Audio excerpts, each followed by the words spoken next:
All right, creatures. It is Friday night. We have the Global War Show with Ring of Honor and Maple Leaf Pro Wrestling. Hello, hello, hello. I am a couple of minutes late trying to figure out how to use my camera because I'm a little child, apparently. But I'm here. I'm here. We are starting off with who we got? Tommy Billington and Adam Priest, and now we have Eddie Kingston and Ortiz coming out. I think there was a pre-show. I'm not gonna lie, I didn't know if there was one, and not 100% sure if there was a pre-show. I'll go back and look at that later. All right, Eddie, where the hell has Eddie been? Where has he been? I've seen pictures of him doing um like indie stuff, but AEW. What was the last match he had in AEW? Was it that parking lot match maybe or something around that? Something around that. Hey Riley, how are you? Yes, it looked like a good show. To be honest with you, the card is really last minute to me. Um I some of the matches though, I thought what they were trying to do was like promotion versus promotion because like this match right here is literally something we could have did in AEW. Both of these teams are from AEW, so this one right here kind of feels a little. I didn't know that's what we were trying to do, but whatever. Everybody's happy to see Eddie Kingston here at least that. Oh yes, Deanna and Giselle, they're gonna kill it. They are going to kill it. I mean, it's a good card. It's a good card. I just thought that it was gonna be promotion versus promotion type of situation, and it's interesting because they have another show tomorrow. So like, if you purchase a pay per view, it's in a 2-pack, right? And the 2-pack is this show, and then the show that they have tomorrow night, which is not a Global War show or whatever. It's just Maple Leaf. They do their Uprising show every year, well, at least since they started. So that's going to be tomorrow. I don't even think they have one match on that card. I won't even lie to you. I have not seen one match on that card.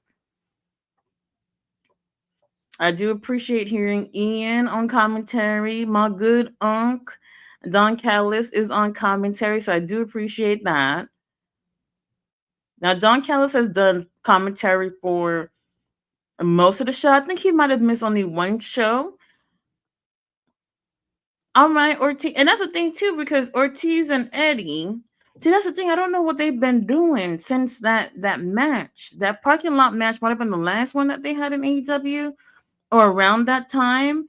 And I haven't seen anything from them. So I don't know if they're really trying to have these two as a team, or if we're gonna see them doing their own thing here and there. I'm not sure what they're gonna be doing with Eddie. Eddie Kingston, y'all know we missed the hell out of Eddie while he was gone. He was gone for definitely more than a year, close to like a year and a half.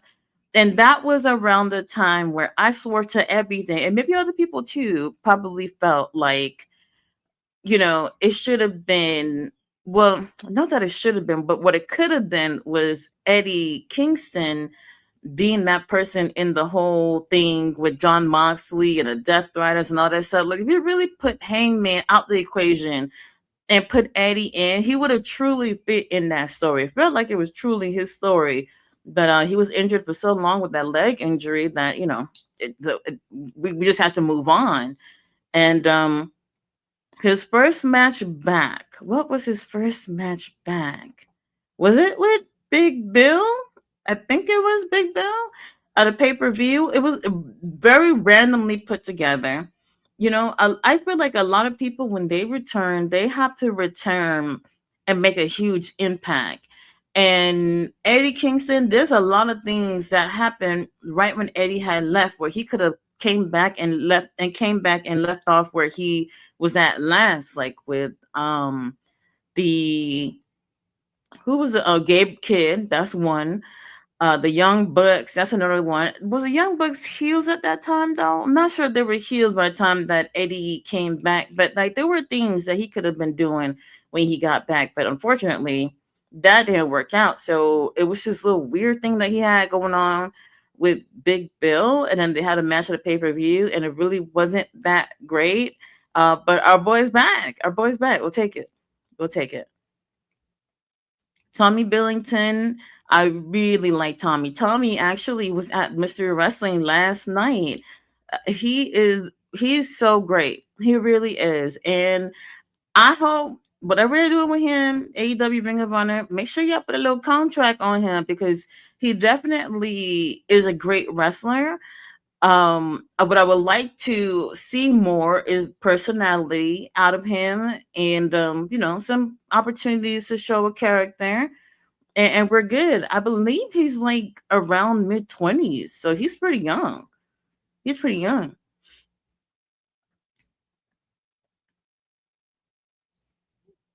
All right, Eddie. I don't really have a choice in terms of like who I want to win here because I really like both teams.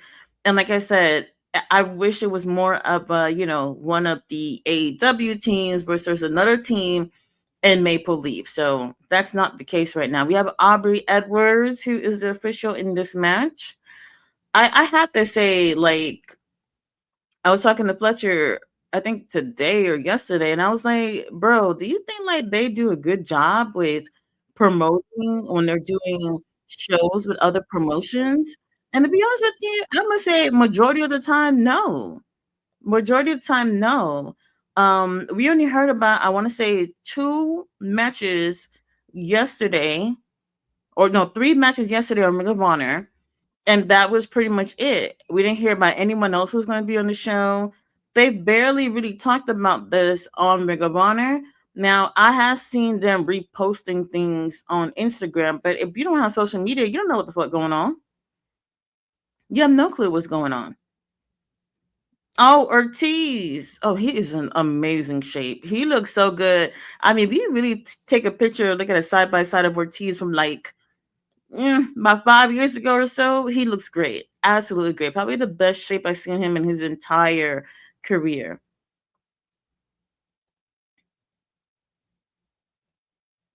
All right, nice job, kid Tommy. Nice venue they have here. So yesterday they had Mystery Wrestling, y'all. That shit was insane. Insane. If you don't watch Mystery Wrestling, you're missing out. If you're looking for a great balance of wrestling and comedy, especially a lot of comedy, they got you covered. So Mystery Wrestling is Evo Uno's promotion, and I enjoy them a lot. And last night they had a show, and it was on like what time was it my time? Like 9 o'clock my time. Typically GM does Mystery Wrestling on her channel, but their shows are typically on at on Sunday, like mid afternoons, right? So they came on earlier. That was a show that MJF was supposed to be on, but he some like couple of weeks ago basically said, "All right, y'all sold all those damn tickets. I can't come. I got other things to do that's going, mesh in with my um schedule, so he couldn't be there. So instead, for the main event, we had Psycho Mike going against Sasquatch, who was dressed as NJF. It was insane. I loved it. I had so much fun watching that. Absolutely insane. But I really want them one on one for real, for real. Oh, I don't see no small package, no roll ups, no nothing. Way too early for that.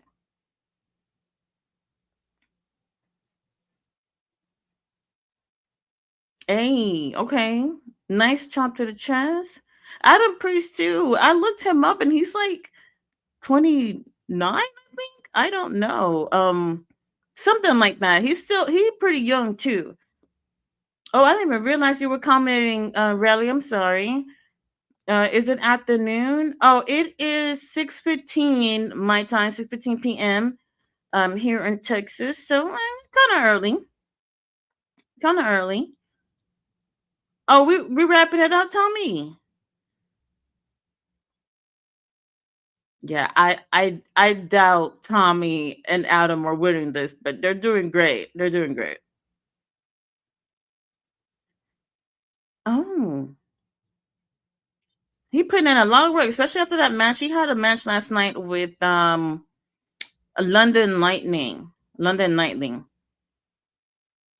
Was it London? It was, wasn't it?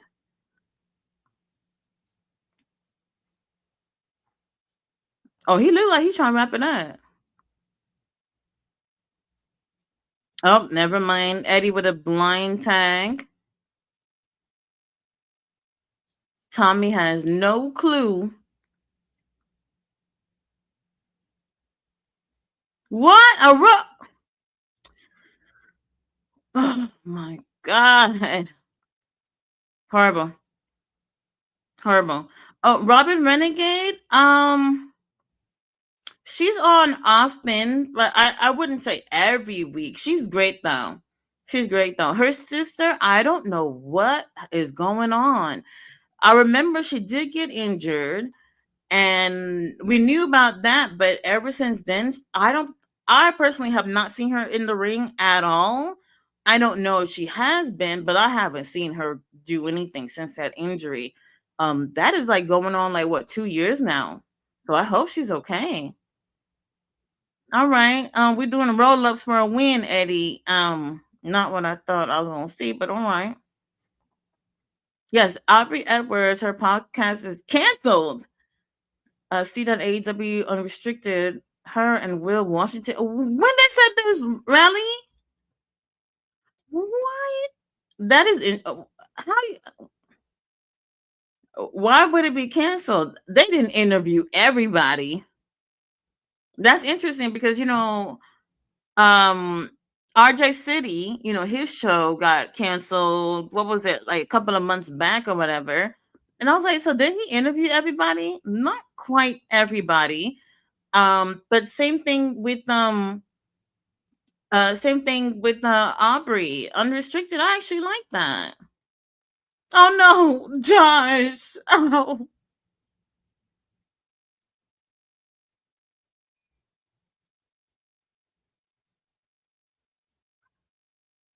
surgeon.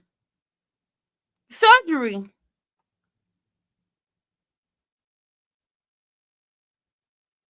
Oh,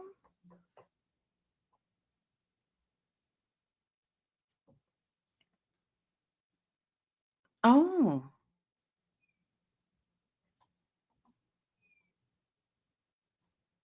Wow, he gonna have surgery on Wednesday, y'all. What happened?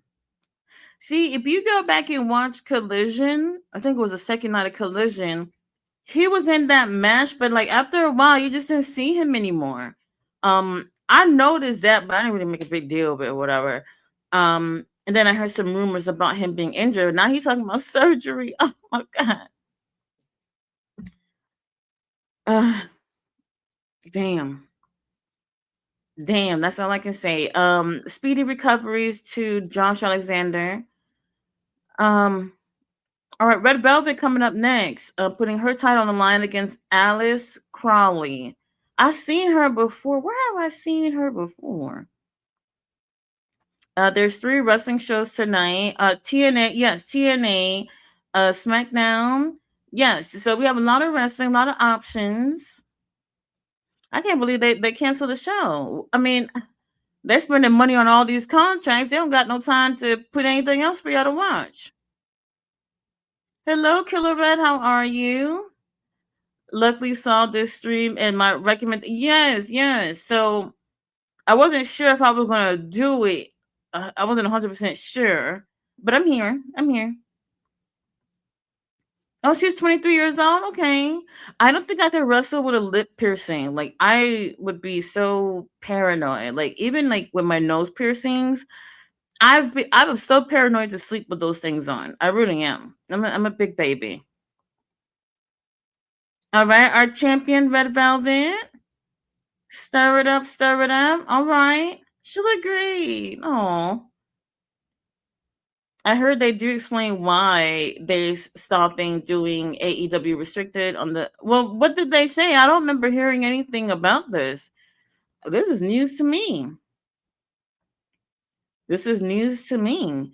I liked it because I thought that it served a good purpose for people to get to know these wrestlers, like in a way where they don't have to be in character and whatnot. Like where you have, RJ City with his show, people were in character. I guess most of the time, I guess. And then I think it served this purpose, but I didn't think it was gonna get canceled. All right, all right. Red, we got this. The title ain't going nowhere. I'm not even worried about this one.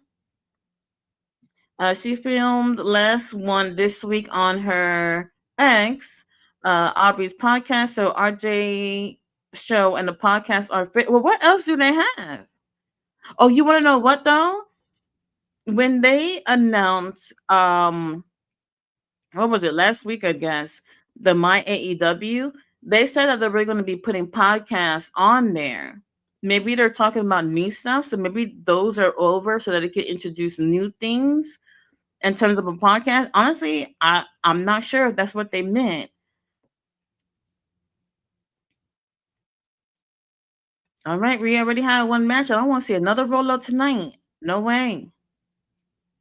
Red Velvet, 2 title matches in 2 nights. Okay, Red Velvet getting title matches in. She beat Trish Adora. Yes, she had a really great match with Trish last night. Trish Adora, I'm waiting for her to get hers too. One day she'll get her title. Let's go, Ren. She needs a really great feud with somebody because, like, as of late, she's her and well, mostly her. She's been having a lot of matches with people, like proving ground matches or title matches, but no one really feuding with her. That's what she needs right now.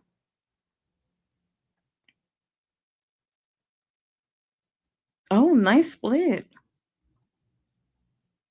From what I saw, the podcast wasn't bad, but at the same time, it wasn't any different from any other wrestler interview. Well, this is what we be talking about. What's homeboy name again? Oh my god, the one that interviews everybody who have like an interview, like 60 interviews a day. Y'all know who I'm talking about. Forgot his name.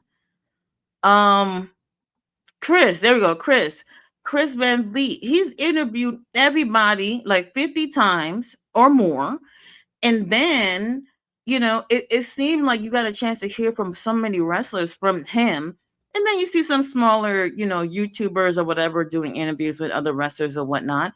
But when it comes to the major wrestlers and like major wrestling companies, he's the one who's really interviewing everybody, you know.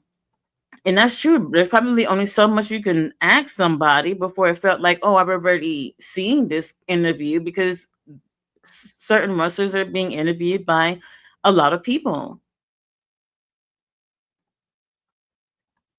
I think they might be a podcast. Yeah, I remember them saying something about that, but I don't think they put the actual details. So if it's to move on to doing something new in terms of a podcast or a show, then that's a good thing. So it's not completely horrible, but I get it. It's very sweet. So far, this is our second match. We have Stefan here as the referee.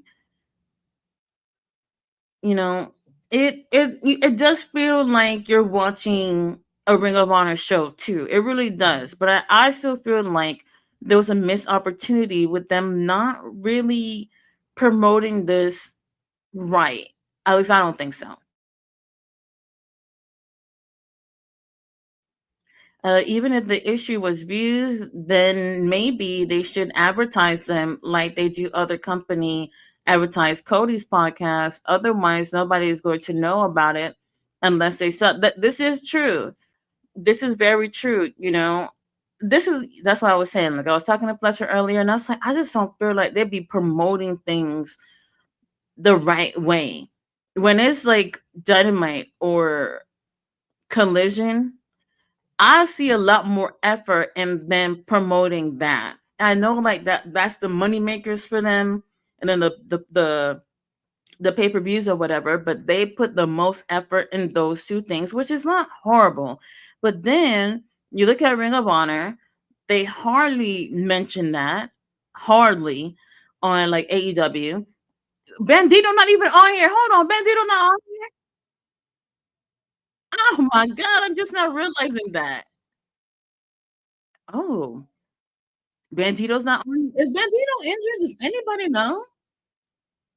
I don't know. Bandito not on here. I'm just now realizing that. Josh Alexander just said he gonna have surgery on Wednesday. So we praying, bruv. I wish there was a little bit more going into this though. Because like I said, even on Ring of Honor, they barely mentioned the show. Whoever's doing the makeup on these girls, my God, they on point. Absolutely on point. Oh, Red, we wrapping it up?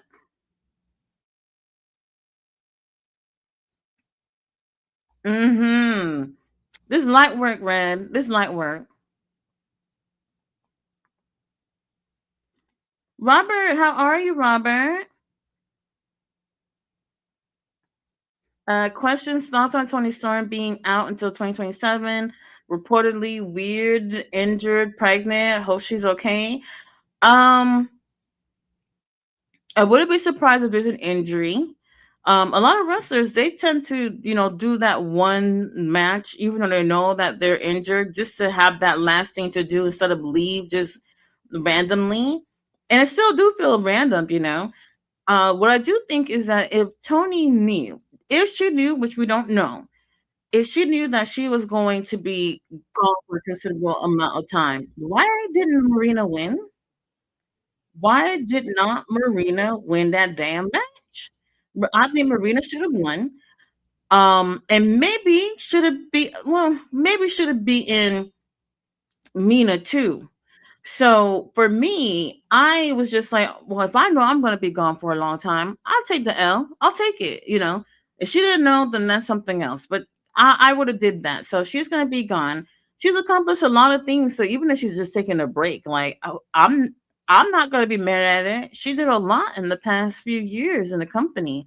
So whatever situation is, if something is wrong, I hope that she's going to be okay soon. But I'm not gonna be crying talking about I miss Tony Storm. We got other girls on the card that we could be focusing on right now. Yes, Chris Van the robot man. Robot man. We ain't getting no new champ. Not here. Yes, I mean, there are times when I see like I was watching him consistently, and at some point I felt like I couldn't keep up because it seemed like there was a new one. If it wasn't, I don't think it was every day. I'm probably exaggerating, but it felt more like every other day or several times a week. It was hard to keep up with, you know. And I feel like he has really taken the what's it like that scene, that the interview wrestling scene, he got that shit on lock. He got it on lock. And I remember, so he did an interview with Nigel McGuinness. I went to Nigel's show a few days before they dropped that interview. There were people who were there that wanted to interview Nigel. But they were like, "Oh, Nigel's not taking any interviews." I'm like, "Oh, that's interesting. Like, it would be cool to get an opportunity to interview him." Then a couple of days later, there go Chris Van Vliet. I said, "No wonder this bitch already asked him everything." What would have been the point? What would have been the point? Red, let's go. Stir it up. Yeah, I'm not worried about this. I don't know about any of the Ring of Honor titles ain't going nowhere. So aside from, well, Red Velvet just retained, we have the pure title that's going to be on the line. Giselle's title is not on the line, so just the pure title with Deanna and Giselle. And what's the other title that's on the line? I think that might be it for the Ring of Honor titles, is it? I gotta look through. I gotta look through the card, so that might be it. So yes, Chris Van Vliet. I'm good, Robert. I'm doing okay. It's really hot in Texas, and I'm very annoyed about it. Very annoyed about it, and it's just getting started. Really, it's barely spring. Chris Van Vliet has started interviewing yes, and that's another thing too. We're seeing him do more AEW wrestlers because for a while it. Oh, hold on, Deanna. Oh, Deanna always look good.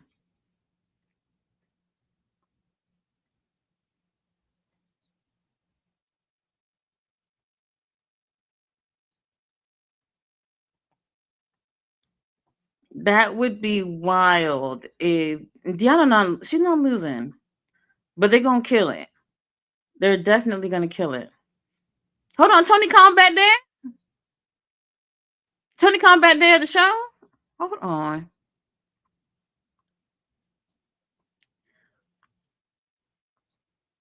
Sorry, y'all. I just saw a picture. Tony Khan back there with Scott D'Amore. Um, they could have had Persephone on here too. Now that I'm thinking about it.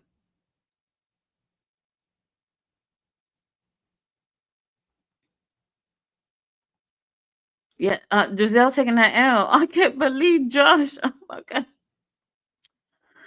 Uh, all right. I'll get over it. Tia, hello, honey. How are you? Tony could do with a break after having to do matches with Orange Cassidy. Oh yeah, that right there slowed it down for me. The first time that they teamed up with each other, Psycho Mike. Oh my god. Oh, I love him. Anyway, so the first time that we saw Orange Cassidy and Tony Storm, I'm like, all right, it's kind of cute. Somebody gonna like this or whatever. And after a while, I was like, I'm bored. I'm bored. I was over it at that point. I think it went on a little bit too long, and from there they shift back to just her and Mina again. And I don't know how far that was gonna go with the whole lesbian thing with Mina and Tony. Oh, hold on, Blake. Oh Lord, Lee Johnson, Jay Lethal. My goodness. All right, Lethal Twist is in the house. But yeah, she's done a lot. She has done a lot. So if she's taking a break, like that's another thing too, because wrestling fans, some of y'all, when y'all hear somebody injured, taking a break or whatever, it's like as if that's hard to accept. Like there's a million people on this roster. Let's move on.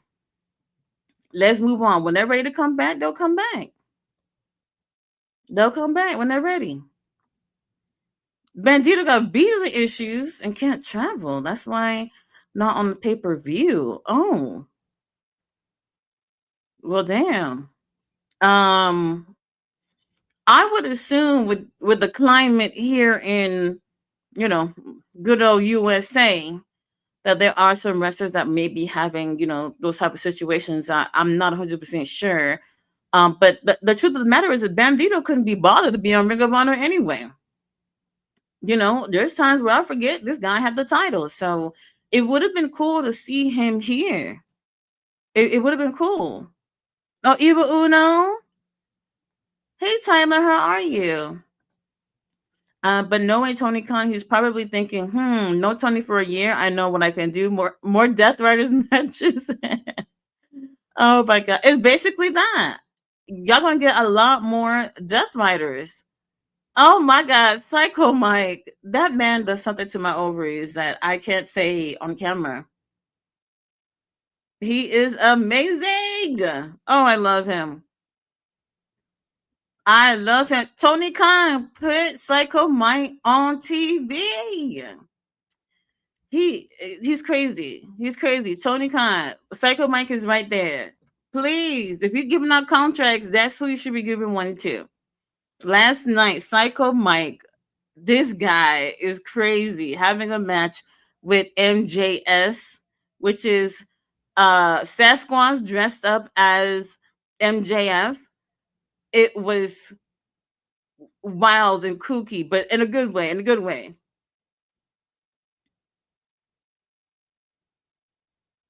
Who wants to see a body slam? I do. I do. So he can't try. So he can't. What he has to say in Mexico is what you're saying, or has to say in the U.S. Well, I mean, it can't be the U.S. because he's not at any of the shows since the pay-per-view. At least I think so. Hello, Fletcher. How are you? I think Chris Van Vliet does two. Yes, two a week. If it's two a week, he still gets some of the biggest names. You know, a lot of the names that regular people like me. I'm not interested in interviewing anybody. You know, I don't mind talking to wrestlers, but like to put out a professional interview with a wrestler, I don't care about that. That's not what I'm here for.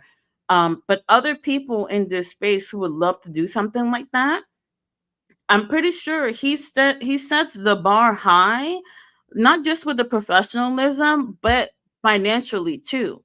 You know, whatever the fee is to get an interview with some of these really big names, only he can afford it in this space. So, oh, Psycho Mike, Jay Lethal. All right.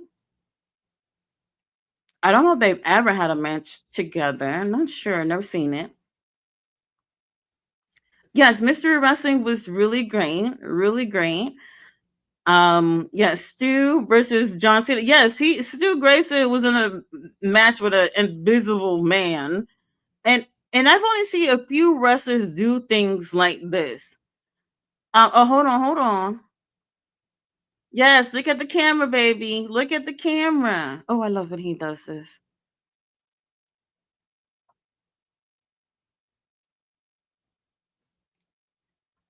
Uh-huh.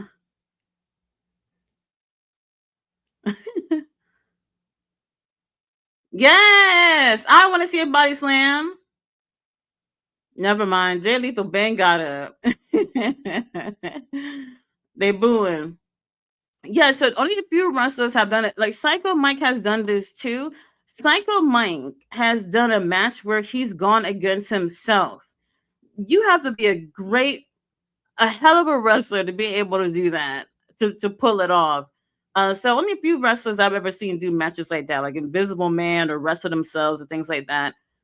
It's pretty entertaining if you know how to do it.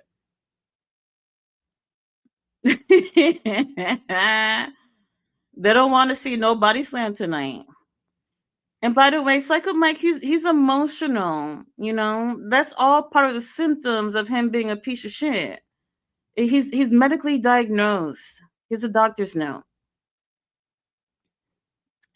I need that Robo Chris interview with Tech. Oh, Tekla. Oh, I can see that happening. Tekla, I can see. Oh, he crying.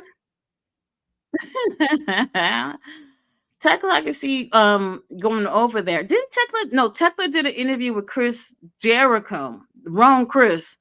There's no way. I'm not gonna go out of my way to see Chris Jericho doing anything in 2026. He's not on TV, so I'm good. Spring and summer might be hotter. Oh yes, I am anticipating that. I don't even know what it was today. Probably I don't even think it hit the 90s, but pretty close. And I'm like, even with the AC on, the fan on, I'm dying. I'm absolutely dying in here. So I've been waiting for the sun to set because we have daylight saving time, and the sun is still out even right now. Once that bitch go down, it'll get a little cooler. My God, these men are in amazing shape. Lord have mercy. Yes. Oh, yes. That's the other match. Yes, Athena versus Taylor Rising for the Ring of Honor women's title. I think that is the main event. I believe they said that was the main event. They might as well be because Josh ain't here and Giselle not putting her title on the line. So that would be the biggest title to be defended tonight. Oh my God. Jay, y'all gonna kill homeboy.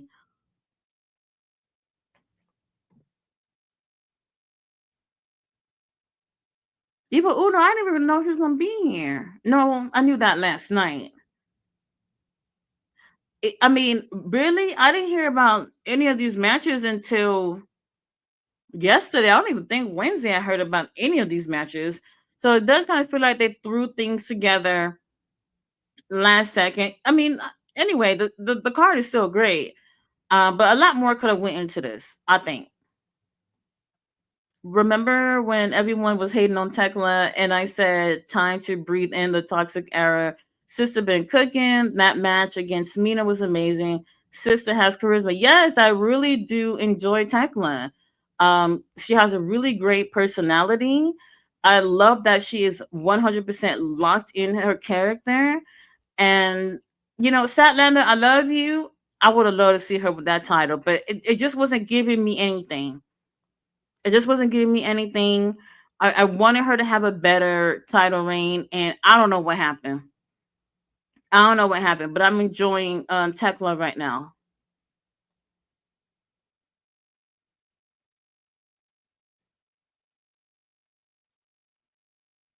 Oh, nice job.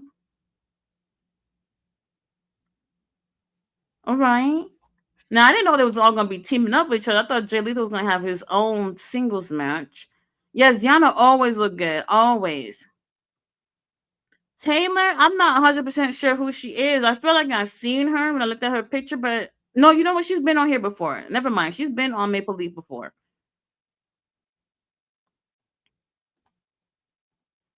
I don't like Deanna because she's been in the business for ages and still couldn't cut a good promo with that shaky voice. I respect her, but it's not for me. Oh my god. Yes, Josh Alexander, our homeboy is down. Now they didn't say anything about vacating the title or whatever because their next show is actually tomorrow night. So, um, well, damn. They may say something about it tomorrow. They may say something about it tomorrow, but I think it's still going to depend on what type of injury he has, and like what's their next show after the one from tomorrow.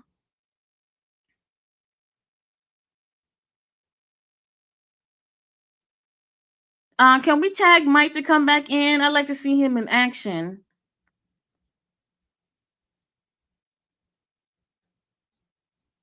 And a lot of y'all don't even realize Blake and Lee Johnson, they've been putting in so much work this past few months.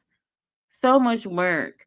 That's why like I'd be so mad when I see them coming on Collision or Dynamite losing. Oh my god. Horrible.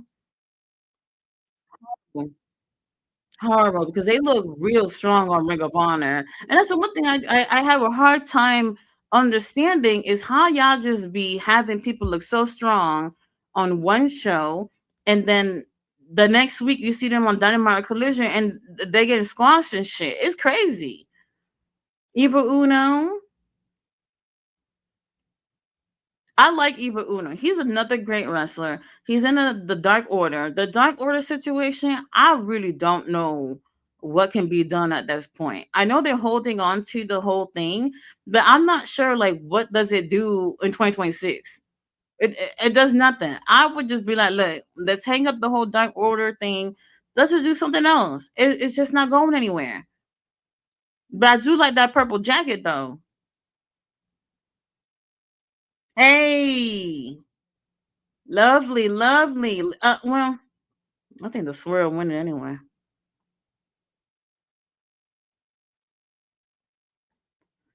Of course, we'll see the Death Riders if they're feuding with Bruv. Is not. Yeah, that's the thing too. I've been seeing the comments about we're seeing Death Riders on every show.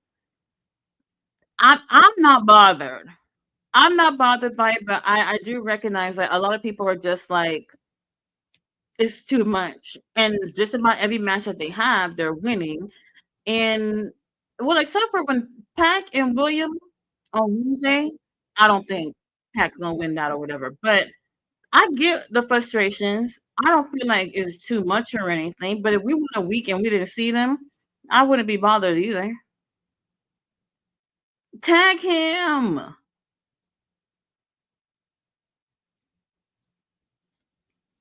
Oh my god. Nice neck breaker. Get your ass up and tag him.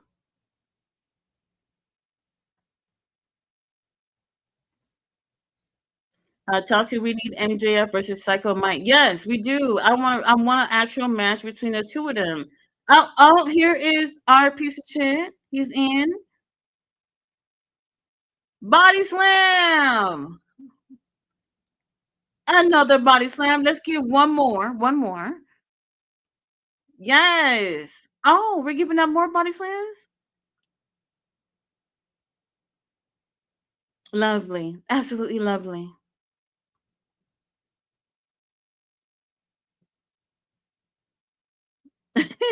Holy shit. Let's get this win, baby. Why not? Why not? Now, Psycho Mike did lose his match last night, though. So let's see what we can do.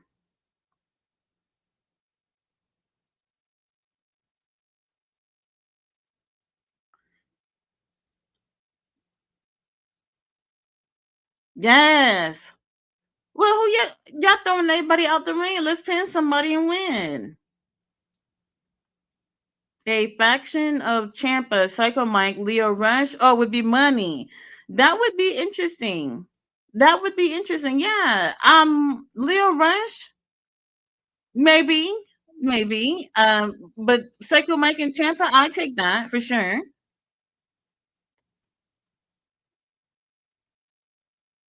All right, let's get this win, Mike.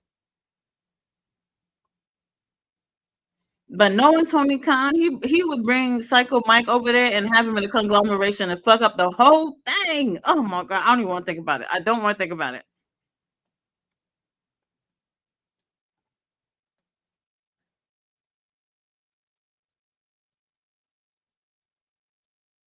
No, no, we're losing. Oh, my team always losing.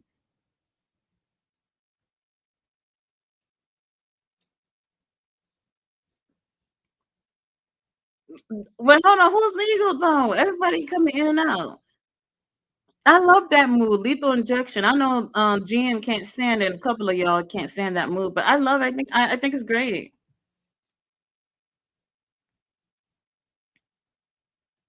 Uh-oh. You fucked up. You fucked up. Whatever. Mike, let's wrap it up. Yes, body slam.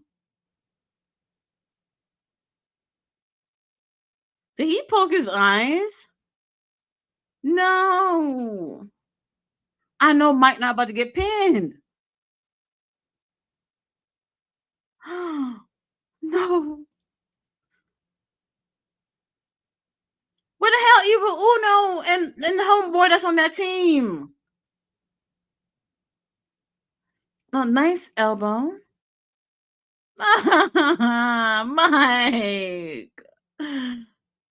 What did we do to deserve this? All right. All right. Well, we lost. That doesn't surprise me. But it was nice to see Psycho Mike on here.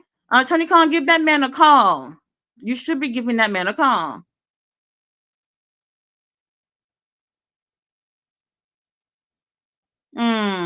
Interesting. Rella said I liked Tiana because I watched TNA and she was there for years, but true, not best at promos. No offense, but great in the ring. She has a podcast, Boots to Boots, with Steve Macklin. Yeah, so she also a lot. That's another thing too. A lot of wrestlers have podcasts, and that that right there, I'll just be real with you. Like that has killed it for me too, because like it really depends. At nowadays, it depends who is interviewing who for me, because there's so many people who are doing a podcast, and I think that there's a lot of people in the business that have great experiences to share, but not everybody are interesting enough to be hosting a podcast. So it really depends on who's your cup of tea. Who's your cup of tea? Back in the day, I was religiously listening to Colt Cabana and Steve Austin podcast. This is like back when I was pregnant with my daughter. I was in college and I was listening to these people. I think like the podcast scene was fairly new at that time. And it was really cool, to have like Steve Austin in a different light and him just, more on the calm side, just interviewing people. This is before the Broken Skull podcast thing with WWE. So it was really cool to see him in a different light, interviewing, many different wrestlers and whatnot. And then Colt Cabana was fun. He had CM Punk, who I really liked at the time, and a lot of other wrestlers, especially indie wrestlers that were on the show, and they always had a great vibe. Then the whole thing happened with CM Punk and Colt Cabana, the mama, the bank account, and all that shit, and it went to hell. But other than that, it's so different now. The podcast scene has changed so much since then. Okay, I think Deanna and Giselle is now. Is that now? I think it's now.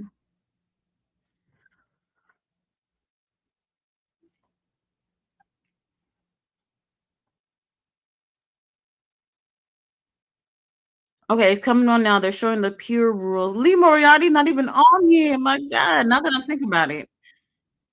Lee Moriarty not here. SCP not here. What's going on? What's going on? Hey, Samuel, I see you. Hello.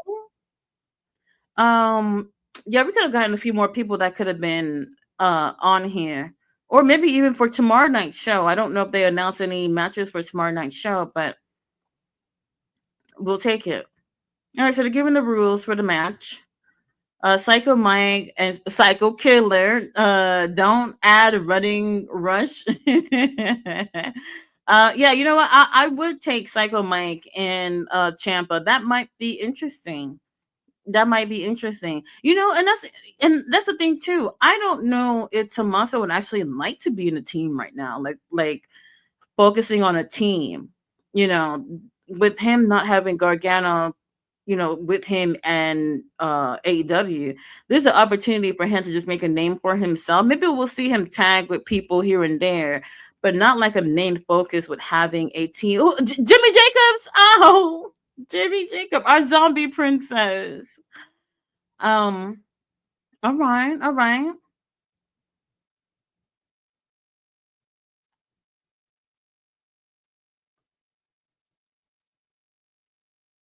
Okay, Giselle is giving Wicked, like the pink and the green. It's cute. It's cute. I like it. I never seen that movie.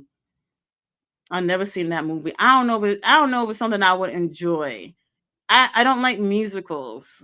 Really. The only musical that I've ever enjoyed was Phantom of the Opera. I did see it in Broadway. All right, Giselle with the fashions. I love it. I love it. Maybe Deanna just need a manager to speak for her, honestly. That's a possibility, but I always feel like women still need more opportunities to speak. So, she's doing her thing as a wrestler, and for her to be like a total package, if it's the promos that not good for you, then she needs more opportunities to work on that. I wouldn't I wouldn't like throw her or anyone else who's struggling with promos. Let them do like pre-recorded stuff at first, and then work their way up to doing promos in the ring with their opponents and all that stuff. I can't say that I've heard much of Diana since she's been here in AEW Ring of Honor. Barely. I can't really remember if she did many promos in TNA. That her having an opportunity to say more would probably be best for her. And that's the thing too. Women as managers, because if she were to get a manager, mostly you see are men who are managing women. And there was a girl on X the other day who was just like, "Oh, do promoters want female managers?" And I don't want to say that promoters don't want that. I think there's a lack of women feeling like they can do that. You know, when you see women who are not wrestling, they're the valets. They're the cute girls coming out with the wrestlers. They might pull somebody hair or poke somebody eye out or whatever, but they're not like wrestling. They're not saying anything. If you're a woman and you want to be a manager, if you can cut promos, that would be great because you don't see things like this where other women are managing other women and they're doing the talking and being, strong with their words or whatnot. So if Deanna or another girl could have had a manager, it would be awesome for it to be a woman. But I just don't see those options. Even when it comes to male managers, there's not that many in wrestling at all. There's not that many. All right, our girls are getting started here. They both look amazing. Uncle Don, I do appreciate you on commentary. You're what keeps me going. Nah, man, Leo Rush can be like the black mankind. See the vision. The comments that I've been seeing about Leo Rush these past few days has been insane. Um, People either really like it or they hate it, and I feel like I see more people hating the character. And what I'm seeing is that I think people are not used to ever seeing him do this. And this is why I tell people, watch wrestling outside of AEW, watch wrestling outside of WWE, New Japan, all these promotions. You'll see what these wrestlers are doing in the independent scene. So, this is a character he's been doing for, I want to say like close to like 3 years or so. I've been seeing him do this character, but the character that he does, he didn't really lock in on Collision. He didn't have the face paint. He didn't have that black shit coming out of his mouth and all that stuff. He didn't do all that. I got a little taste of it in that match with Champa and the little battle royal they did. I like it because I've seen it. Deanna, let's get this win. Let's get this win.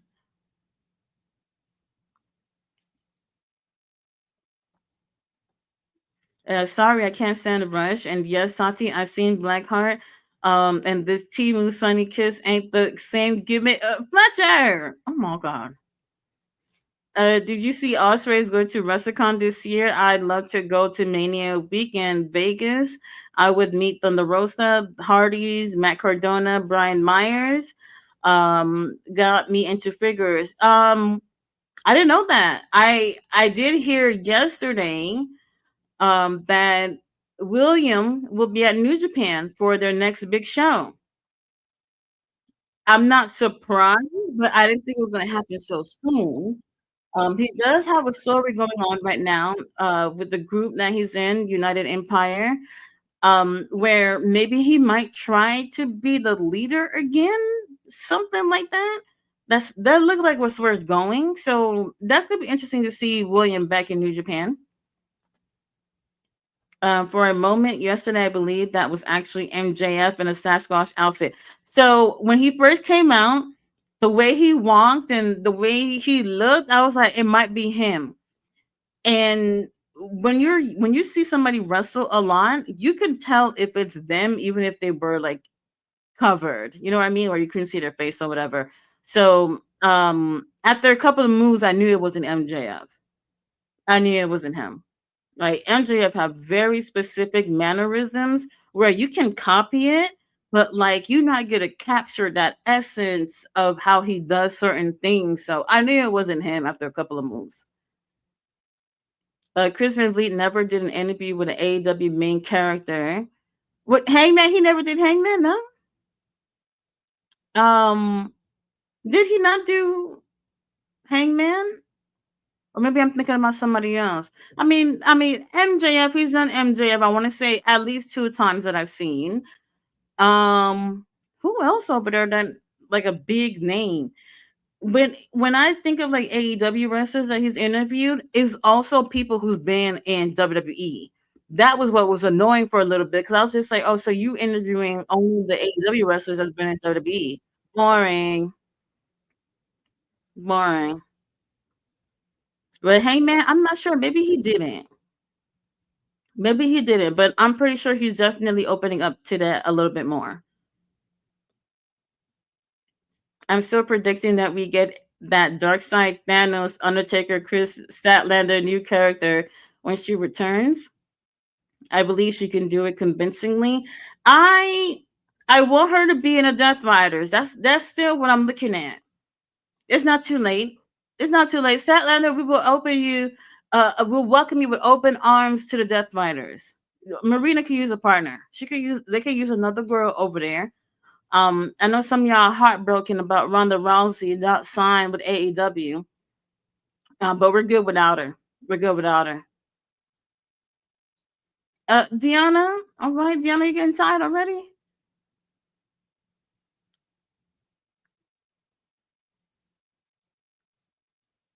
I always feel like they never really need judging for these matches. You're gonna get a clear winner anyway at the end. So the judging part, I don't feel like it's necessary. Actually, it's so interesting because like I haven't seen them do the judging for a pure match in a very long time. I know like more than a year, I want to say. And they have suddenly brought this back up for the show. So Tony Khan, thank you for remembering traditions. I agree. More swirl minutes and less Death Riders, please. Swirl, I would take. Yeah, if they're really trying to build them up, then they should be, introducing more of these other teams, and not just for them to lose. Isn't that the purpose of them bringing local talent? To help them come in the ring to help other teams or wrestlers look good.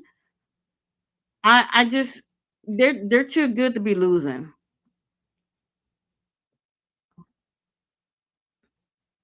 Deanna, we got this, right? We got this. I don't think any titles is changing hands. The only oh wait, hold on. So the tag titles, this is their first time introducing the tag titles in Maple Leaf. So whoever wins the tag titles tonight will be the inaugural champions. And then we do have the PWA title. That one might change hands, but I'm not sure about that one. Let's wrap it up, Deanna.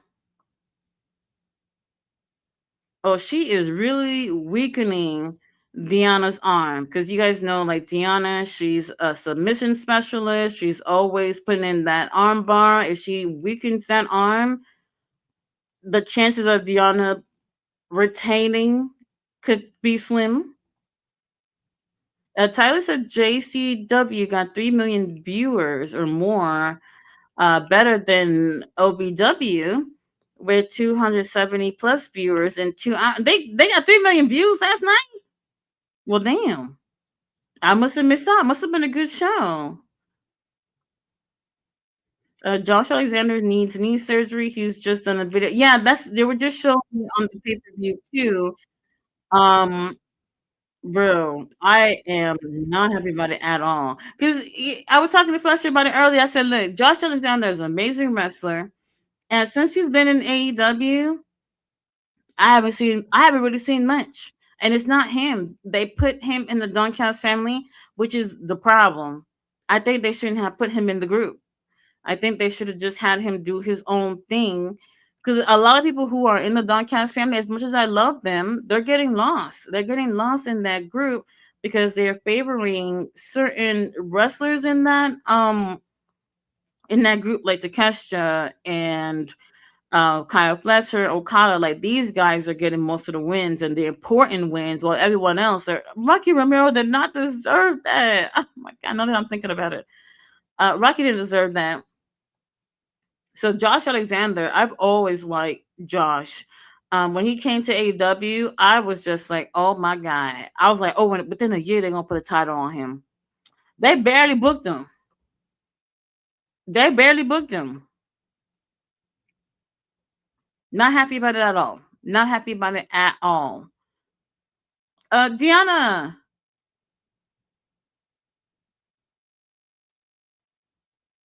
hey, Giselle, I hope that Tom ain't gonna move because any wrong move and we're gonna see all the goodies. Giselle. Ooh, that was close. That was close.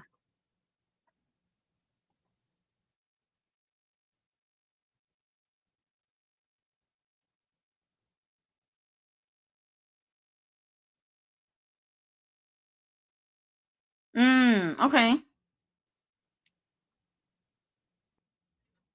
That was almost a three. She almost got her.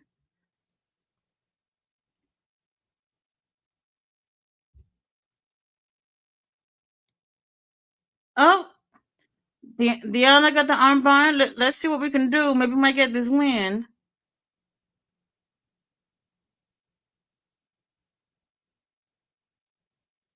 They don't have. Okay. They don't have the thing on the screen to let you know about the rope breaks and the time and all that stuff. I'm just now realizing they don't have it on the screen. So Giselle has two rope breaks so far. She has one more.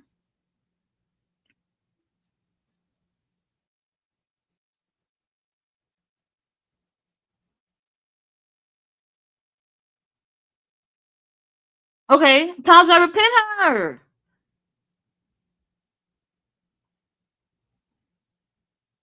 Rope break. That's the third one. All right, she just used her third rope break. She even if she reached for the rope the next time, Ruff can't do nothing about it. Ain't nothing we can do.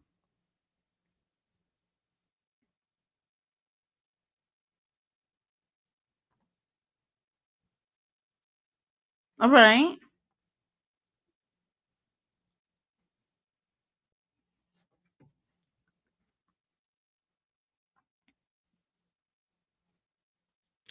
Tia, have you ever seen the documentary that they did on Netflix about OVW? I don't know if you've seen it. I forgot the name of it though. Ooh, can't remember the name. If you Google it, you'll find the name. It's on Netflix. It's like 7 episodes. 7 episodes. Uh, all right. She got the armbar on Deanna.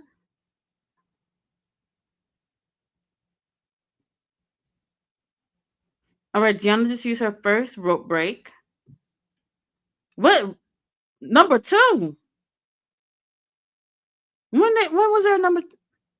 When did she go for a rope break before? I don't remember seeing that.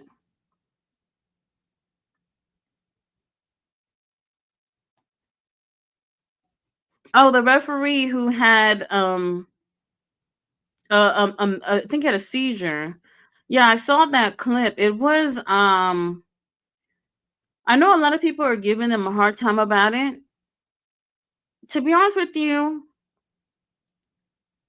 with a wrestling show, it's hard to tell immediately if somebody's having a medical emergency. Sometimes it just looks like somebody's selling a move and you're not sure, like right there immediately, that something is happening. All the times we see ref bumps and we see the referees up there overreacting and shit like that, and we're just like, yeah, they just playing around or whatever. And for me, I feel like people, while this could have been really bad, where something could have happened, he could have potentially lost his life. I think people are a little too harsh on them. She give up?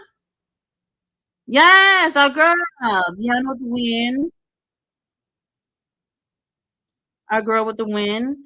Giselle, you did your thing. You did your thing, but you came up short. So when there is an emergency, this is why there have to be trained people, like medical professionals, who are ringside, that will be able to recognize immediately if something is happening. If you're leaving it up to the wrestlers and up to the fans and like people who are not medically trained, they may not know immediately that something is happening in terms of a emergency. So I understood it at that point. I did feel like it lasted a little too long before they finally moved the camera out the way so that it wasn't on the referee once they realized that something could be wrong. And when it comes to a seizure or somebody having a stroke or something, those first few minutes are very, very crucial to act quickly. Al Snow did mention that they have put up new safety measures for situations like this, and I think they added like medical staff as well for their shows. So, you know, they're taking accountability, and they're trying to avoid something like this happening again. If it ever happened, they have the right people there to see when it's happening. That's rough for the Doncaster family. It's like half or more than yes are injured. Brian Cage, he said he's no longer injured. He did an interview. Who the hell he did an interview with? So he's doing something. I don't know what's going on with him and Doncaster family. If you guys be on social media, he's had back and forth with Don Callis about him being in the group, and he hasn't necessarily been nice to Brian. But whatever. We'll see what happens with that. Wardlow, baby, I have no clue what the hell is going on with Wardlow. Oh, but he doing that new show, that American Gladiator show. I don't know if y'all seen. They've been giving out the little teasers and stuff like that. But he's going to be on there.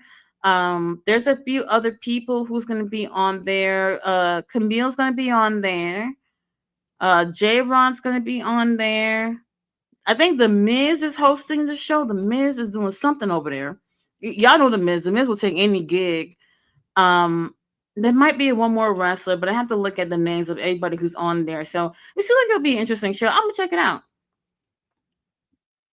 Can't wait until No Dirt Sheets do interviews with Willie Mack. Oh, now that's a very interesting person. Willie Mack. Oh, that would be a great wrestler to interview. Very charismatic. He's a big dude, but he moves like someone half his size. I really enjoy Willie Mack. So time to time, you'll see him on Ring of Honor here and there. They'll give him a call for a collision. Stu Grayson is going to be coming up next. Don Count's family needs 20 members, so they might have enough people already for trios match at this rate. That's what was when they won the trios titles like a couple of weeks ago. That whole situation, I was just like, why Okada and Fletcher winning titles right now? The trios titles. I don't know what that was about. I don't know what that was about when we had other people in that group. Hetchy Seto was right there. And let's not forget, Les Archer is injured. He has a cast on his arm right now. So, not like they were doing much with him anyway. Stu Grayson, we love you. Oh, Stu Grayson has been killing it. He has been killing it. So if you guys haven't been watching like independent promotions, he's been doing really well. He's a great wrestler. And even him, he was in Dark Order. And I remember he left, he came back, and he had a really great run. Y'all probably don't remember this. This was a while ago.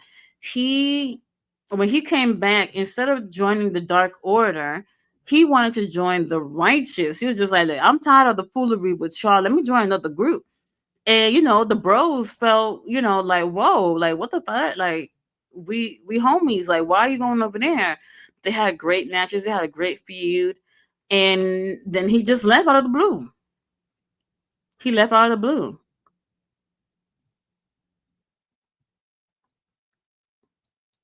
Yes, Netflix putting their price up again. I don't know what the hell. This is what I'm saying. Like, at this point, I'm over it. Everybody got a streaming service for something. And it's hard to find all the shows that you like in one or just two places. They're all over the place. They're scattered all over the place. At this point, I'd rather have cable. I'd rather have cable and just wait for the damn shows to come on. It's a lot to keep up with. A hell of a lot to keep up with.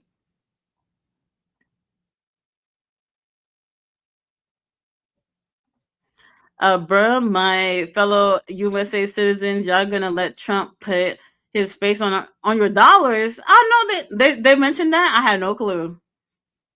I had no clue about that. That's interesting. Hopefully not. Hopefully not. My God, you can see Stu's ass from like at the back of the arena. Oh, I do appreciate that. Put in the work.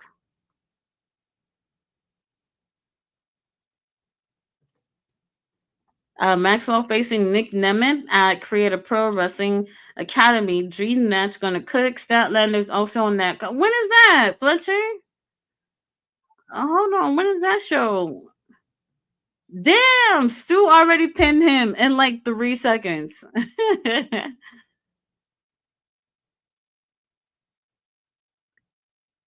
All right, Stu. If Stu win, I'm not mad at it. It is what it is. So for this particular title, um, the person who wins this will be defending it at several different promotions. So Stu not doing anything. He might as well. He might as well take the win.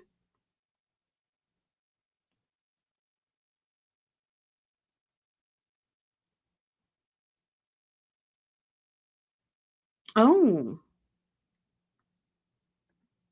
If I'm TK, I'm handing Ring of Honor to Evil Uno. Dude been doing great work with Mystery Wrestling, so he could make ROH better, honestly.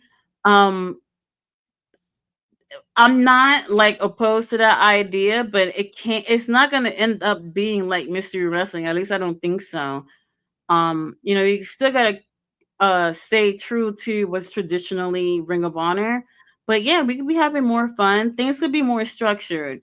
Because for me, I've been saying like, they're in that new venue in Jacksonville, and what they should be doing is, well, at least what I think they should be doing. If you watch your shows, it's match after match after match after match, and sometimes be up to like close to like 10 matches, right? And I feel like they can format it more to like Dynamite and Collision. They can have less matches, more time for promos, and other things going on, and they just don't do that. It's too many matches coming on back to back, like on a weekly basis, when we can use that time to do promos and get to know the wrestlers more by their other skills too.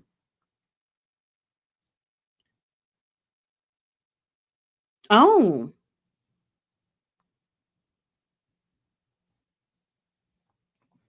Moxie and Heyman are the AEW pillars, in my opinion.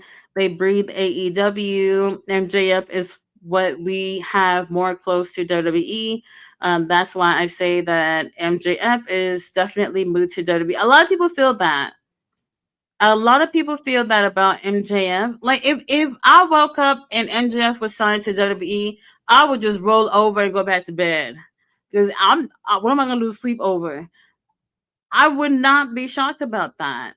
They've done a lot with MJF at AEW, and even with this title reign, a lot of people has felt like they've done so much with him in this little time that what can be done that's new. That's what I was saying. I said, if Kenny wins that dynasty, like I wouldn't be bothered. Oh no, Stu, are you okay? I hope you're alright. The way he fell, I ain't look good. If Kenny win, I'm not mad because like MJF, as much as I love MJF, I'm seeing exactly what you always do every single day in this title reign. So I would like to see something different. And I think that's what it is for a lot of people. They want to see him do something a little different than what he does right now. Being a babyface is definitely not happening. That much I know. But I don't know. He has his typical things that he always do, and I think people are tired of it at this point. But let's be real. If he were to go to WWE, he would have new opponents, yes, new feuds. But I don't think that it would be the MJF that we have experienced in AEW. I think that he would be watered down for sure. For sure.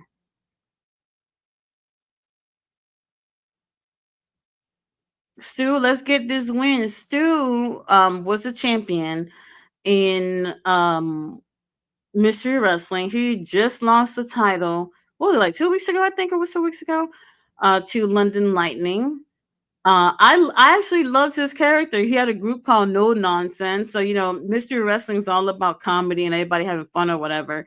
And he would come out with Cruel and damn, what's the other guy name that he would come out with? The really tall guy, I forgot his name. And they're the ones who are going around like, hey, don't be happy, don't do comedy, don't have fun type of shit. I love that. Like, that's my people. I like that. I like that. I wish it could have lasted a little bit longer. So now we have London Lightning who has the championship. We'll see how he does. This might be his first title like ever in his career. From what I hear, he's a baby. He's like 21, 22 years old. That's a baby. Stu's got his ass whooped right now. Not looking good for yeah, not looking good. Not looking good. For some reason, MJF is facing Zilla Fahu, Dolph Ziggler. And didn't you say it was who was it again? Brody King was going against Zilla in their next show. Brody King, what happened to Brody King? Ain't he still in the title picture for the world title? Am I tripping? Or they just want us to forget? Nah, I feel like he's still in it. I remember he said that he was gonna take after he had that match with NJF, he said he was gonna take a break, he was gonna come back and go for the title again. So he's still in it, I guess. All right, they both laid out. Let's catch a little breather, Stu, before we get this title.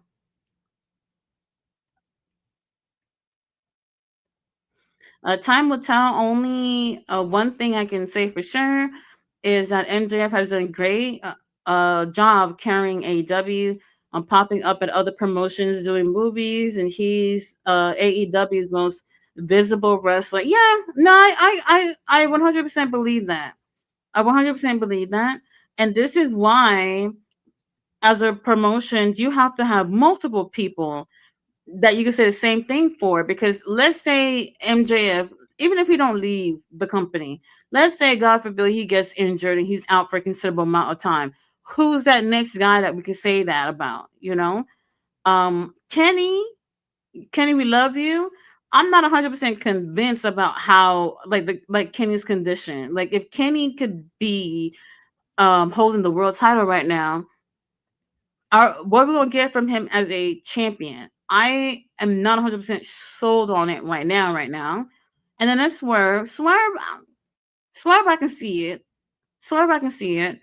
Other than that, that's it, right? Stu. Oh,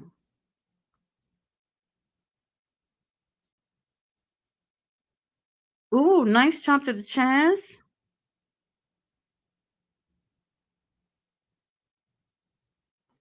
Yes, MJF mentions be a lot in his interviews. This is true.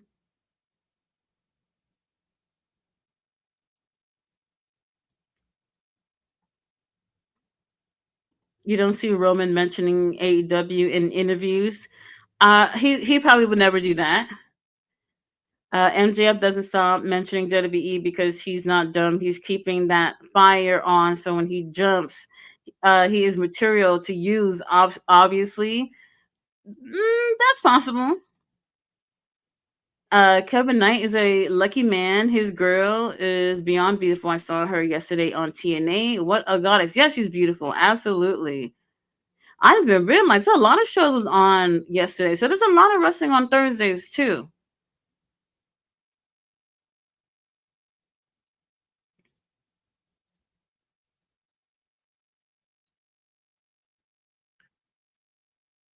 Oh, cameraman, zoom in on them abs. Let me get a good look.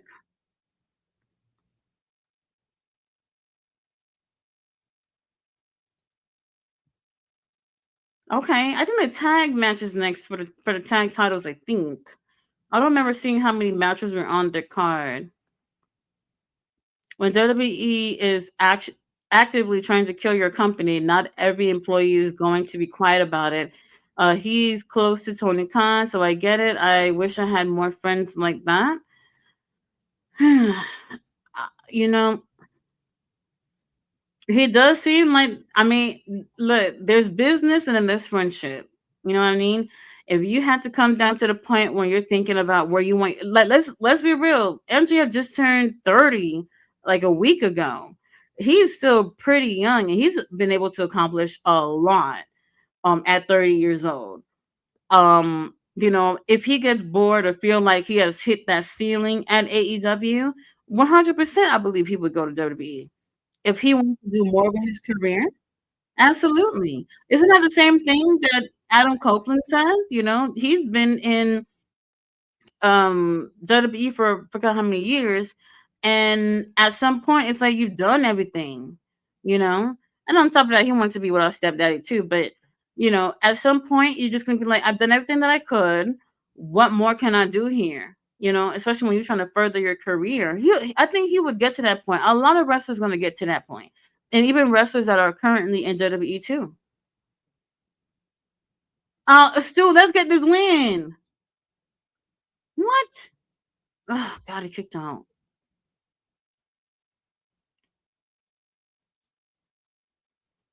Horrible. Horrible. What is a pure champion? Pure title.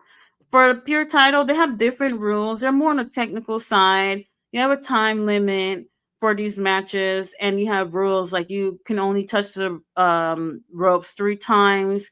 You can use a closed fist, but one time. They don't encourage it, but if you do it, you can't do it again. What's the other rule? What's the other rule? Why am I missing something? Or that might have been all of it.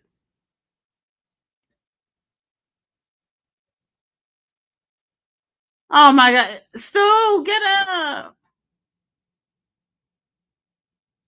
Damn.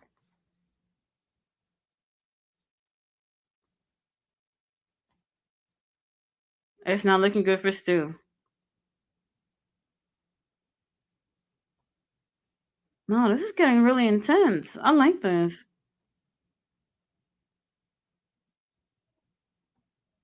Damn. Oh my god.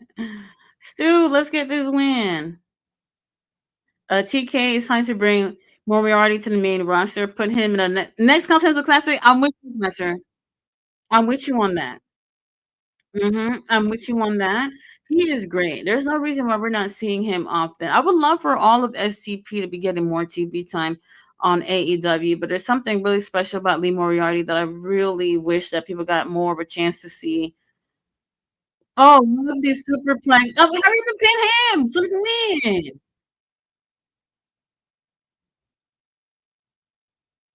So you give somebody a superplex and you stand there and you're just looking at the crowd for like a whole minute. Lovely.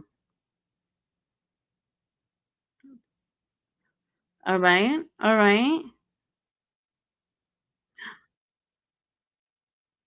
This bitch.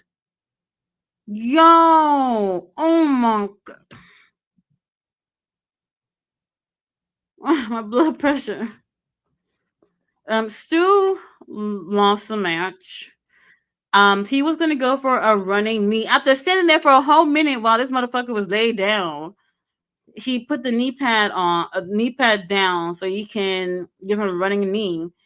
And right when he took that step forward to run towards him, Raja's valet grabs his foot. So he tripped, and homeboy snatched up Stu and put him in a small package. That's a second roll up I seen tonight. Scott D'Amore, Tony Khan. I'm over it already. Champa will screw Cope and who's it? Cope and Cage against FTR.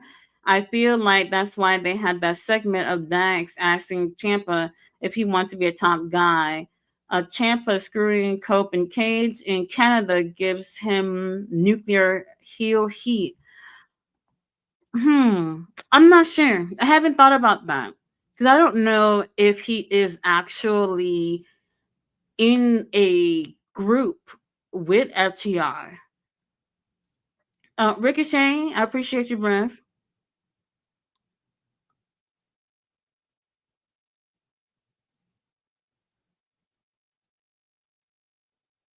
All right, Ricochet is going to be going one on one with Rich Swan. That might be next. Oh, they're going to kill it. They are going to kill it.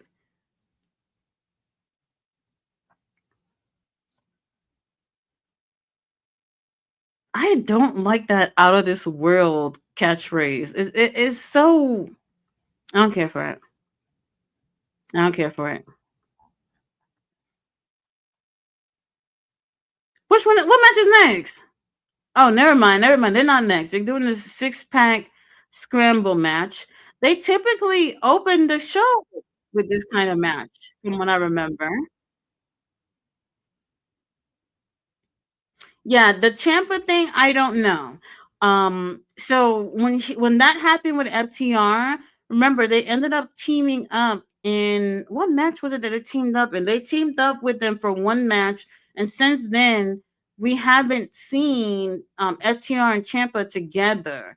And maybe that's by design because they kind of want you to forget about that whole situation happening. But obviously some of us remember. And then by the time we get to the pay-per-view, people will probably feel somewhat blindsided by Champa getting involved. But if that happens, then they're gonna prolong the whole thing with um Cope and Cage and FTR, which I don't care for. I would like for us to move on. Oh, they said shut the fuck up. They don't want to hear it. They want to see action.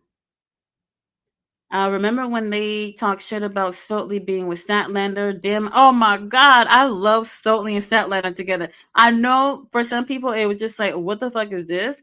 But I like them together. I really did. I think that they had something going with that, and then just randomly they just like let it go. I don't know what that was about. I don't know. Oh, all right. Michael Oku, our boy, Michael Oku is here. Michael Oku, what's going on with who are you signed with? He's still with Rev Pro? I thought he was a free agent. Okay. I thought he was a free agent. Never mind. And this is what I was telling other people that massive rosters aren't good. Old favorites or non established talents will quickly be forgotten in favor of. This is what I'm talking about. This is what I'm talking about the Josh Alexander situation. Because now, Josh, I want to say when Josh debuted, that was around the time that Speedball and Kevin Knight came over there. And Speedball and Kevin Knight, they worship them over there. I'm just like, look, Speedball, I love you. Kevin, oh my God, I really love you. But what about everybody else? What about everybody else? Like, they're great talent, but I've been wanting to see more of other people. And like I said, if we're thinking about, Josh Alexander, who made his debut around the same time, he's barely done anything. Barely. I don't know what's going on with that. And when they finally remembered to put him in something, he got injured and he needed surgery. Oh my God. Horrible. Horrible.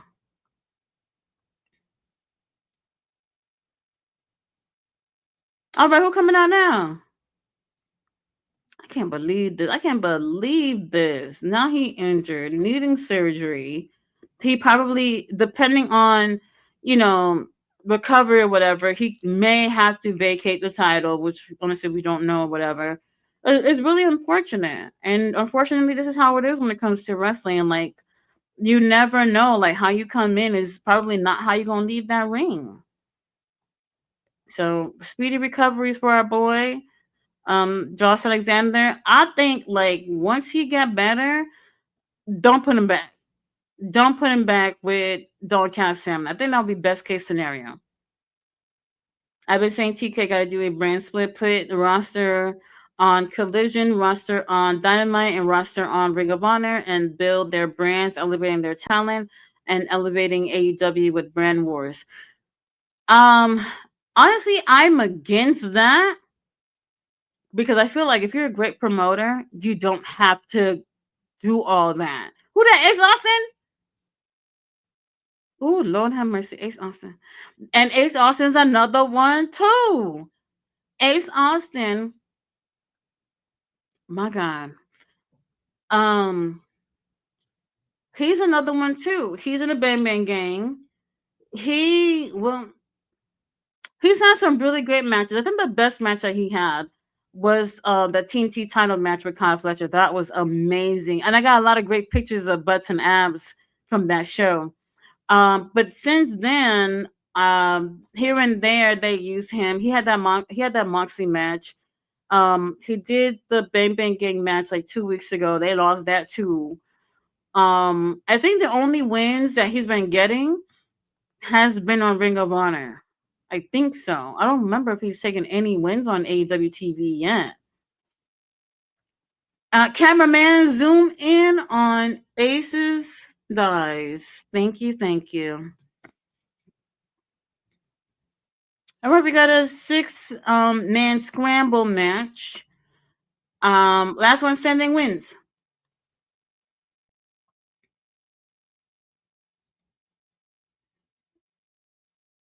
Wait, is this no? This is not elimination style. This I don't think so. Bangs, baby, I'm gonna need you to go to the barbershop. I'm gonna need that. Uh-huh. The Street Profits can't even get on milk cartons. This time last year, I had people telling me that Montez Ford can be the champ. People have been saying it for well, hold on, the champ. Well, I don't know about that. He hasn't had opportunities to show that he can be the champ, but I think people probably has given up. If they feel like the company don't give a fuck, then they may not feel like they should be giving a fuck either, which is unfortunate. Like for a very long time, I, I kept talking to my face turned blue about Montez, and I was just like, you know what? They don't give a damn.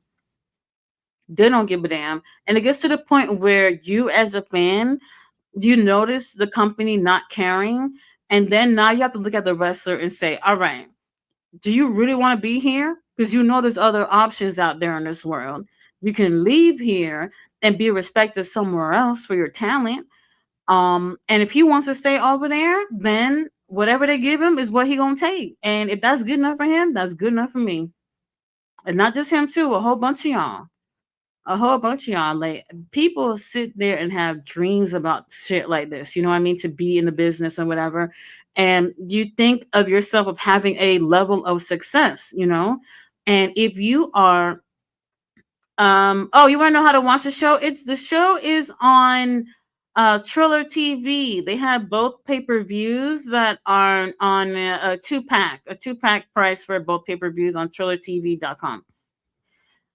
It should have been on the Honor Club if you ask me, but you know, I guess they had other plans. But yeah, you know, you dream to be a wrestler or anything in life, and when you dream of something, you see yourself having a certain level of success. Now, if you are a part of a company and you feel like you're not getting what you deserve, and even the fans are recognizing that, it's up to you to say, you know, when this little contract run out, I'm out of here. But if you decide to stay, then it's good enough for you. I can't feel bad no more. It's good enough for you. Oh no, Ace. Oh.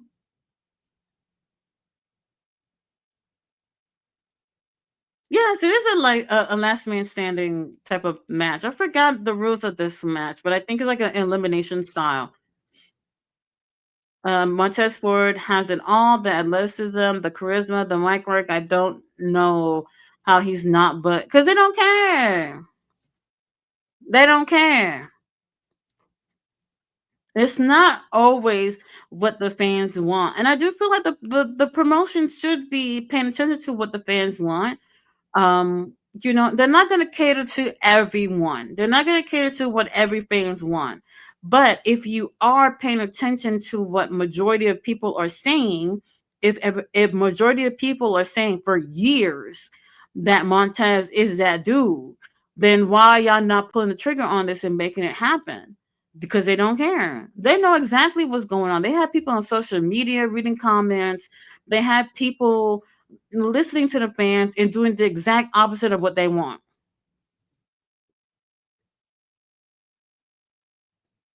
Now, who do I want to win this match? So Michael Oku's a good choice here, and um, Who is this in the ring right here? Brent, he's all right. He's all right. Nah, Ace Austin, he need more TV time. I'm not gonna say like him being in the Bang Bang Gang is the wrong choice. I don't necessarily think it's that. I don't think we've gotten a chance to see enough of Ace with Juice in Austin. If we had more situations where they were teaming with each other and not losing just about every match, then we can see if they're a really great fit with each other. And I don't think we've gotten a chance to see enough of that. But at least we know like Ace can, he could do bad all by himself anyway, and do singles action if it came down to it too. So it would be great to see more out of the Bang Bang Gang in a favorable way, so that when Jay White, whenever he come back, you know, at least the group is looking good by the time he comes back. I would really like that for them. Oh, Ace holding two men's. Oh, he is real strong. Y'all don't be seeing. Y'all don't. Oh my god. If y'all don't be seeing them on Instagram doing little workout videos, it's good stuff. Good stuff. What if matches were 15 minutes max, with the average being 10 minutes?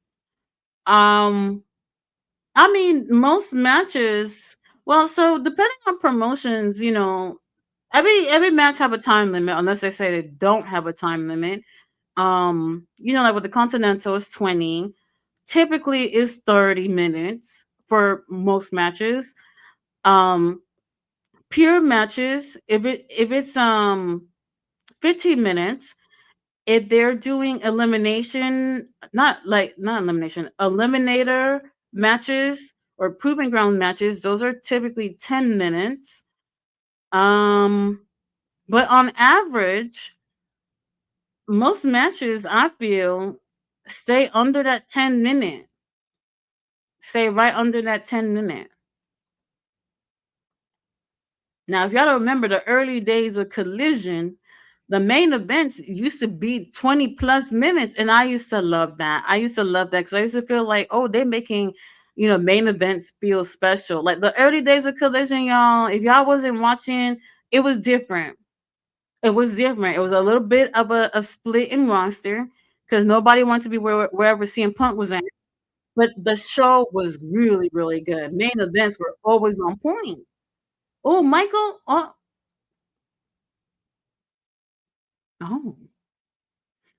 It's not looking good for Ace. Not looking good.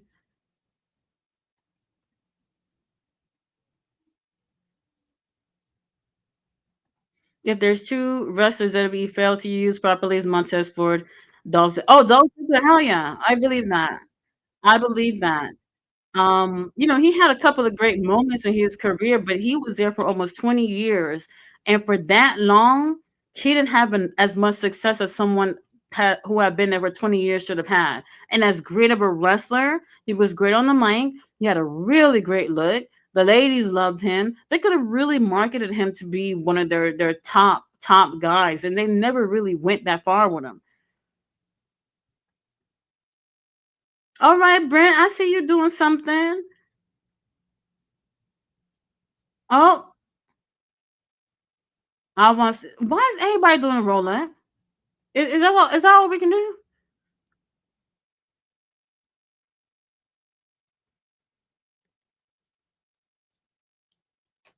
Uh-huh. Nice moonsault. Nice, nice. Michael, we taking this win? Oh, Michael Oku's on fire right now. I love it. Dolph Ziggler could have been the modern day Mr. Perfect Kirk Hennig. You know what? I hear you on that. I hear you on that. Um, a lot of missed opportunities with him. 100%. Another one who got screwed, Christian, got hella screwed by this company. Oh my god, every time I think about it. Every time I think about it, Christian, Christian left, but he came back. That's the problem. That's the problem. Basically, man, never liked that man. Never liked that man. And I feel like if you're gonna be a promoter, Look, everybody's human. Yes, you have your favorites and you have those that you don't care about. But like you have a company, entertainment company. You have to learn how to tuck your tail in and be like, maybe I might not like this wrestler, but they're really talented. The fans really enjoy them. You know, let them get what they deserve in their career. He didn't give a damn about Christian. They didn't give a damn about Christian. And Christian should have stayed away from that company since what year? They fucked things up with him with the Randy Orton situation. At that point is when I truly gave up. I was like, you know what, Christian, just leave. Just leave. They had no real plans of him being a successful top guy, like someone that they felt like could represent the company. They never felt that about that man. Especially when things split up with him and Edge. It was over. It was over. And real time, and this ain't even low key. I always thought that Christian was a better wrestler between him and Edge. Oh, what happened? He kicked out.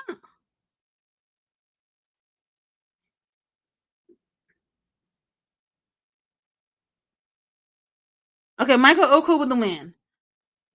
What? Okay, there was a little mix up at the end. I don't know what happened, but a little mix up. Hope he all right. But Michael takes the win. There's somebody dressed up as Hogan from the fucking top of his head to his feet in the crowd, which is crazy. Crazy. You know, one thing I don't see as often is like people dressing up as wrestlers at wrestling shows.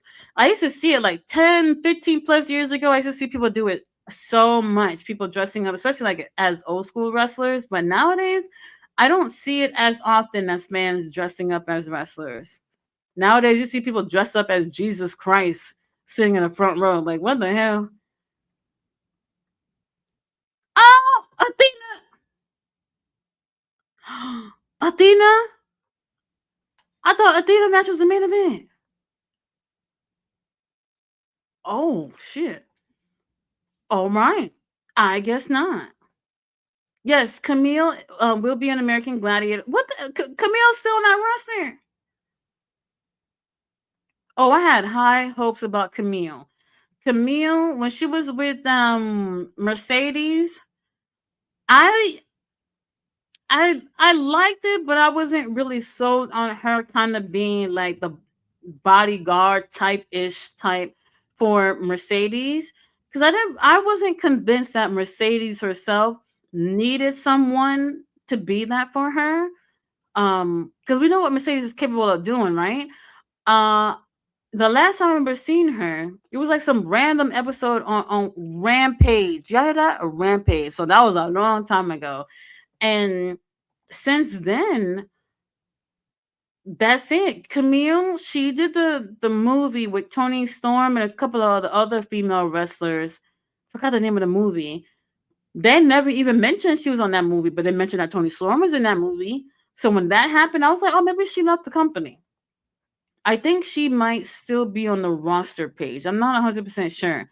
But I like her. I like her. So, you know, she's still part of the AEW roster. I would love for them to give her a chance and do some more things. Chris never got Timeless Tony Storm as well. Oh, that would be lovely. That would be lovely to get Tony Storm on there. Did he ever have Mariah on there? Or maybe Mariah saw her somewhere else. Hmm. Oh, Ariel Hawani got Tony. Oh yeah, she was over there. Darby Allin then was over there too. I thought Athena's match was going to be the main event. So it looks like the tag title match is going to be the main event. So I think this match is next with the girls. Then I'm guessing Rich Swan and Ricochet after, and then a tag title match after that for the main event. I think I'm not worried about it. I'm not worried about it. Matter of fact, I've always thought Athena could be doing more in terms of internationally. She had a couple of matches in Japan, which she should have had more. She should have had more opportunities to go to Mexico. You know, representing the Ring of Honor brand. Unfortunately, it was like definitely less than 10 times that she's been able to wrestle internationally in the past 3 years and change that she's been holding this title. I have no clue who will actually take the title off of Athena at this point. They haven't necessarily built any girl to be next in line. Like literally nobody. Nobody.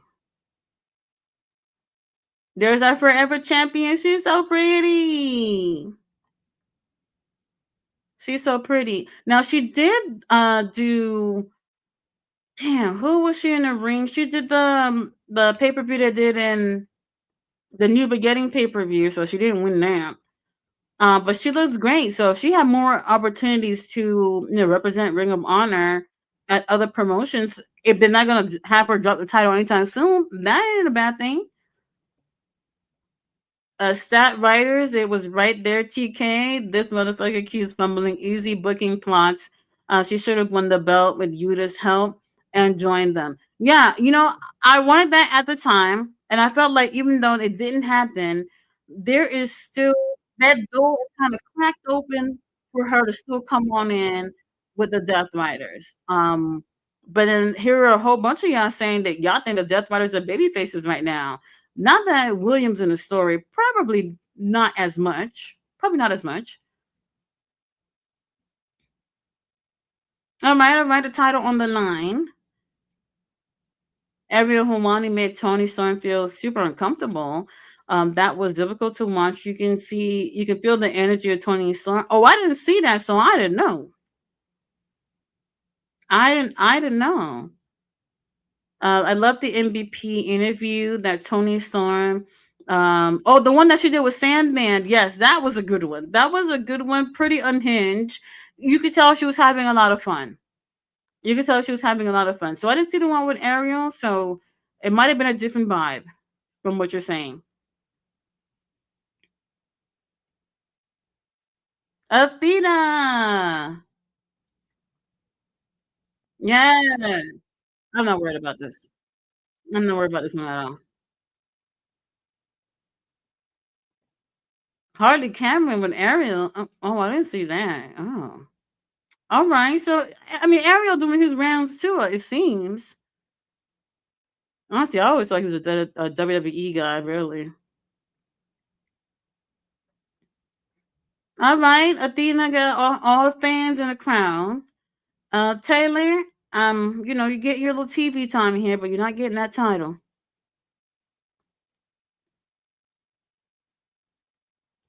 I wish AEW would sign Ricky Sosa. Well, baby, get in line. There's a whole bunch of people that would wish for the same thing too. I like him. I do like him. I think he's great.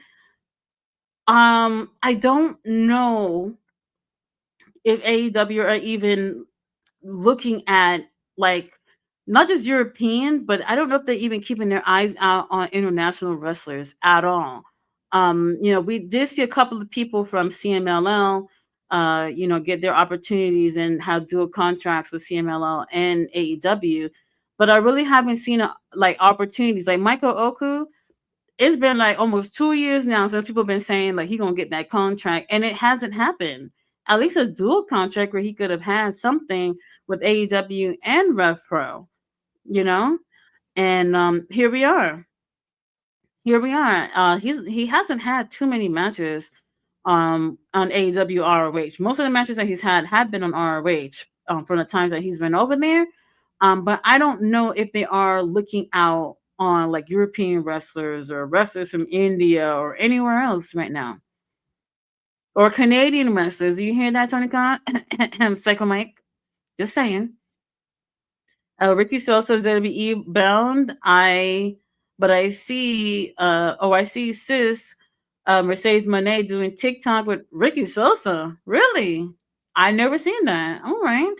I don't know if he's going there. I think he would like to go there. I don't know if they are interested in having him there. I feel like what he's most known for is his entrance, and if people really want to see, there's a lot of matches you can see on YouTube or various social medias to see that he's actually a really great wrestler and whatnot. If he goes to WWE, he will not be using that theme song. That much I do know. Um, so I don't know if they are interested. I don't know. But he has a lot of buzz going around with him. That's why I was so shocked when TNA said they were going to have him on. I was like, TNA got him already? I was really shocked. They moved real quick on that one, giving him an opportunity. All right, Athena is killing Taylor, which is what we would like, so we can retain that title. It's not looking good for Taylor real early on in the match. Sign Ricky Sosa and putting him with the Bang Bang Gang. Fletcher, hell no. You see Dynamite rating everyone, holy crap. 765,000. Oh, okay, that's pretty good. I saw that she did stuff with Kuro too, but sadly, many wrestlers still want that mania moment that they might never get. Yeah, this is true. This is true. WWE is a dumpster fire with their creative team sleeper Triple H. Dynamite hitting good numbers. Tomorrow will be some fake news trying to bring AEW down. Man, fuck all those people. The numbers don't lie. And even when they had the numbers, they're still like trying to make excuses about why it's a certain type of number. You know, if the number was real low, it would be real. If the number is high, it gotta be fake. Ugh, it's so weird. It's so weird. If you really don't like AEW, don't worry about what they're doing. Worry about whatever it is that you like. Ooh, nice drop kick from our forever champion. Athena, this don't gotta be too long. We know where it's going. We know where it's going. Oh, so when it comes to like HBO Max, from what I hear, they've never announced those numbers in terms of the viewership. So that I've actually never heard those numbers. MyAEW.com, I haven't heard of those numbers either. So I don't know if it includes that. I'm thinking that is just including what they did for cable TV. All right, Taylor, trying to get a little something, something.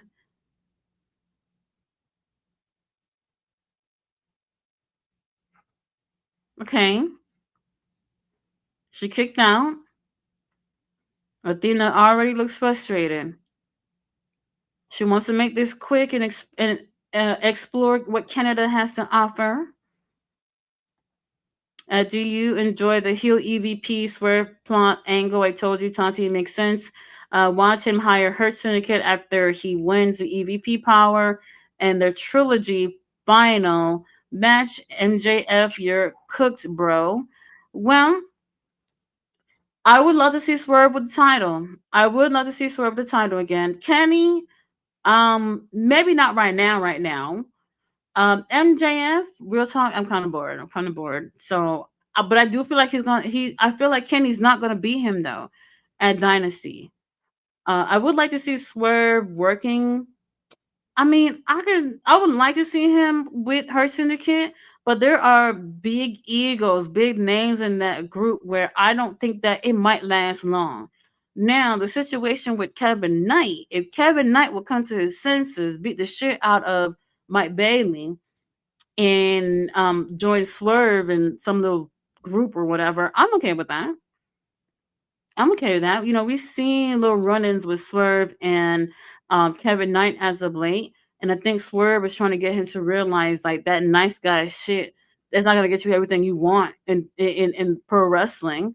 But unfortunately, it kind of does because he's a 2 times trios champion. So we'll see about that. All right, both these ladies are laid out.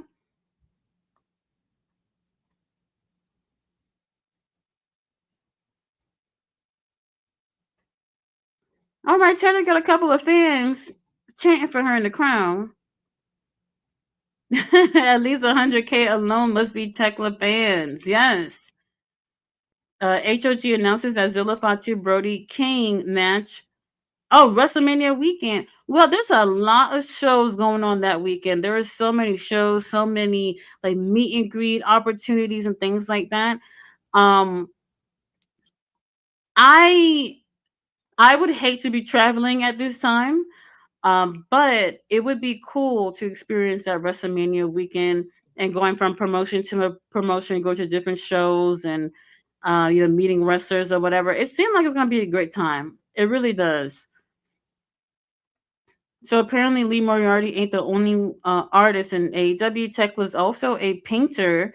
Oh yes, I've seen her work. I think they had like a they were at a museum where they had their work displayed. So that's pretty cool. So I've only seen them. Um, I don't know if any other wrestler draws. So there are a lot of wrestlers that have like other talents that we don't get a chance to see them do. Obviously in the ring. Uh oh, Athena.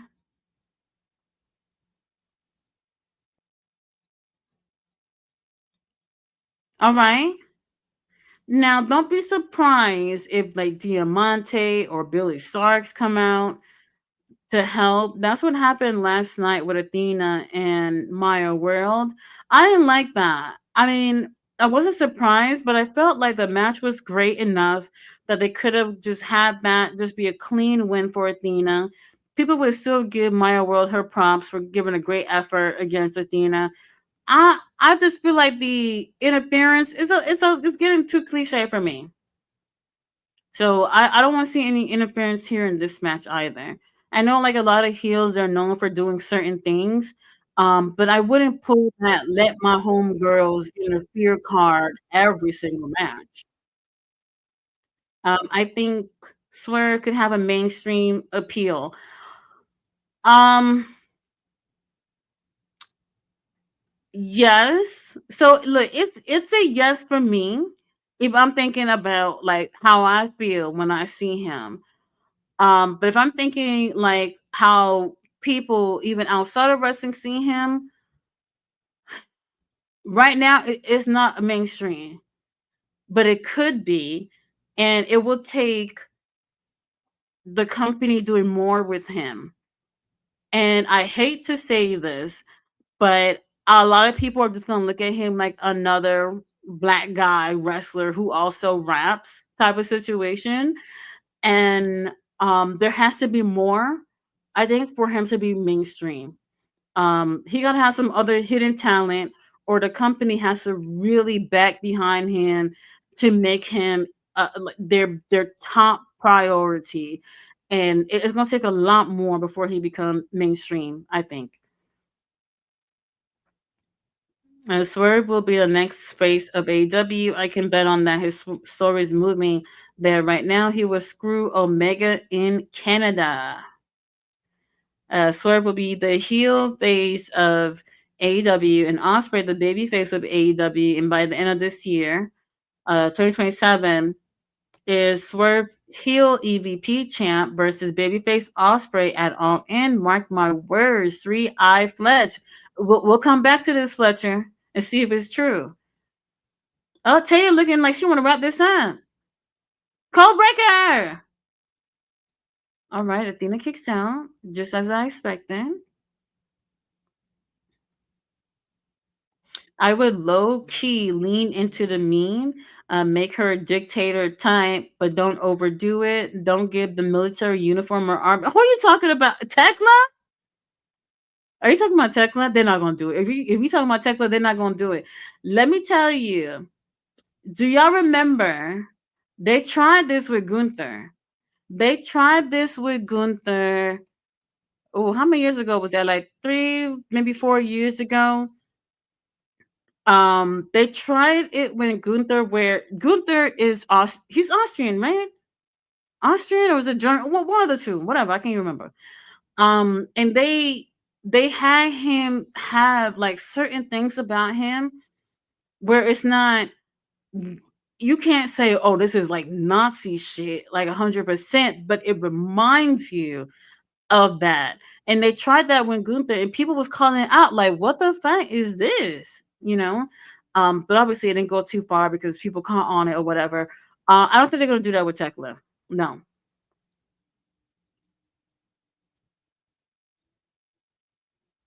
No, Athena. Yeah, if Billy Stars come out here, I'm not surprised. Ooh, power bomb, that hurt. I know that hurt.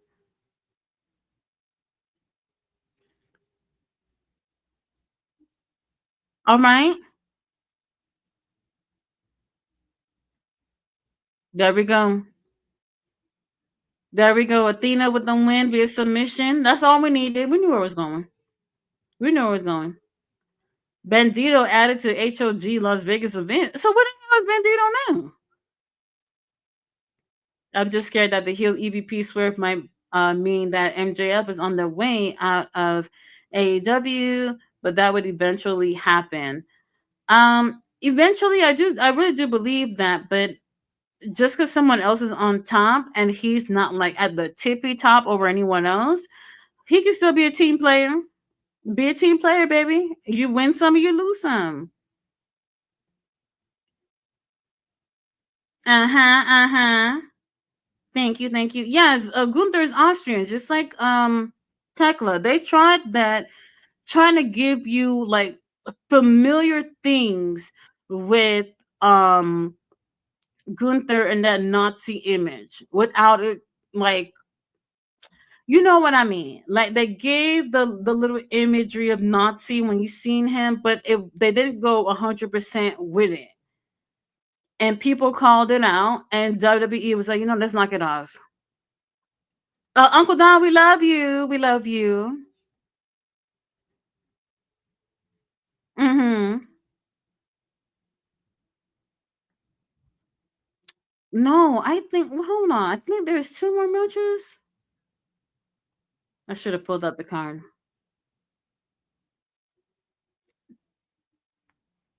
What happened? This is an announcement. Oh my god.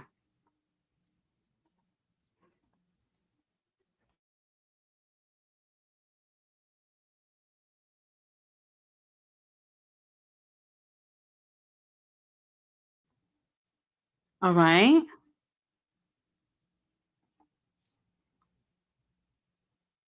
What happened? All right. They're showing something for an announcement. I thought we were gonna say something about Josh.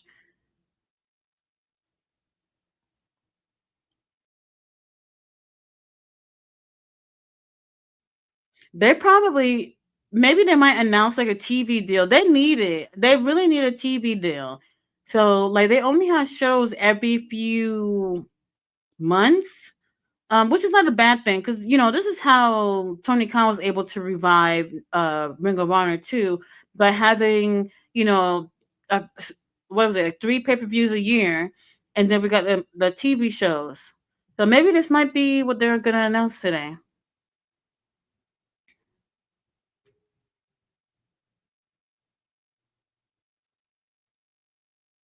Okay, July.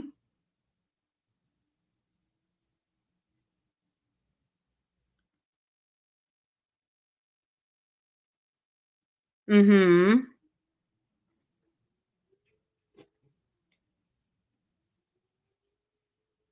Okay, Maple Leaf Pro Wrestling Mayhem in July. Oh, they got a TV deal. Aw, they finally got a TV deal, you guys. Starting in July. Hey, that's great. We've been wanting to hear this for them for a long time. It took a little bit. It took a little bit for them to get here, but they got their new TV deal. Congrats to Maple Leaf. Aww.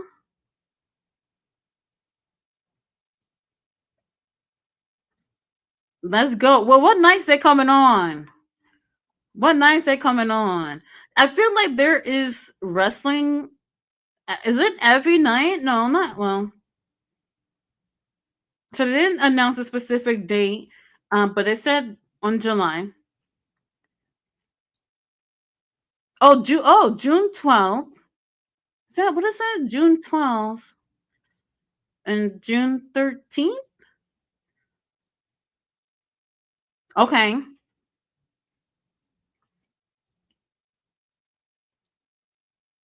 All right, all right. So we got a TV deal. This is gonna be on a TSN channel. I don't think that is a US channel. So I don't know what that means for the fans outside of Canada, but I'm sure they'll have some info on that um soon for people to know. Oh, Ricochet coming out. Ricochet. Ricochet, we love you. I don't care what anybody's saying about you right now. I love you. Side note, Bandito tag partner Brody King is also competing on the event. He is set to face off with current HOG Crown Jewel champion Zilla Fatu. And you know what? Shout out to HOG. They bringing in some really great, credible wrestlers to go against Zilla Fatu, which he can definitely use. Um, I didn't see when that show's gonna be. I want to see what Zilla does with a wrestler like Brody King. Ricochet, all right, Ricochet. I was about to say our national champion, but that's not the case anymore. Fletcher says he will be the Menace Monster heel EVP, moving strings to get the world belt, hiring Hurt Syndicate, putting gold on them, dethroning MJF, and eventually Brev dethrone. So you know, Fletcher, him with Hurt Syndicate, I wouldn't mind seeing them have an alliance with each other, but I can't see if you're saying like Swerve to be like a leader of them and like leading them to getting their own titles and doing other big things, I don't know. Now, if Swerve is working with younger cats, maybe. Fletcher, I don't know what channel. So they announced the channel that's going to be on in Canada, but I don't know if they have something specifically for international fans or fans in the US or whatever. So hopefully they announce that. Rich Swan, why he look so different?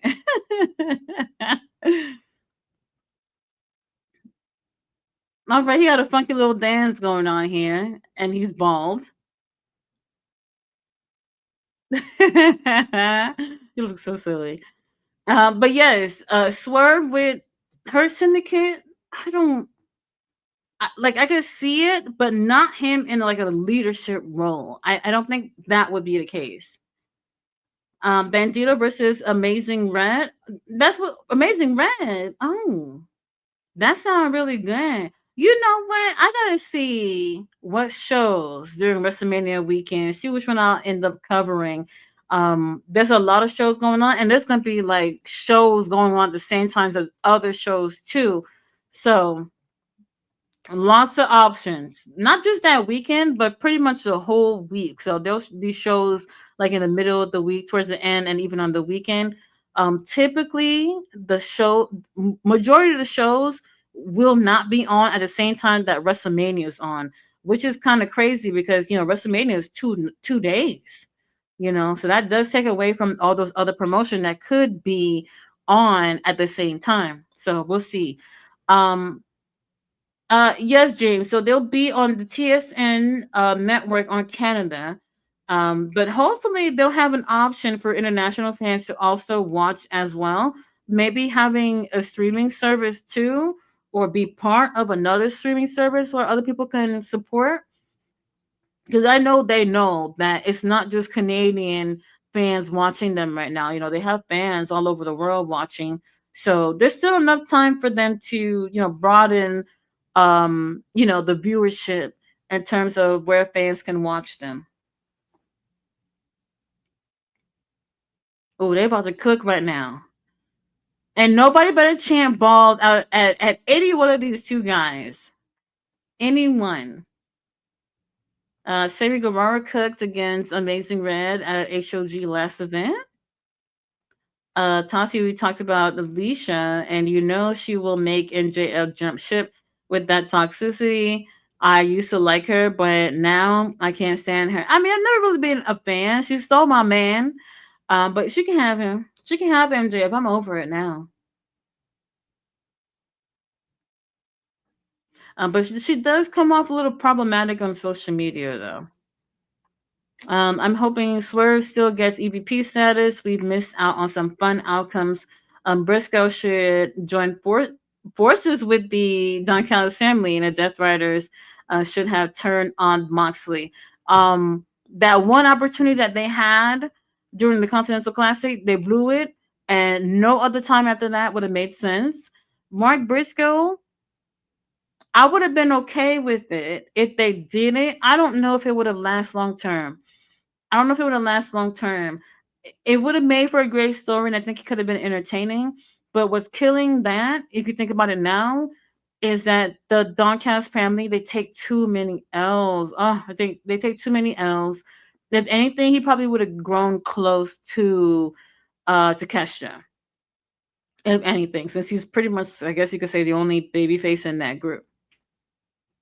All right, Rich, Ricochet, whenever y'all feel like getting started, we'll wait.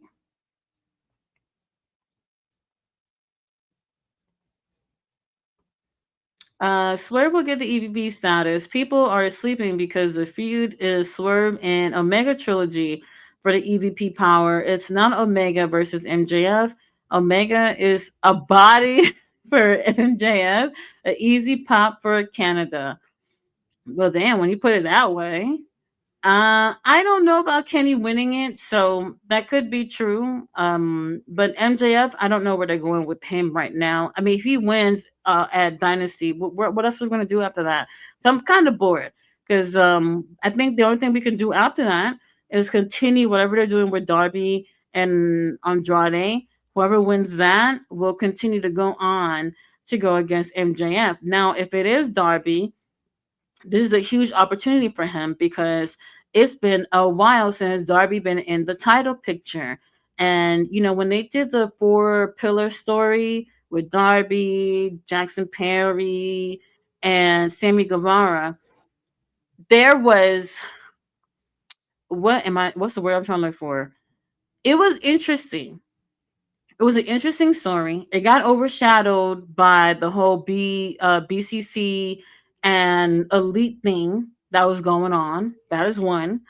And then um when you watch the four of them doing like the promos, they had several nights that they all had promos all at once in the ring or whatever, and you clearly see that MJF was a different level from the other three. Darby, obviously one of the fan favorites, but like he's not strong at promos either. And you know, since that whole thing with the four pillars had died down, that story, everybody went their own separate ways, but it didn't get better for anybody. You know what I mean? So Darby Allin pretty much been coasting at the same level since then. You know, he went on to do that whole thing with Sting at the end of Sting's career, but that was it. That was it. You climb Mount Everest. I ain't got nothing to do with wrestling, but you know, that's something. Jack Perry damn near got fired, went to New Japan. He became heel and it worked out. Then he came back and now he's a babyface again. And then there's Sammy Guevara. I don't know what's going on with that. Ricochet looked like he about to leave. Red Swan's like, baby, you're not going nowhere. I'm not gonna let you leave.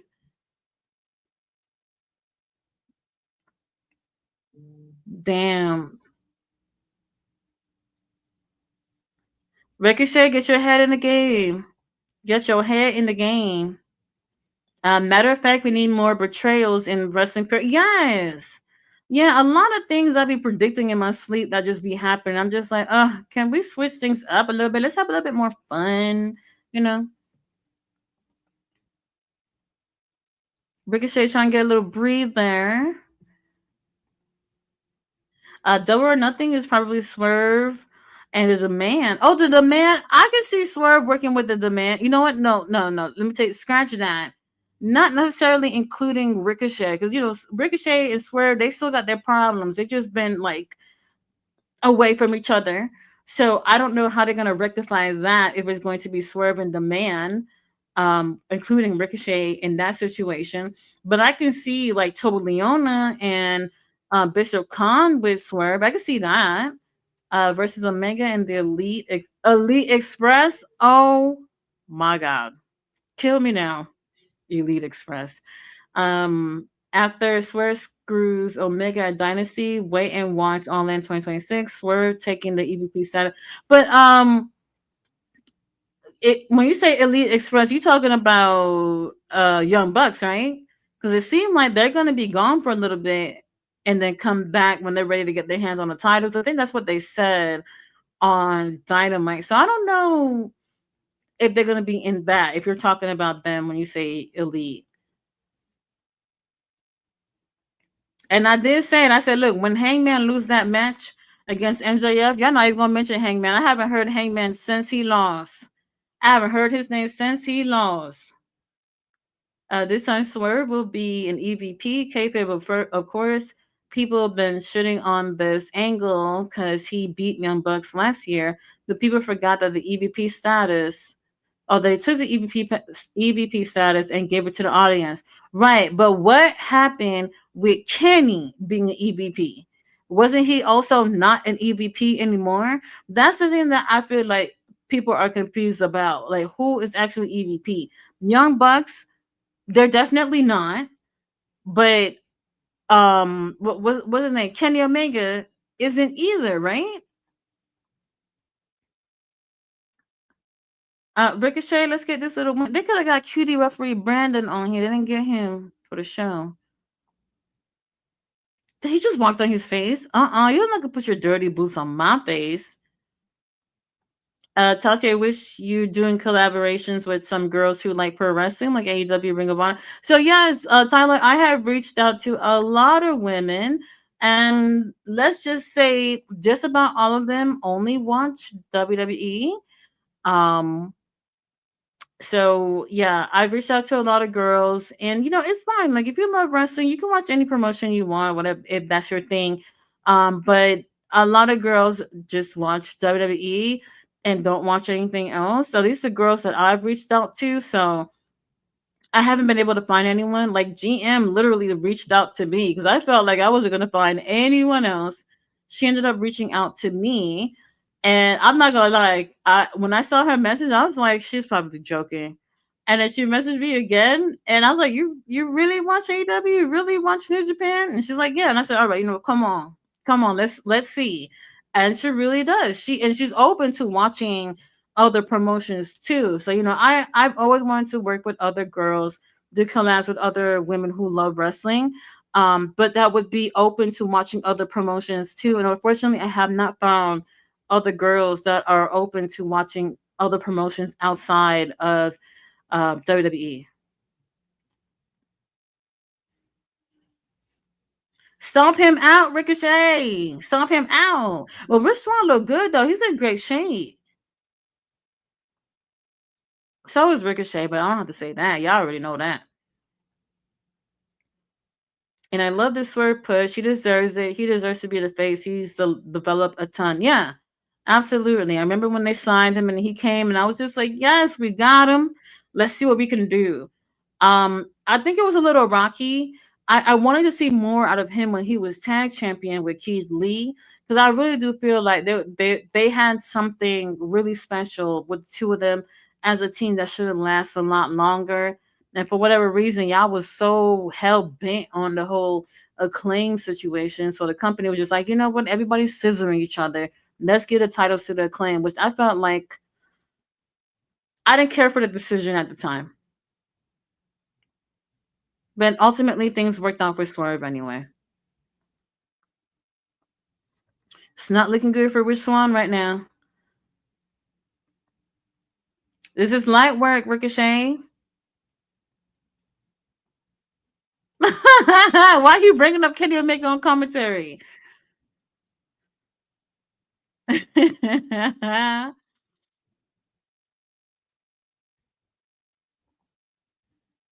Mitch, yeah, we're all so cool.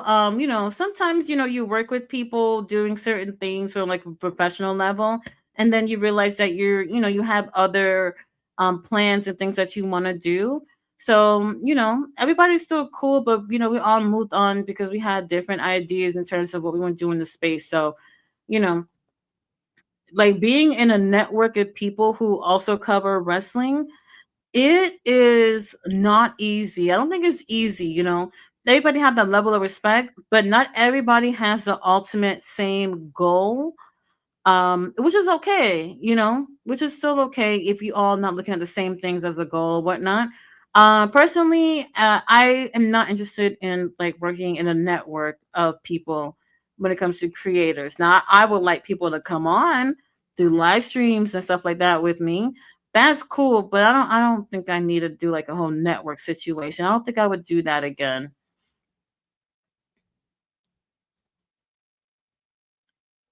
Hey, let's go, Rich. Let's go.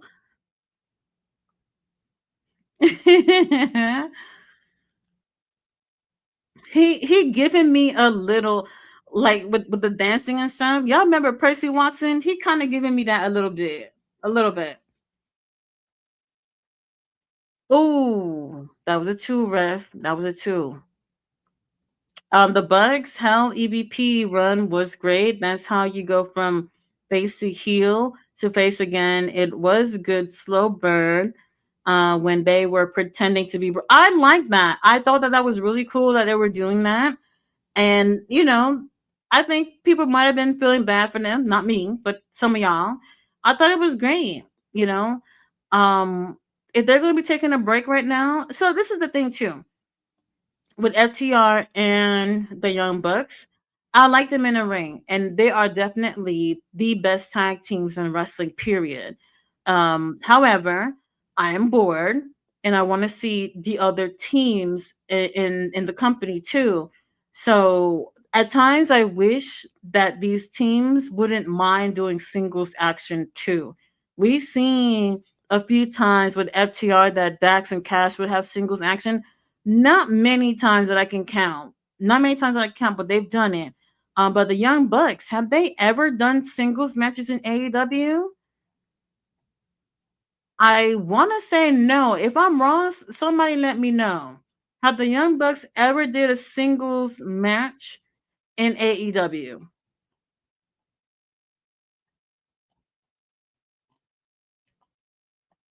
All right. Make sure you're going to put in a little bit more work. Hmm. They are really similar styles. Their styles are very similar.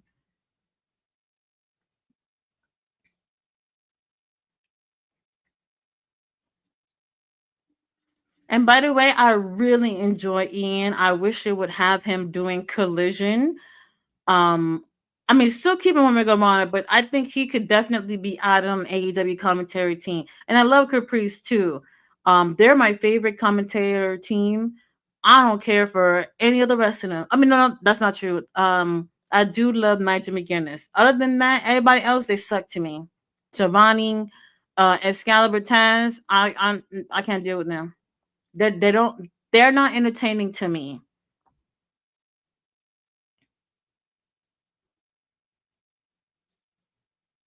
And I don't think that the man's going to get involved in this either because they're going to be coming up in the next match. So Ricochet going to have to handle this one all on his own.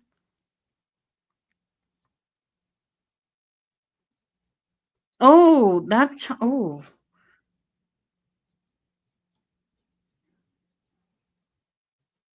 I always feel like it's worse like if you're all sweaty or if you got baby oil and you get chopped. But maybe dry skin might be worse because like you could probably like with a chop you can probably break the skin with a chop or two. So it'd probably be worse than the skin. Oh, that kick. Oh my god.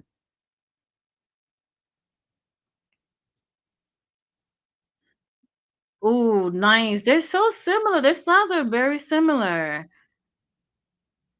You never really realize that until like two people get in the ring, how similar or how really different two wrestlers can be. Ooh, that was a two. Ricochet barely kicked out. Rich Swan, where he signed that? Is he signed anywhere? Is he a free agent? Does anybody know? Osprey will eventually get his push, but it's swerve time. The UK Bruvs gotta chill. He will win the big gold. I want to believe you, Fletcher. I'm not 100% sold on it because I really do feel like AEW is really gonna want to use that moment of him, winning the world title at London. We don't know where the pay-per-view is going to be in next year for All In. I don't know if the company's going to wait for, what is it, like over a year, and what, a year and 6 months or something like that for him to be champion. That seemed like a long time when we think of AEW's track record and where they may want to go with Will Ospreay.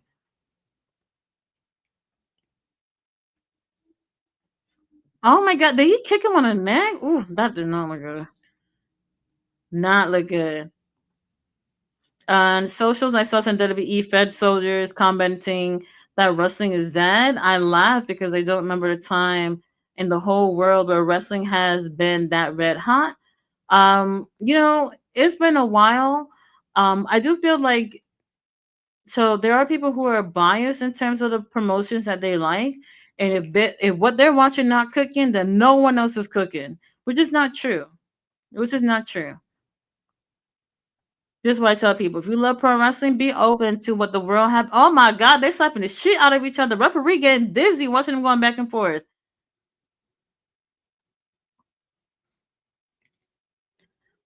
Oh, ref just got in between it.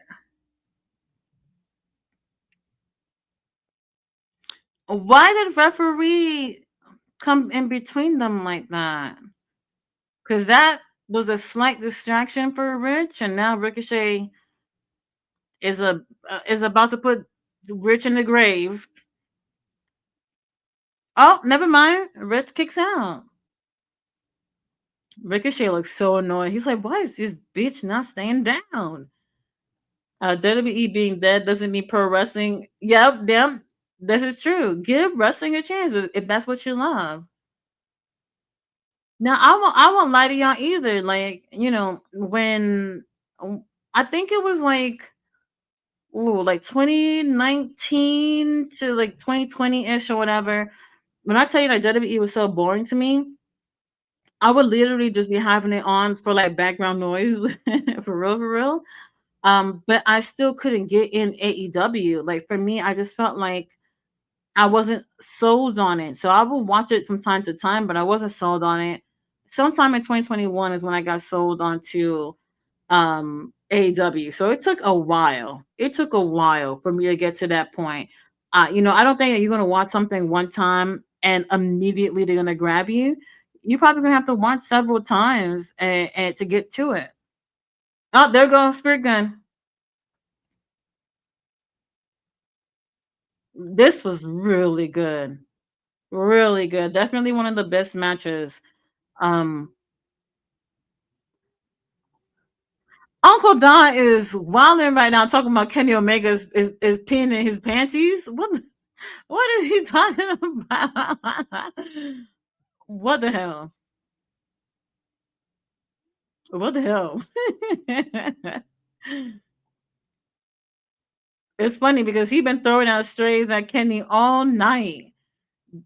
Kenny probably not even in Canada right now, nowhere near any of this. This was really good. Definitely one of the best matches. Osprey sells a lot of merch. Apparently so. Expect bro to, yeah, the merch situation. They just announced that they're about to have like, what is it, football jerseys? Football, like soccer jerseys for some wrestlers. Um I know they have one for Osprey. They have one for Swerve, Willow, Darby, Kenny. Osprey, he sells the merch. This is true. He does. And y'all look, if they put a title on Saraya for no reason at All In, for no reason, just because they were in the UK, imagine what they would do for William. Imagine what they would do for William. So I won't say that it won't happen this year, especially if they don't think that they will be at London next year. If they know for sure not going to be there, they're going to go with that opportunity this year, I think. But I'm not 100% sure. And the reason why I say I'm not 100% sure about William winning that title is because he just had a pretty bad injury, had surgery. A neck injury is no joke. I think he should be starting off small with a mid card title. The Continental thing, I don't know if it will end up being for a title situation in the long run. But I think they should start off small with him. So they get the unfinished business with him and Death Riders. Cool, we can get that out the way. And once that's over, I feel like they would move towards the world title at World's End. But then again, not World's End. What I said, World's End, All In. Now we predicted this last year too. Remember? But it was Hangman that won the Owen, and it was so close for William, so close. And I kept thinking like it's gonna be William. Like why not? So I was surprised that it didn't go that route. And then here we had Hangman going to finish this story thing with the Death Riders. So it seemed like that's the route that they're going, but I don't know.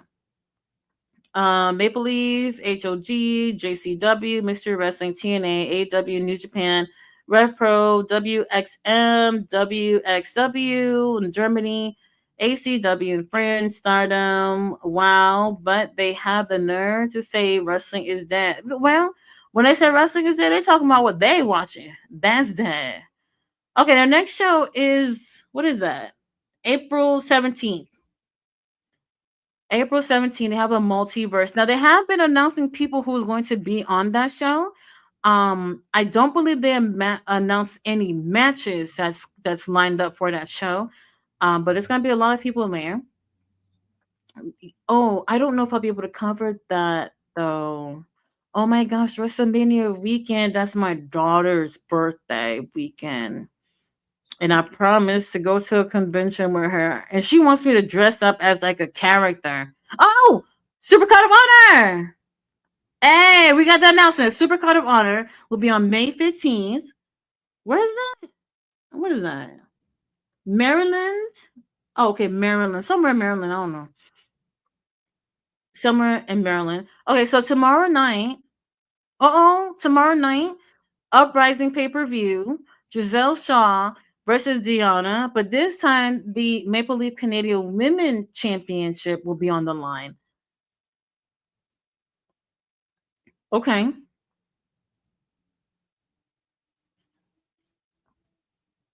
They getting words, something.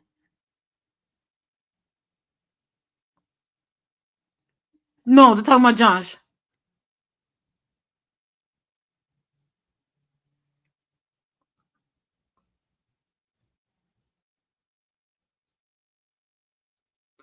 Oh, they're calling an interim title. Steve Macklin, Josh Gresham, Psycho Mike, Stu Grayson, Restaurant, Rohan Raja. Oh,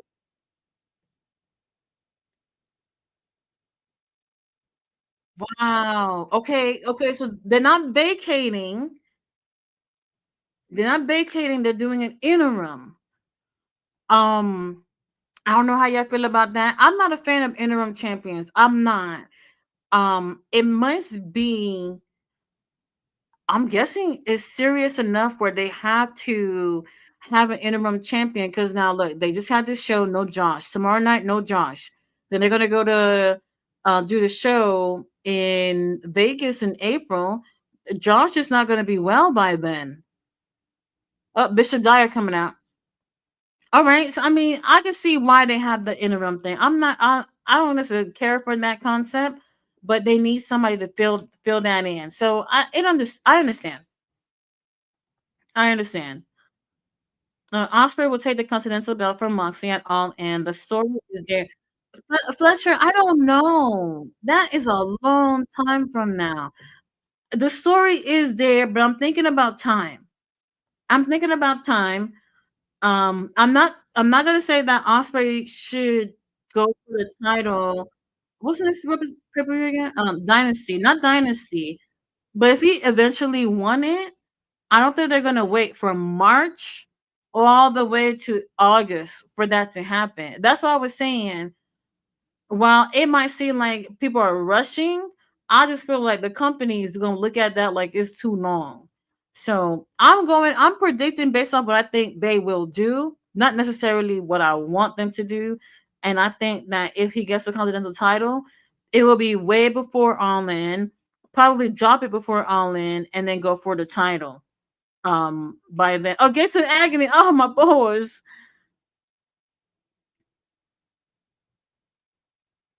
Oh, they look so. Oh my god, they look so good.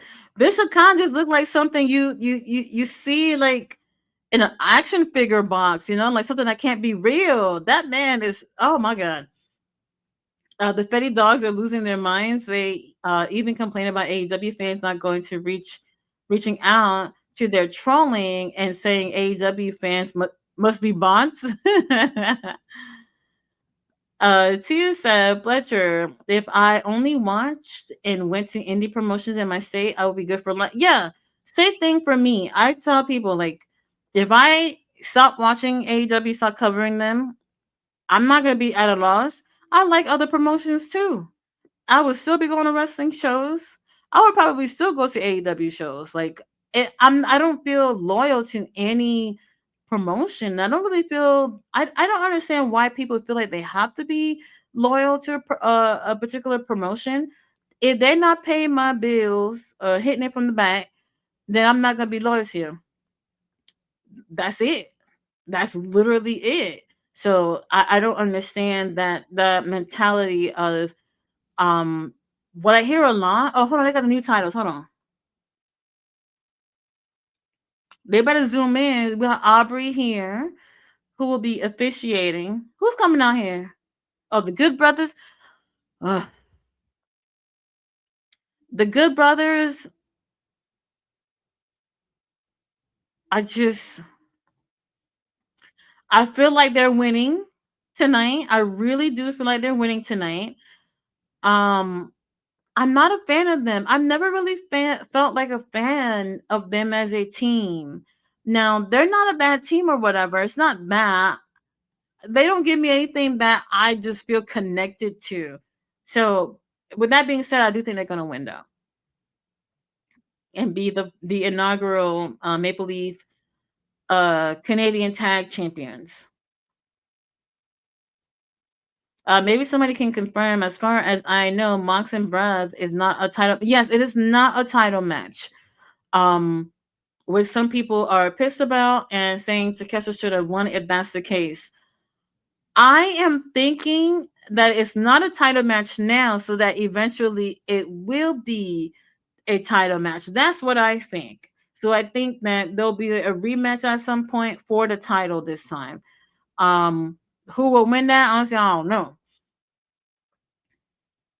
So if Moxley loses, and it's a no, and it's not for the title, at least he wouldn't have to give up the title, right? But then Williams' argument would be like, I beat a champion, I can go against this champion again, but this time for the title. I'm guessing that's the route they're gonna go with, and there's a possibility of him winning the title.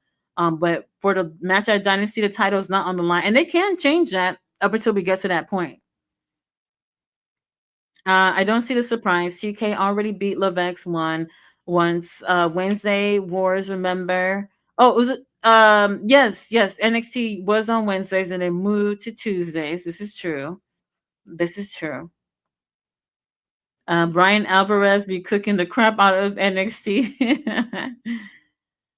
People want cinema and storylines, and when they are being cooked, they want dream matches and bangers instead. Gotta be patient. I'm letting them cook to see how it goes. Yeah. Fans, they want to see it go one way, and it's probably not going to go the way that you want it to. But sometimes it's easy to predict the route that they're going.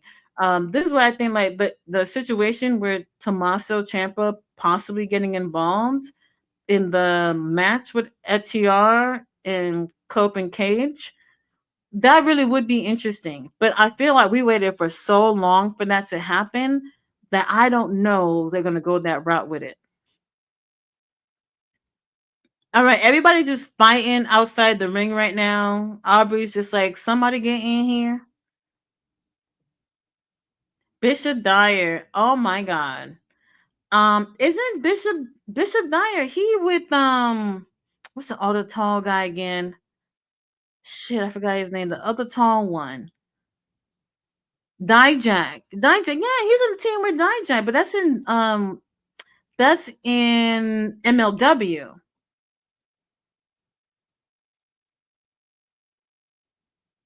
All right, everybody is on 10 right now, fighting outside the ring. Now, if you ask me, all right, we got two people in the ring now. We finally got two people in the ring now. Um, Gates and Agony would look nice with titles on, but I'm just being biased if I say I want them to win. But like I said, Good Brothers, I think will take that one. I want to see. I want Cinema, but Monk's hogging, and minutes is not it. I like the guy, but it wouldn't hurt him to fall back. Familiarity breeds contempt. Well, damn. Um, John Moxley has. It's like I'm trying to defend him, but I also see your point at the same time. John Moxley, I can't tell you the last time this man has taken like a whole week off. Like it's been so long. He's been one of those guys that's been putting in so much work for the business, and for this AEW for that matter. And I have the utmost respect for John Moxley. Um, but I understand the frustration with the Death Riders constantly being on TV. Like I said, it don't bother me. But when you think about it, with them constantly being on TV and they're going against all these other teams or all these other wrestlers in singles action, they are still taking a lot of the wins right now. If they don't come on TV for a week, we would be all right. We would be all right. All right, Doc Gallows in the ring with Bishop Khan. The last time that the Good Brothers were here, they had two matches with the War Dogs, and it was with Drilla and uh Gabe was in one of those matches. Drilla and who was the other one? Now I'm trying to remember. I feel like I've seen a million matches and can't remember, but that last match that they were there, I felt like they were not in great shape. Talking about the Good Brothers, they didn't seem to be in great shape to me.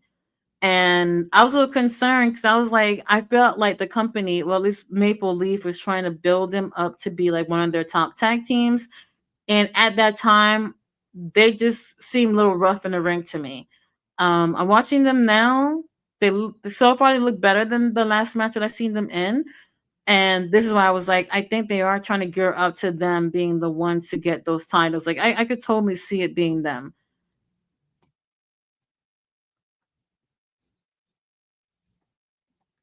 And this is our main event, you guys. We are already here. Um, Now that I'm thinking about the whole interim situation, I think that's best case scenario. At least they won't take the title off of Josh. Having someone else that can take be the top guy would be great. I didn't even see who all else was in there. I would be biased to say Psycho Mike because I love him. But I need to see everybody who's going to be on there. And tomorrow night we'll have our winner in a main event. Oh yes, and Gates of Agony, they have improved. Have y'all seen them in the very beginning when they started tagging with each other a few years back, like 3 years back, something like that? Um, it was shaky. It was pretty shaky with them, and they have put in the absolute work, and you can see the improvement. They look good. You been told Leona, you see him doing his little dieting thing. He at the gym. His physique has improved. Don't lose too much weight now because I like you how you are. But you can see him and his improvements in the ring. And working with Ricochet, I think, has also been good with for them too. They work well together. So I'm hoping they put their eyes out on the trios titles in the near future. All in Wembley card will be Mox versus Brub, no time limit. Continental Classic Championship. Okada versus Takeshita International. Takeshita and Okada, I do feel like they are saving that for All In. I'm cool with that. FTR versus Copen Christian versus Young Bucks. I don't want that, but if they did it, I wouldn't be surprised. And then we have Swerve versus Omega Trilogy finale for the EVP status. Mm, that's a possibility, but the tag team triple threat, I'm not interested in seeing it. This is why I keep saying y'all, where are the other teams? Where are the other teams? Totally on it, baby. You got to go out. They tagged you out.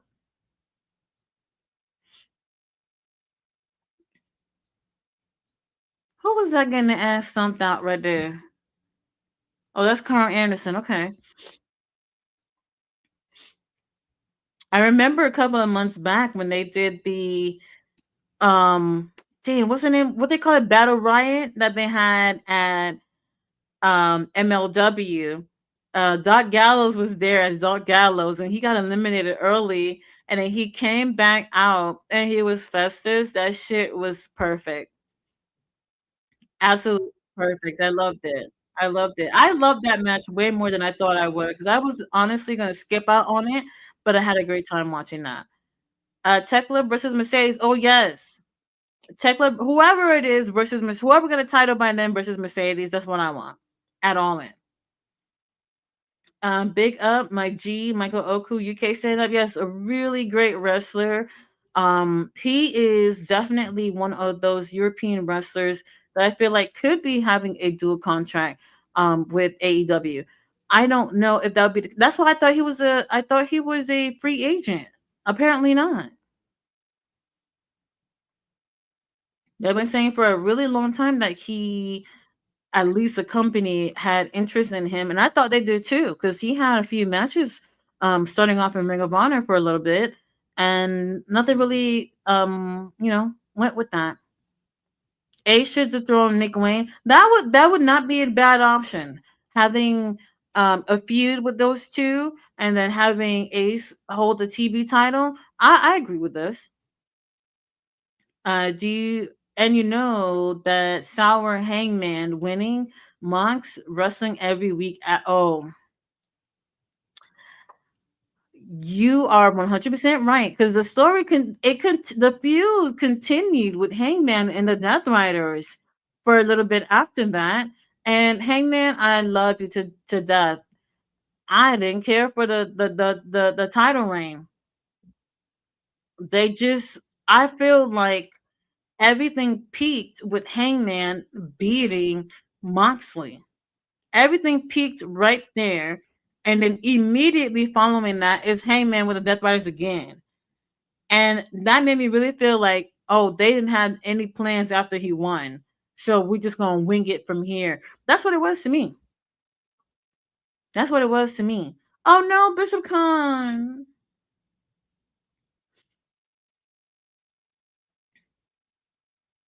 Okay, so the dates that they announced was the dates that they were doing the tapings.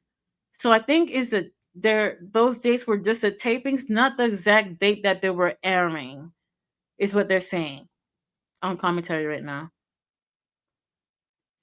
Yes, Oku won. A title shot at MJF. I don't know about that. I don't know about that. Probably not. Probably not. But that would be great though. That would be great, especially since we're seeing MJF going to other promotions, indie promotions.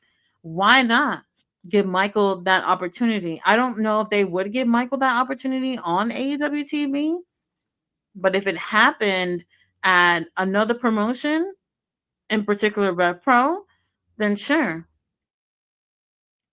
Oh, it's not that dragon screw on Gallows' leg. That leg already cooked up already, so it's not looking good. It's not looking good. Bishop Khan, please. Oh shit.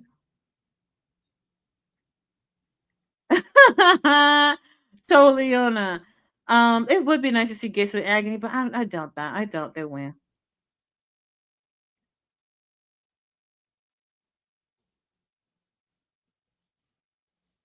Oh yes, a lot of people love to dress up as Sting.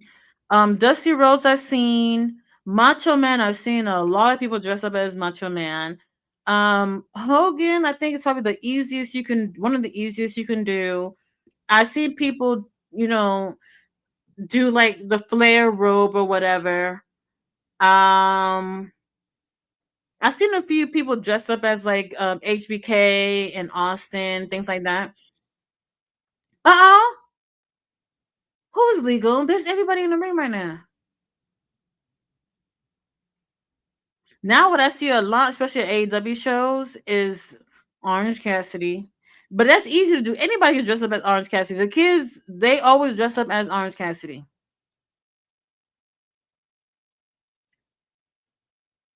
There's a guy who is a fan here in Texas, and even when I go to other shows like indie shows and things like that, he always have like his hologram mask or whatever. So he's always doing the hologram thing. I guess he love hologram. So it really depends. Certain wrestlers are easier to do, especially if you resemble them in some ways. And then you could take the easy route and just do like Orange Cassidy. Everybody got a denim jacket in their in their closet. All right, everybody laid out. To be honest, I'm not sure who's legal because a lot of people could have been coming in and out, but I think it might be Toa. I'm actually not sure. Oh no, Doc Gallows is here.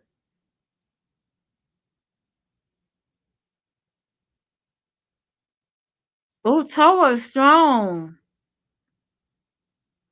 A double Samoan drop. Oh, I love me a strong man. November 2024. Last time Camille was on AEW. My God, that's horrible. That's horrible. If she's not injured, that's horrible.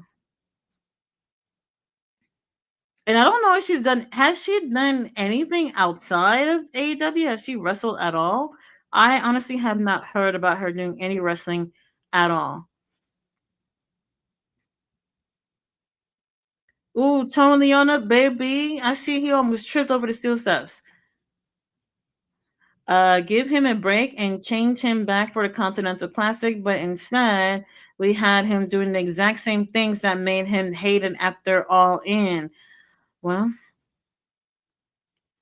I just realized both Hangman title reigns were shitty. They were. They were. And the company had an opportunity to make the second one better. Oh my God, they won. And then I said the Good Brothers are winning.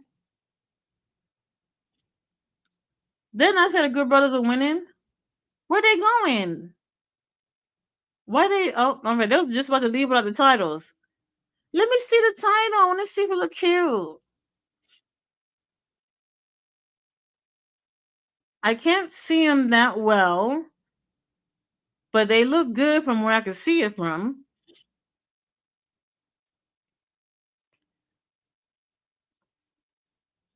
All right,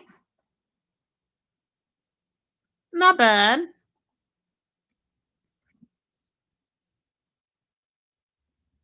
Not bad. I mean, we knew it.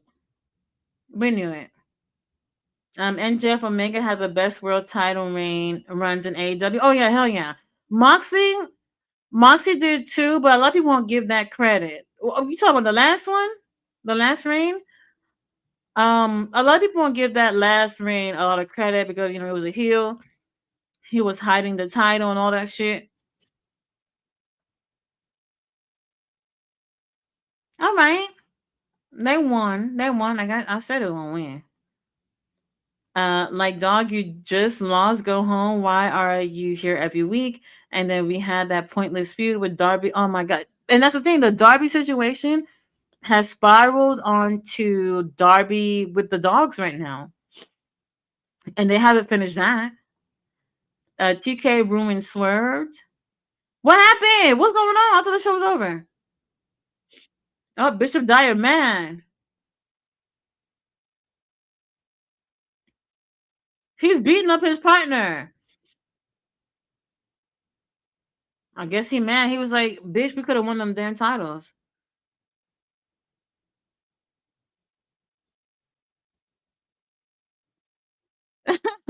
He mad. Well, you win some, you lose some, Bishop. We have to put in that work next time. That's probably setting up for them to go 1-on-1 tomorrow night, I'm guessing. Because we need some matches on the card. TK Bruin swerved Rain by having him tap out to nostalgia Daniel. Oh my God, Danielson. Shake my head. I'll never forget TK. Never forget TK for that. And putting the TNT belt. Oh, on Dustin. I ain't like that. When they put the title on Dustin, I couldn't believe it. I know a lot of people were shocked at All In. Mega Andrade, Darby Allen will be bodies for NJF till EVP Swerve dethrones him. I feel, but I don't want to watch NJF versus Darby now. Yeah, I'm bored. I'm bored. I'll take Andrade. I'll take Andrade. If they're going to do Darby and MJF, I feel like I don't think Darby would win, but Darby really needs to grow with the feud with MJF. Wonder when Athena's actually losing because she's great. I prefer her in AEW challenging for Tekla belt. I say never. I say never. It really does feel like that at this point. Even Darby was like, I thought I destroyed them. Don't forget about Mr. Hype Kuro from France. He's the other dude with the fire entrance like Ricky Sosa. His moveset inspired on Okada. If TK wants to bring AEW to France, sign that dude. There's a lot of great European wrestlers that could be signed. Stop talking about WWE or someone will pop up on Tati. My bad. It's okay. It's okay. Oh, if WWE signs Michael Oku in the mirror, then we riot. Oku versus Okada was mad underrated. This is what I'll be saying. Like, if people are working with AEW, but they're not like signed to like a lucrative contract with them, don't be surprised if WWE can snatch them up too. Because if they don't have that contract with AEW, anybody who's watching the product can also feel like, okay, well, I'm seeing so and so doing good in AEW Ring of Honor. We'll snatch him up. He could be one of them if that's what he wants. David Bond, hello, how are you? Agreed about Christian Cage. Tati WWE always looked at Christian as Edge's shadow. Sadly, that's why he had to leave and cook in TNA. He did. He absolutely did cook in TNA. Unfortunately, that was one of those situations where I think a lot of fans probably felt the same way about Christian, and unfortunately, it took for him to leave, not for WWE to realize what they had. I think they always realized what they had. They just didn't want to put him over, you know. But I think he's good here in AEW. So I'm sure him and Adam gonna finish a career here. Let's see. Oh, and TK, I hope this Persephone build and Ring of Honor better and with Persephone being the one to dethrone Athena. All of us love Persephone. Well, that one I'm not sure. Because I've seen them build up quite a few girls over the past 3 years, and obviously Athena is still retaining. Oku won't go to the other side because that would mean he would stop doing UK. Oh yes, if he go to WWE, this is another thing too that I feel like some wrestlers don't choose to go to WWE. They won't be able to have that freedom to also go to other promotions too. So Michael Oku know that if he were to sign with WWE, no Red Pro, no nothing going on after that. And a lot of wrestlers feel like they don't want to be in one bubble. So like if you do go to, somewhere like AEW, you can see them at other promotions too, instead of just being locked down in one place. So it's gonna be a decision that he's really gonna have to think of, like, do I just want to be at this one place? And if that's the case, then he'll go. Please push Maya World, make her dethrone Red Velvet. She's my new crush after our beloved Mina now. Why you put the national belt on Jack? Ricochet could have. Well, they did advertise him to have the not international, national title on the line, but he just lost the title. So, yep, that's not happening. Black Star says, I'm just here to enjoy wrestling. Don't mind me, ladies and gentlemen. Do you think Persephone could dethrone Athena? Um, I would like to see it, but they would really have to put in the work with her because, like I said, Athena been champion for a long time. Whoever it is that beat her really have to earn it. She's put in some work. I don't know about her winning. If she were to beat Athena, I don't think she would be CMLL Women's Champion at that time. So I think he'll probably lose it. She'll probably lose it by then, and then really get serious with her feud with Athena and possibly be the one to dethrone her. I said this about a lot of other girls in the past, and it just hasn't happened. So my hopes on it is kind of low, kind of low. Ricky Sosa would fit NXT like a glove since they lost Trick and Javon to the main roster. Um, I don't. So another thing about WWE, they're not always quick to just throw somebody on NXT. They'll probably go to Performance Center. Should they can even stop at Evolve before they get to that point.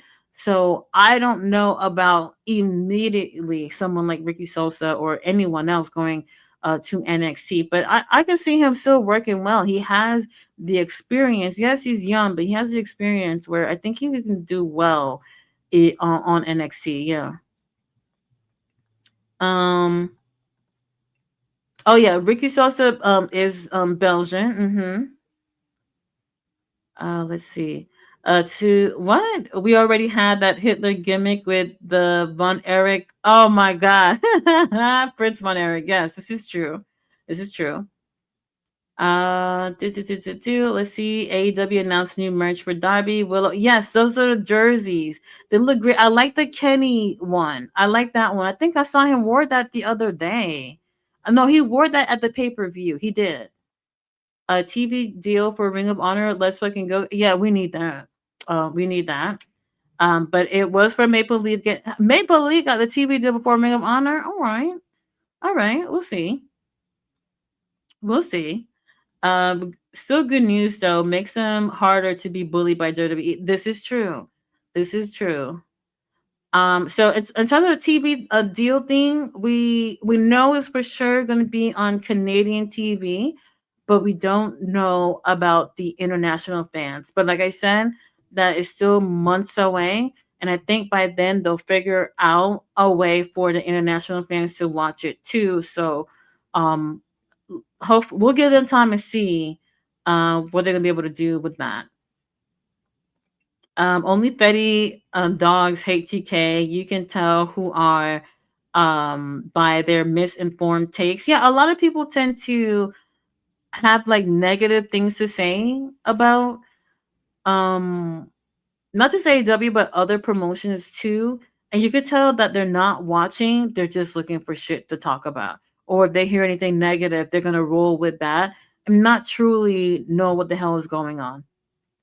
Official news: Chris Bay announced on Live TNA that Rick. When this happened? Is this true? Is this true that they got him? They got him. Oh my god. Well, damn, they got him. Tony Khan. I told Tony. I said, "You this is a thing too. I don't know who's over there scouting in AW. We are full, but we damn. All right. Well, congratulations to Ricky Sosa. I'm a little salty about it, but what can we do? What can we do? How big is TSN? I'm European. I honestly don't know. That's in Canada, so I don't know how big they are. I'll have to look that up and see. So my question: will Josh Alexander be on TSN? Well, so based off what they just said, they're gonna get an interim champion. By the time that they do the tapings for the show, it's gonna be done in July. He might be good by then. So if they're doing tapings, those tapings will be done on dedicated days, and he can probably make those tapings since he's gonna be champion by then anyway. Unless they vacate, which I hope they don't. Swear with her syndicate and Kevin Knight as a young, but Kevin Knight, I would like that. Swear with STP. Um, I would have to see. I would have to see. I'm not sure. I'm not sure. It takes some It will take some time for people to follow AEW. They are converting slowly for the popular channels. Some flat out say it doesn't bring in money, even though they acknowledge. What do you mean it doesn't bring in money? Like in terms of, okay, I know what you're talking about. Because I get this comment too.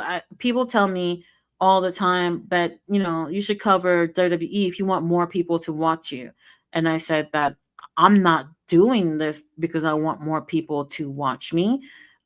Like, this is for fun. This is because I love to talk about wrestling, and I found people who watch my channel that enjoy it, and this is it. Like, I'm not looking for views, I'm not looking for anything else. So other people, they do this because they want the views, they want to be famous or whatever. I have no desire for any of that shit. So I'm only going to cover whatever I like. So if at some point, if I don't even like AEW, I won't cover it and I'll move on to something else. I will always find something to talk about when it comes to wrestling. Let's see. I'm starting to see a ton of WWE content creators moving. Yes, oh my god, this is so true.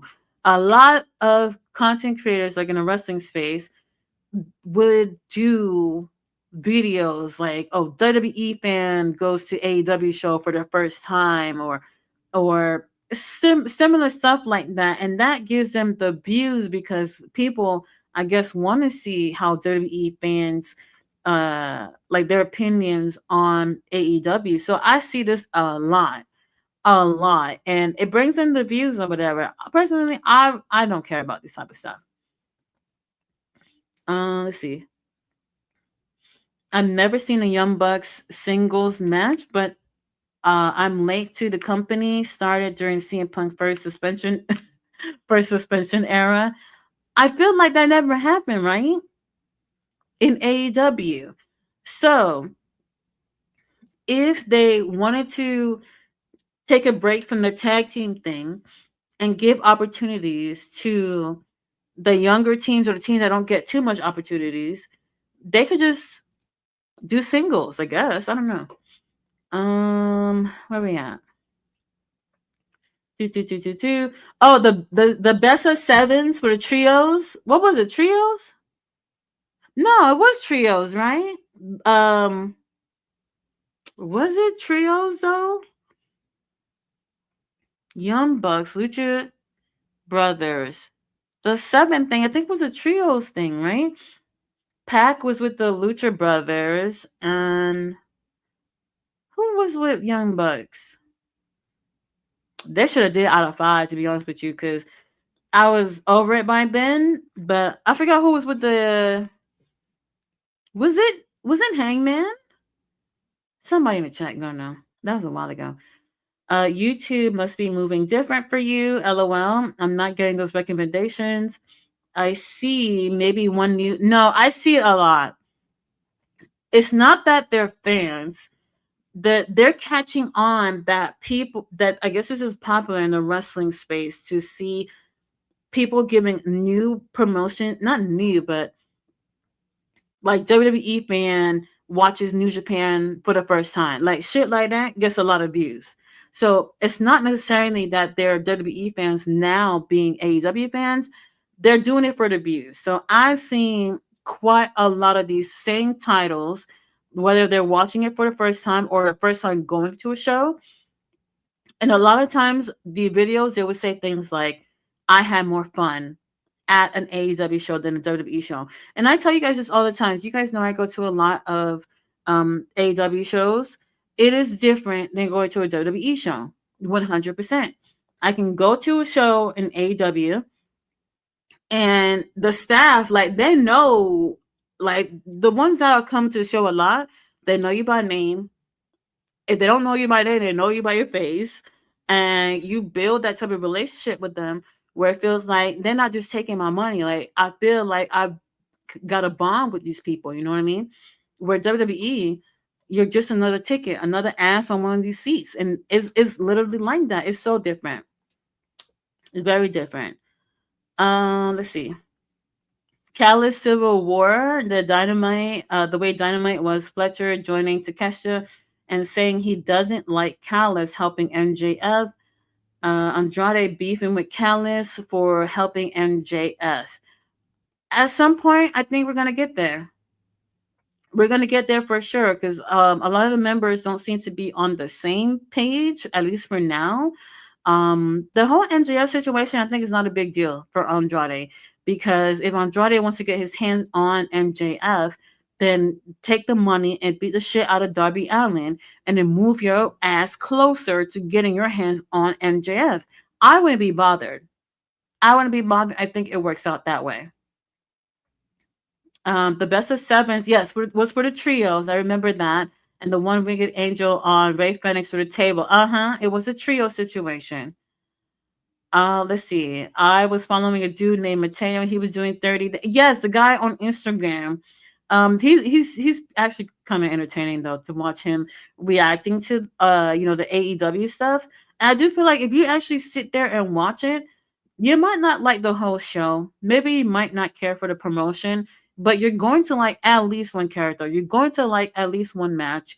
And a lot of people, I feel like they're just forcing themselves not to want to like it. I don't know. The light skinned dude with the beanie. Yep, that's the guy. That's the guy. Um, let's see. Tommy Invincible put me on his stories. He got sensitive when I said he just did Cena and Orton moves, just like Big Ben and Richard, that are solid in the indie. So a lot of wrestlers do take inspiration from, especially big known wrestlers. And I always say, like, I don't think that's a problem, but don't let it become your identity. And some wrestlers, unfortunately, don't realize that it happens to them. You gotta find something that people will be like, well, I can see some shades of Orton, I can see some shades of Cena in the ring, but he does XYZ, and this is what I know him for. Um, if that's the case, listen to the fans. Listen to the fans and try to stand out for your own shit. Rather than trying to be too much like your idols. A lot of indie wrestlers fall to doing that shit. It makes sense not to have Hangman on TV after MJF lost. Tati, they should keep him. Yeah, absolutely, keep him away. Y'all forgot about Hangman already. I know it. Y'all forgot about him. He'll come back. He'll get the situation where he is going to somehow, some way, maybe become a heel and get his not get, but like earn for him to go for the world title again. We know what's gonna happen. We know it's gonna happen. This only ever happened with Cody Rhodes, but Cody Rhodes left, so we didn't get a chance to see how that would have played out. But this time we'll be able to see what AEW does with a story like this. Yeah, I can ask you, Ron. Yeah, absolutely.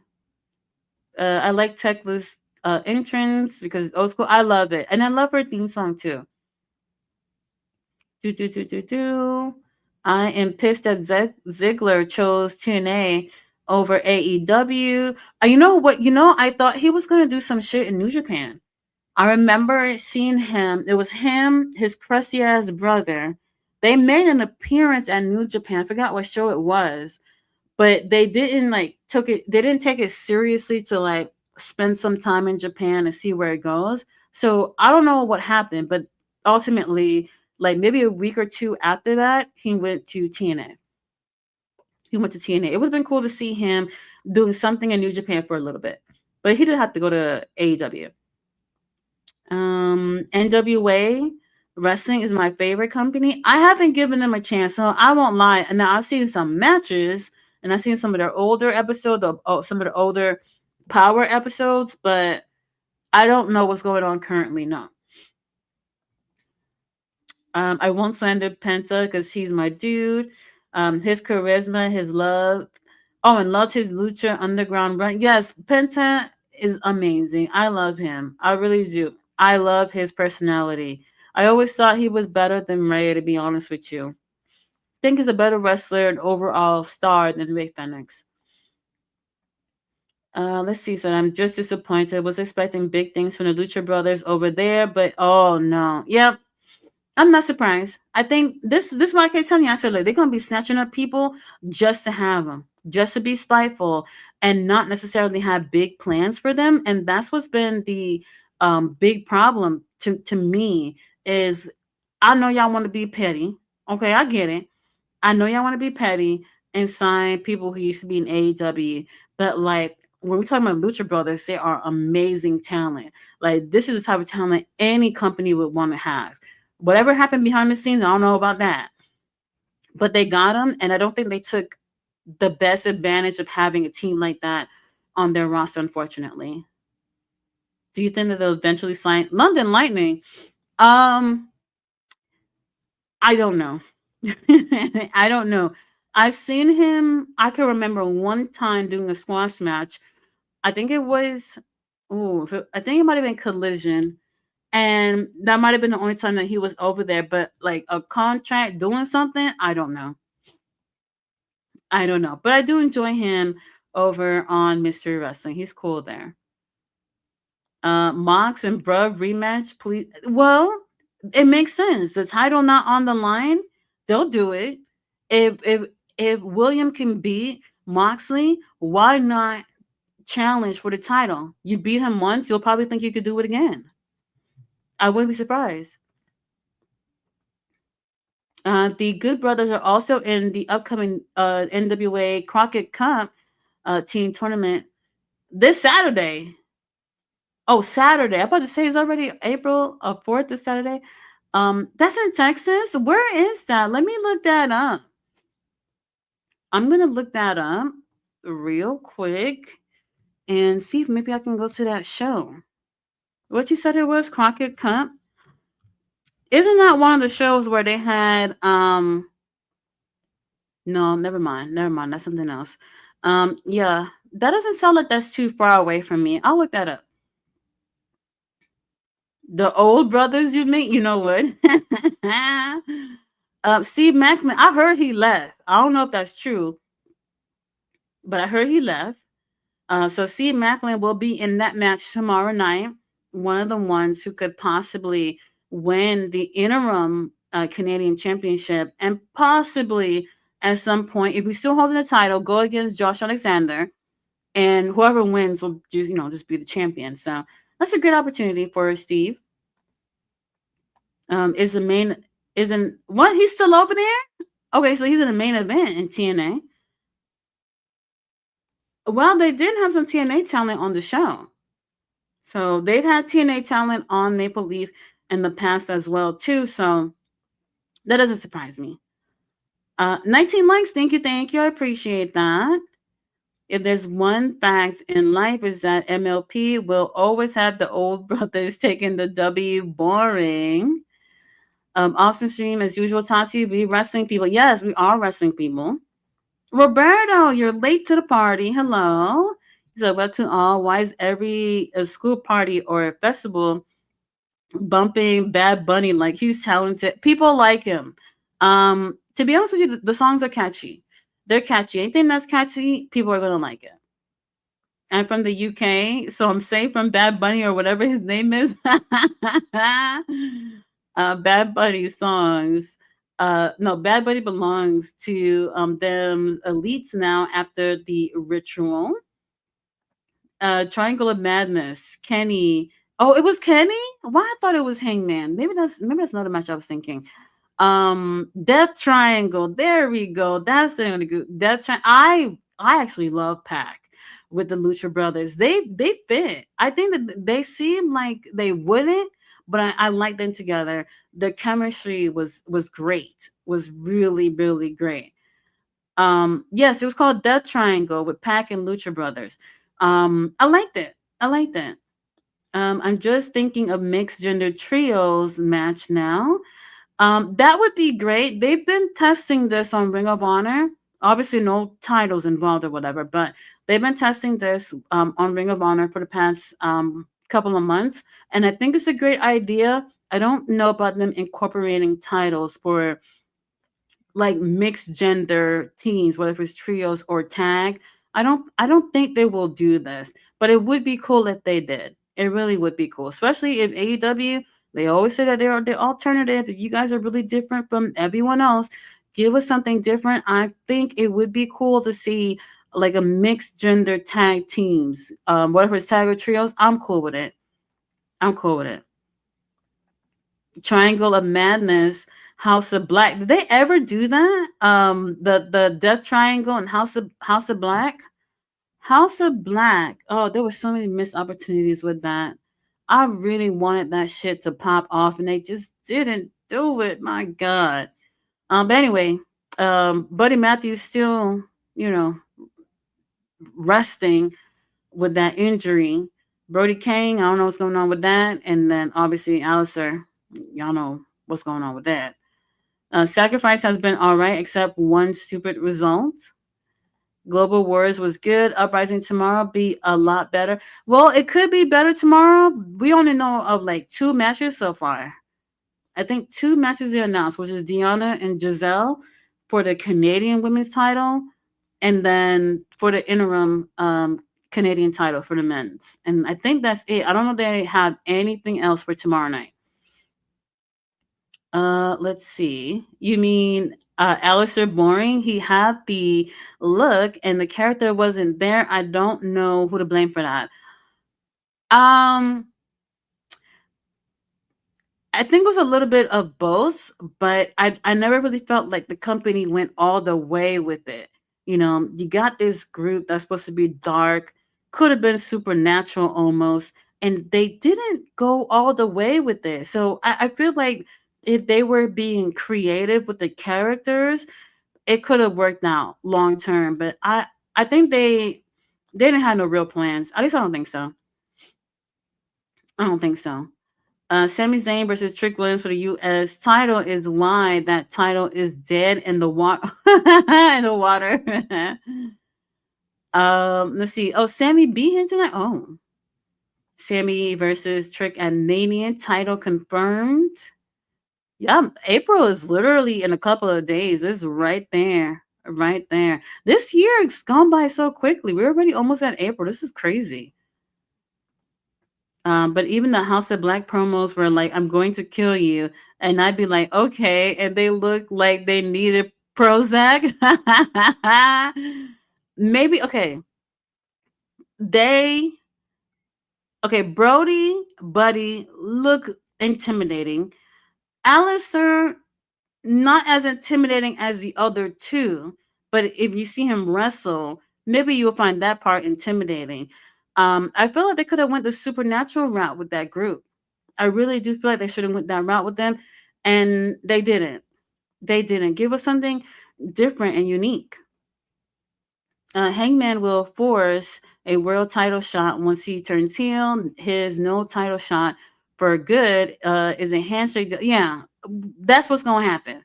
So Hangman, he at home with the wife and kids, and when he comes back, maybe most likely come back as a heel, and somehow, some way, slither his way into being able to compete for the world title again. It's pretty obvious. Pretty obvious.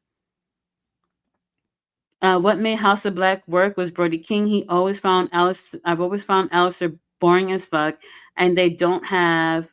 Oh, they don't give personality to Buddy. Oh, I can't disagree about the Buddy thing. Yeah, I think he gonna come back to eight. Like when he come back, like what we gonna do? What we gonna do? I don't know how interested I would be in seeing him come back and like what would he have to offer. So I'm not sure. I'm not sure. But Buddy, I think he's a great wrestler. I really do.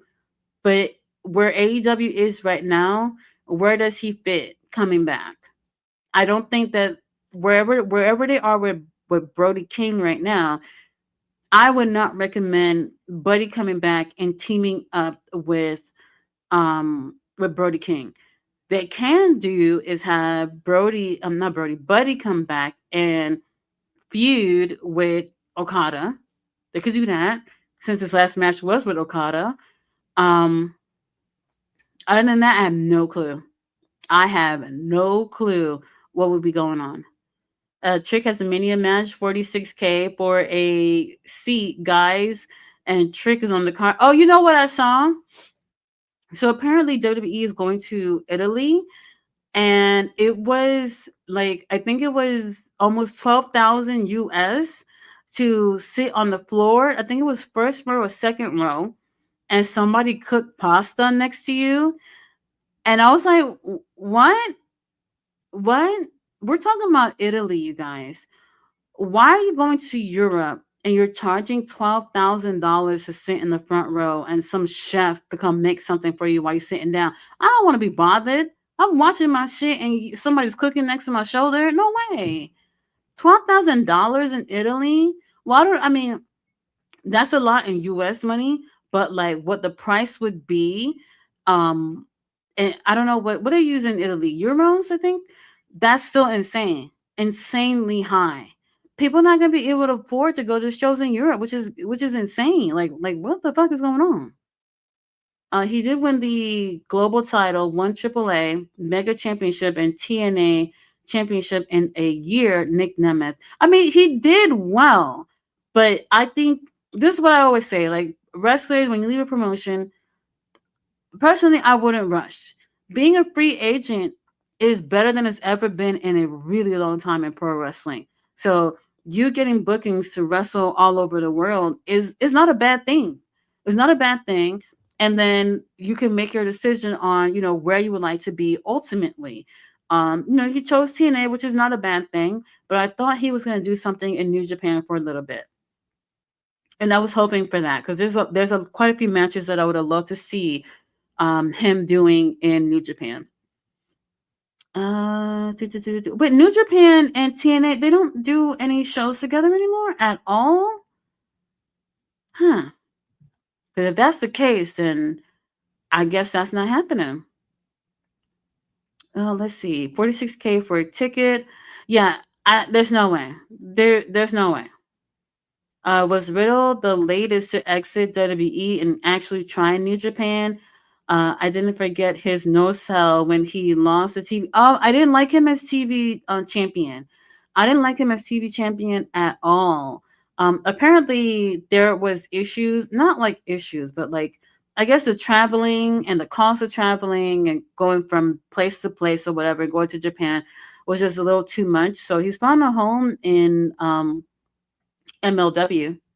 He's all right over there. I haven't enjoyed his booking in MLW. Hopefully, it gets better.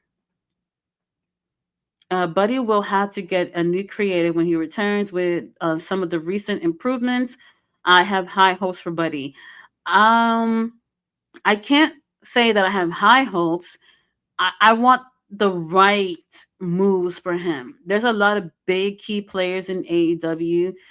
I don't know where he would fit, but I think I would start with him feuding with Okada because obviously there's something there with that. Other than that, what happens after that? No clue. No clue. Penta is the IC champion just to keep him away from AEW, even though he was in AEW. Motor City Machine Guns and AJ Styles all made bad choices in recent years. Yes.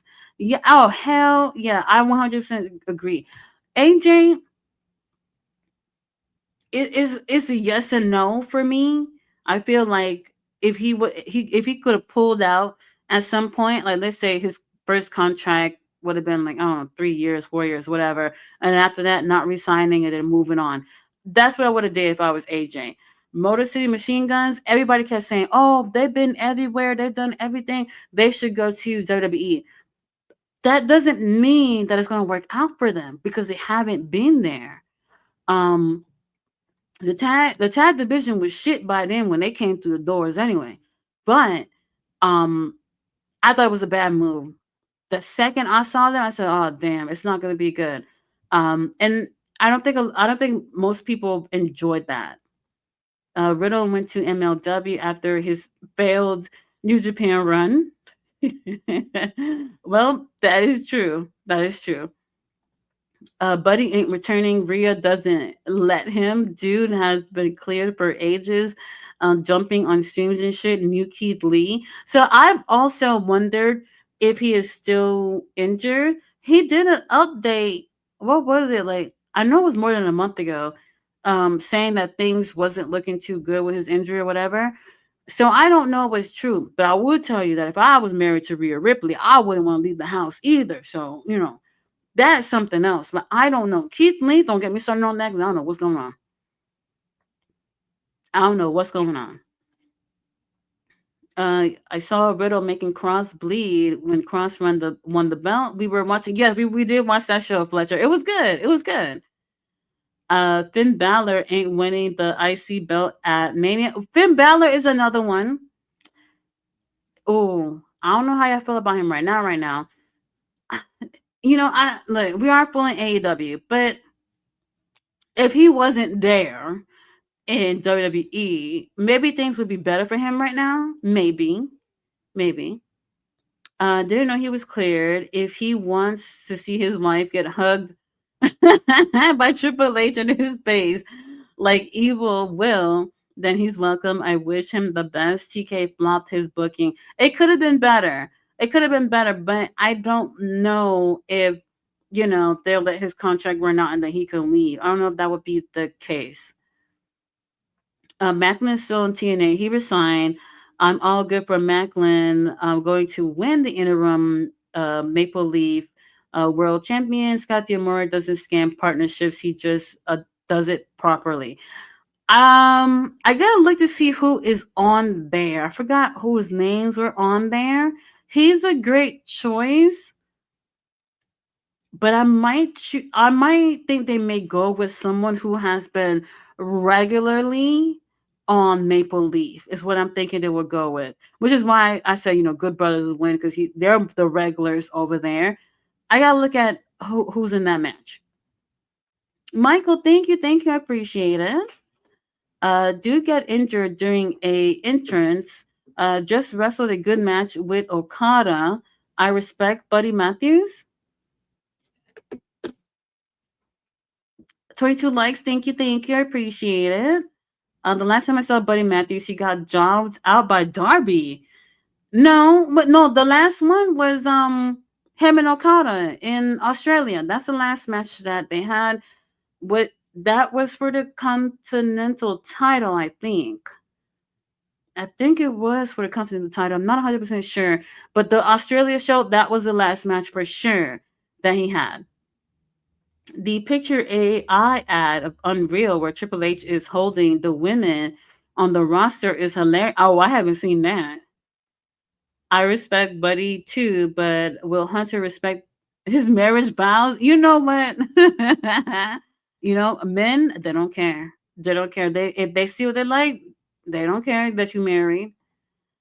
Hunter doesn't even respect his own vows. There you go. You heard that. I don't care about that bald dude. I'll stay as far as possible from that person. It's what we do era.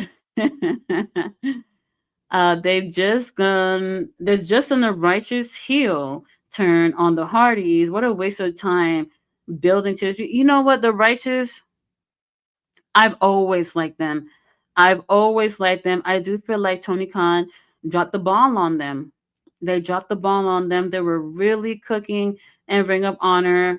And the last big match that they had, the last big feud that they had in Ring of Honor was with Sammy and Dustin Rose. And they did this thing where um, Dutch was like trained by Dusty and he formed a bond with Dusty where Dutch was like a second son to him.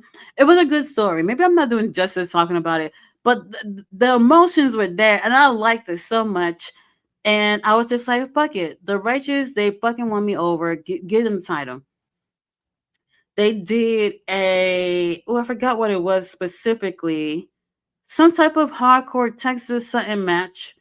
And they had Dustin and Sammy retain. I couldn't believe it. I couldn't believe it. I think they fucked up the whole damn thing with them retaining when they could have went with something different. And then from there, you slowly start seeing less and less of the righteous, and then they were gone. They were gone. And I'm not gonna get into the kingdom. I'm not gonna get into it. Rest in peace, China. I'm not gonna get into that whole thing. They should had Broken Matt joined forces with the Righteous, and the three attacking Jeff, pushing Jeff as babyface and Righteous as heel. But well, Northern Composure Series said, "I am on the way home from the show. It was one of the best I've been to, and it's snowing. Oh, it's snowing. Good luck with that. It's hot as hell here in Texas, but I'm pretty sure that was a fun show. Hopefully, you go to the show they have tomorrow night too. I honestly wouldn't mind Darby with Brody and Buddy. Um, I don't know. I don't know. Darby, Brody, they're like sworn enemies, right? They're enemies to the grave, pretty much. So I don't know if that will happen. That would be interesting to see them in some type of team, but not necessarily getting along. I'm not sure. Exactly pledged. The title a run went too long, and tonight was non-title anyway. Merging tags together. How's WrestleMania around the corner? And the dude that retired both Cena and AJ Styles literally have no plans. Great fucking booking Triple H. TNA Rebellion, April 11th. Trey Miguel versus Mustafa Ali. Okay. Okay, that's going to cook. Mustafa Ali. After Gunther retired, those two legends, how is it possible that there's no road to WrestleMania for Gunther? How can people say Levesque is doing good and not forget this? I don't think there was actual plan. This is what I was saying earlier. I think a lot of promotions, it looked good for someone to win something, and that's the peak of it all, and not having an actual plan for what happens after that, like what happened with Hangman. You know, there was no real plan after the whole thing at All In. They probably was like, shit, what do we do now? All right, let's run it back with the Death Riders. There wasn't no real plan. So, Gunther, baby, we praying. I don't know where it's going for you. There's only a couple of weeks left. I don't know where it can go at this point. Leon Slater versus Cedric Alexander for the X Division title. Hardy's in the system. Yet the Righteous turn heel and get nothing. Kazarian versus Elijah. I wonder how the crowd reacted to the heel turn. I wonder how that reacted. For me, the best part of wrestling is either free agency or dual contract system. Yeah, absolutely, absolutely. I feel like being a free agent, but at least before making a decision to where you ultimately want to go, because you don't necessarily know what your contract might look like. You might, if you go to WWE and you get locked down to just being there and possibly being able to work at AAA, possibly being able to work at TNA, that's as far as it go for you. But if you're looking for more than that, then being a free agent is the best way to go. And then you come up with a decision after that. You know, I don't think there should be a rush to it. But I know a lot of people, they grow up watching WWE specifically, and they have that dream being there. So for them to like, oh, I want to be there, and then not realize that there could have been a better opportunity elsewhere. WWE used TNA the way they wanted. Why not bring Jeff for Gunther at WrestleMania, having him retire? Well, if he did this, then what after that for Gunther? That's the thing. I mean, they have no plans now after he did that. If they keep that same narrative going of him retiring legends, but then don't have any real plans for him, I don't even think it even matter who he gets in the ring with. They throw all that shit out the window. Do you think there will ever be a dual contract between WWE and AEW? Hell no. Never. I don't think so ever. Gunther retiring every legend is pointless, though. Yeah, it is. If they don't have some amazing follow up with that, I agree. It is pointless. TKO are just banking on fans being stupid, like the woman who committed fraud just to take her kid. Ooh, fraud, just to go over there and yeet something in my life and just worth that hassle. What the hell? Somebody committed fraud? What? That is interesting. If the fans have to commit fraud to go to your show, your prices are too damn high. There's that. I hope so. I hope not Fletch because they buried each other badly. I don't think they would ever work well with each other. They would be open to working with smaller promotions, but not the other way around. Hold on, you guys. Give me a second.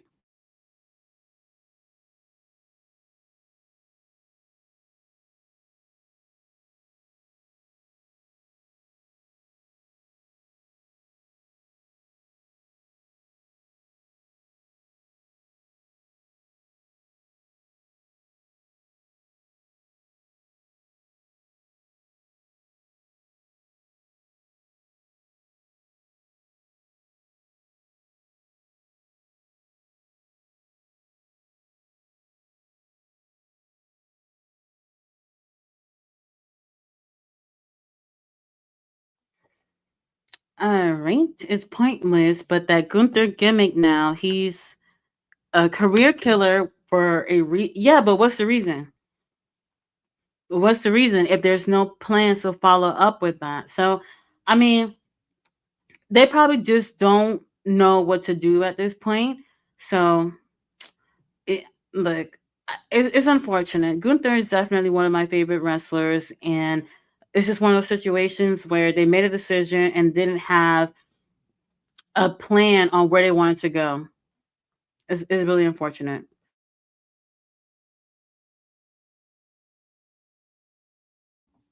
Yes, I will be doing Collision tomorrow. I'm gonna do Collision tomorrow, but I'll just do the Uprising show. Well, what time does that start? I think I'll just do a review on the Uprising show because I know I'm gonna be able to. I know I'm gonna be missing some of that show. Actually, does it come on before? I'll see what time it comes on. I'll see what time it come on, but I think Collision will be on in between that time. I'm wondering what Evil Uno will do with Kenta in the next Mystery Wrestling. I have Kenta face the almighty Invisible Man. Remember the Motor City Machine Guns turned down AEW because they were worried on how they was going to be booked. Yeah, great. Well, look, AEW Tag Division are not. They're not the best. You know, I don't think that they are, but I think that they would have.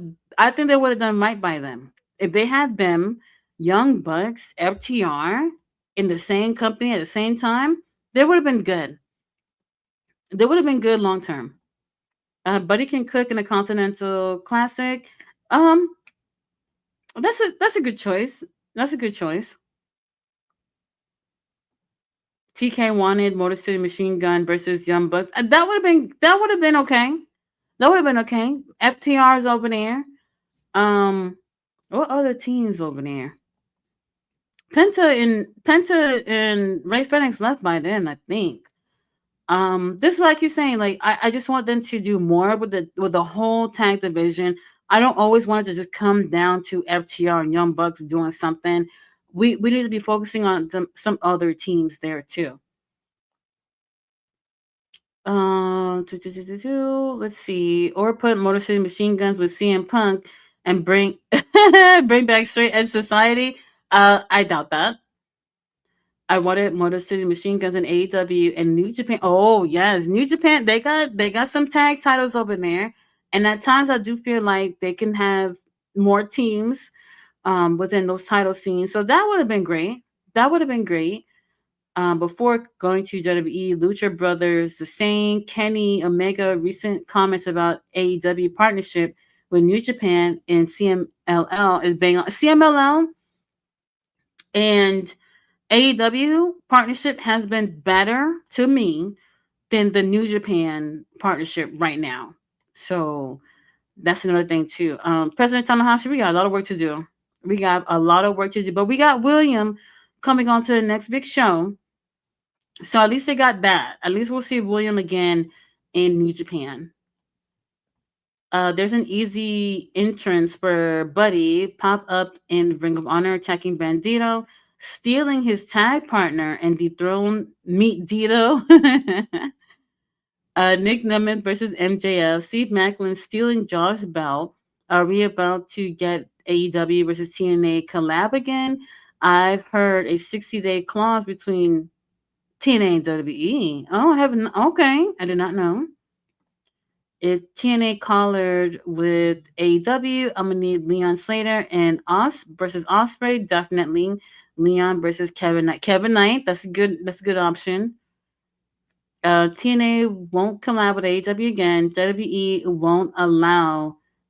It's a scam artist. The Righteous are a genuinely good team. Yes, they are. They are.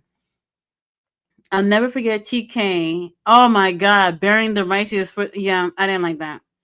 That whole MJF thing, kangaroo kick. What I hated it. Hated it. TNA will learn the hard way after they give up their best talent. They will.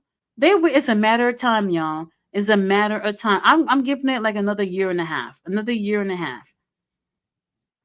And MJF almost buried Fletcher and Davis. Yes, yes, that's another one too. Mark Davis, he had some injuries and illnesses or whatever, and he was out. Luckily for Fletcher, it worked for him when they brought him over to Ring of Honor, and he was cooking. He's been cooking ever since, so it worked out. Mark Davis is amazing. It's gonna take some time for people to recognize how amazing he is. I think. Look at Vikingo. He went from bangers with Kenneth by God Omega to Jobby to Nepo Baby Dom. That match was great. He had quite a few matches, and I liked him, but he wasn't signed. He was still with AAA at this time. He was like the best in terms of AAA, especially if you're thinking of like that wrestler who can represent AAA that would bring new fans who want to watch AAA. He was that guy, and him having some really great matches on AEW. I think. Hmm. Remember when what event was it when Triple H and them had announced that they had got AAA? They had Stephanie there. They had when I saw Triple H hugged up with El Hijo de Vikingo, and I was like, oh, it's done. They got him. And I knew that Triple H just showing off, having that man in his arms. I was like, damn, they got him. I knew it was over. I knew it was over right there and then.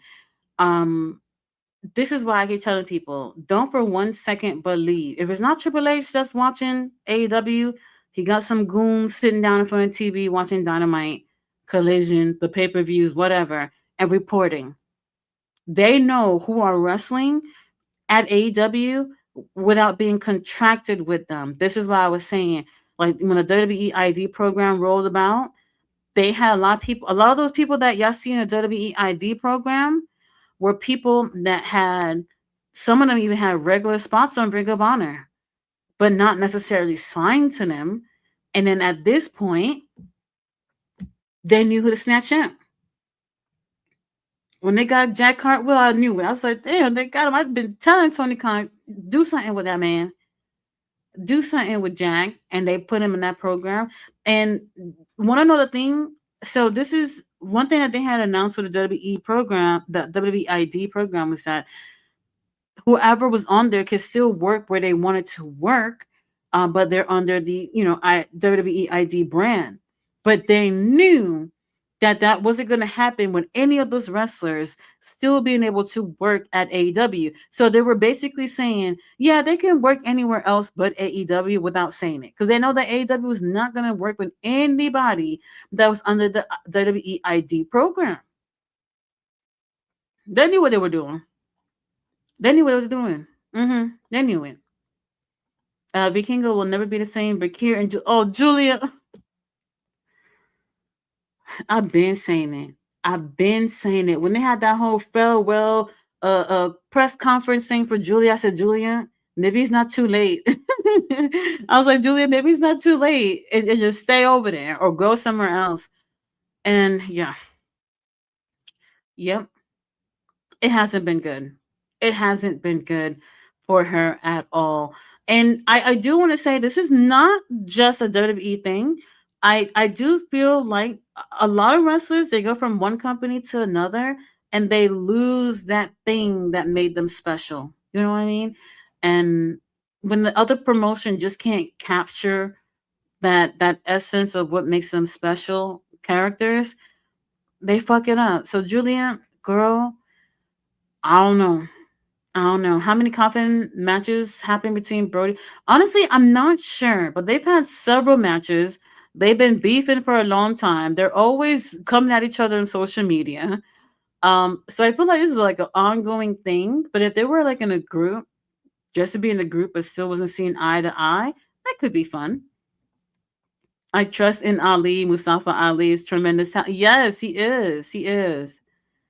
Oh, one of the matches that he had, Mustafa Ali did have a match with Leo Rush. This is the black card character. This was, I think, 2024. So if anybody want to see what that character is like, damn, what pay per view was that? That might have been like probably Capital Collision, I want to say.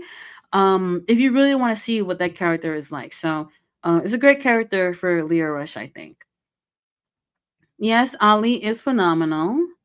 Imagine spending 10K to go. Oh, the Cody Rhodes. Okay, the Cody Rhodes tour bus. So I think it was 10K. Yes, 10K. And then like a couple of days later, it was sold out. I don't know how many people got an opportunity to buy this, but who the hell are you marketing this to? Who is spending 10K to be on Cody Rhodes tour bus? What is it for, like 45 minutes? To do what? There's no way. There's just no way. Um, I don't. I don't know. I don't know. They stole 3 million and kept 350 on What? What story y'all talking about? I need to look up this article. Or they stole 3 million and spent 350K on WWE tickets. What? The way the whole fan base in 2026 praises someone like Brock Lesnar is disgusting. Yeah, I don't like it. I don't like it. 27 million in tuition fund. Who is this? Who the hell? How y'all still in $2.7 million? Wow. Just to go to WWE shows, that is wild. Must be a diehard WWE fan. But when TK books Roosh El Toro Blanco, the IWC falls onto TK for booking someone that involved in the Bakir drama, but Lesnar is fine. They don't care. They don't care. Trust me, they don't care. Gunther would look amazing under Callis management, being his Austrian general.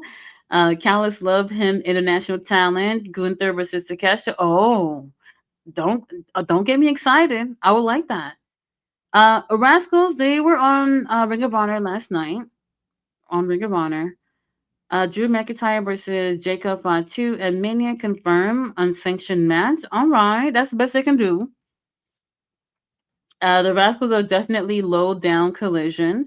I mean, after they went for the tag. Did they go for the tag match yet for the titles? That's pretty much it. So this is what I said. Let's see what we can do. And they're trios too. They're trios too. So if they can't do the tag, they can do trios. They can do that. Agree with the tag division. That's why people love Jet Speed so much. And new fresh air to. But what about the other teams? What about them? And not only are they doing tag, but they're also doing singles action too. So I don't know. They just announced I think today that Kevin Knight will be going against Okada. Is that tomorrow? I think that is for tomorrow. So he's going to be going for the international title. He won't win, but he'll get his opportunity. Tanahashi needs to put his foot down and be affirmative with contracts and how talent moves about. Yeah, so Tanahashi did do an interview a few days ago and talked about doing long-term contracts moving forward with New Japan, which is what I suspected. I thought for sure that it seemed like they were doing short-term contracts with everybody. This is why they lost so many people. And I was just like, okay, if you're gonna move on to do long term contracts, this keeps people in place for X amount of time. Y'all just see like they lost a lot of big names within just this year, not even a whole year.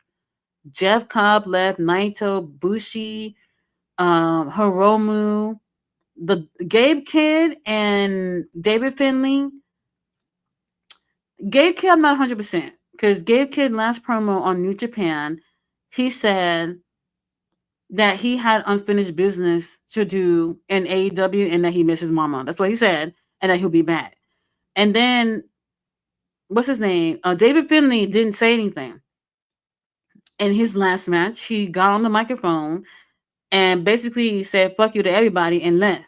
That's the last time we seen him. So I'm not sure about if David is gone, but Gabe, I don't know about that. I'm not sure. President Tanahashi loves to have Jay White, Shibata, Osprey pop up in the final match, but can't let AEW's War Dogs naming rights wake up TK. I'm still calling them War Dogs. Handing GOA Ricochet more talent to New Japan, but no Bullet Club naming. I don't like that, Tanahashi. Tanahashi is trying to protect some rights for New Japan. They're not exactly getting well from financially right now compared to Noah, who's done better booking recently. I agree. I agree. You know, this is why I said Tanahashi, let's put the boots away and let's focus on making better decisions that would equal to having, you know, more money in the company and more people watching the company. So if the whole situation with them and the rights to like Bullet Club and the rights to the War Dogs has to do with financial issues, then I can understand. I can understand. Yeah, I know TK is stealing talent from New Japan, but TK will let them go back if they move to WWE. That's what's not happening at all. That's why New Japan should let AEW use naming rights. I mean, I don't know about the naming thing, but I will say this: that I know we know that a wrestler who is wrestling at AEW can wrestle at New Japan. However, this isn't always the case from somebody leaving New Japan to AEW. Jay White has not been back in a match since leaving. Um, Osprey, he will be back. Who else? Who else? Kevin Knight. I think after Kevin got signed. Oh, well, I can't remember if Kevin got signed. No, Kevin got signed before he did the last Best of the Super Juniors, and that was it. And he hasn't been back. Who else has left but never came back so far? Okada, you know, he did what he did for Tanahashi. I doubt that he's gonna do it again. There's probably a few other names that I just can't remember right now. But if the dogs are gone, then the dogs are gone. I wouldn't be surprised at all. Stephanie Bakir at that point had herself to blame for what she did to CM. Oh, well, you know what? CMLL and they probably wasn't strict on contracts either. That's why Stephanie was able to leave, just leave like that, which was insane to me. Um, I'm trying to. I think wasn't it the same week that she had that match with Mercedes that she was gone from CMLL? It was around that time. It was around that time. And I was shocked. I was like, what kind of contracts I got going on over there? For people to just be up and leaving like that, that was insane. Insane. So they got her. They got her. You know, I do enjoy Stephanie. Stephanie had the whole thing about her also being a belt collector around that time too. They did really well by her, I think, in terms of, at least as a wrestler. I don't know about anything going on backstage. I don't know anything about that shit. She was working at New Japan as well. She had the opportunity in AEW. Things were going well for her. But like I said, the wrestlers, they dream of being wrestlers from watching WWE, and that's how they saw their careers working out from the jump. So she got the opportunity to be over there. And she took it. And CMLL just pretty much let her walk out the door. I couldn't believe it. What? Macklin injured? Like for real, for real? Cue the attack on Santana. Oh, well, damn. She burnt all her bridges. didn't complete her advertise. Yes, this is true. So she up and left. So now what happens if in the future she things don't work out with WWE and she wants to leave? People don't realize that, when it comes to wrestling or you staying within one field of work, other companies are looking at your reputation too. They're looking at her reputation and be like, do we want to hire her based off what she's done in the past? Would CMLL take her back? I don't know. I don't know. Look how long it took for them to forgive Beast Muertos, and the whole AAA and all that shit that was going on. So they'll hold a grudge for a long time. So if Stephanie find herself wanting to go back, I don't know. Yeah, somebody let me know what's happening with that Steve Macklin situation, because that's gonna ruin the whole thing. She's definitely just a devil's kiss under the WWE banner. I blame Booker T for sexualizing Bakir, but well, he does that too. Well, he does. I don't want to say it like it's okay. But we're tired. We're tired for sure. We're tired for sure. Is it Shawn Michaels formula? Is there a real beef between Liv and Bakir, or is that kayfabe? Let me tell you something. Don't be surprised if there is. Women, this is just the truth. Women, when other women are pretty, talented, and going for the same things that you are, jealousy play a role. I don't want to say beef, but jealousy can play a role. This is wrestling. Everybody got an ego, and some egos are bigger than others. I wouldn't be surprised if there is definitely some, jealousy, but I don't know about using the word beef, because a beef would mean like this back and forth shit going on between both of these people. I'm just a sexy boy booking. Santana got announced as the winner by no contest. Oh, Santana's the TNA champ. I mean, last time I remember, well, yeah, but I don't know what's going on now. Tony 10K ticket for his bus sold out. But when Mercedes asked for, oh my God, you know what? So Mercedes, I don't know if she's still doing it, but it's $100 for her to text you every month or some shit like that. And people were upset about it. But Cody Rhodes, little bus tour for like what, 30, 45 minutes? There's no way. There's no way. I might as well text Mercedes right now. There's no way. How do you steal $2 million asking for a friend? Just kidding, FBI. I love Valhalla, Cash Patel. Cash Patel, they got you, girl. They got you. Santana's still champion for now. Okay. Killer Red said, I had a strict African dad. If I demanded to see Jay Uso yeet, there would be no embezzled funds for tickets. I would get straight to my room. You ain't going. You are not going. I love Gabe Kayfabe, but New Japan. Yes, and he's doing that now too. That's why I said I'm not 100% sure what's going on with Gabe. He was saying one thing the last time we saw him in New Japan, and now he's saying something different. So I don't know. I don't know. Vakir heard HBK voice on the phone and fell for it. There you go. There you go. You can see that Vakir was uncomfortable when I acquired Triple. Oh well, Triple Eight. Look, um, I hope things work out for her. I really do. In the long run. For some people, it kind of don't seem like that. Like right now, and I think as fans, we have high hopes for wrestlers, regardless of where they go. Um, I, I, I, yeah, my hopes are pretty low, but I do want it to work out for her. I want it to work out for Julia. Jade Cargill's another one too. Like I want it to work out for these girls, but I don't know. I don't know.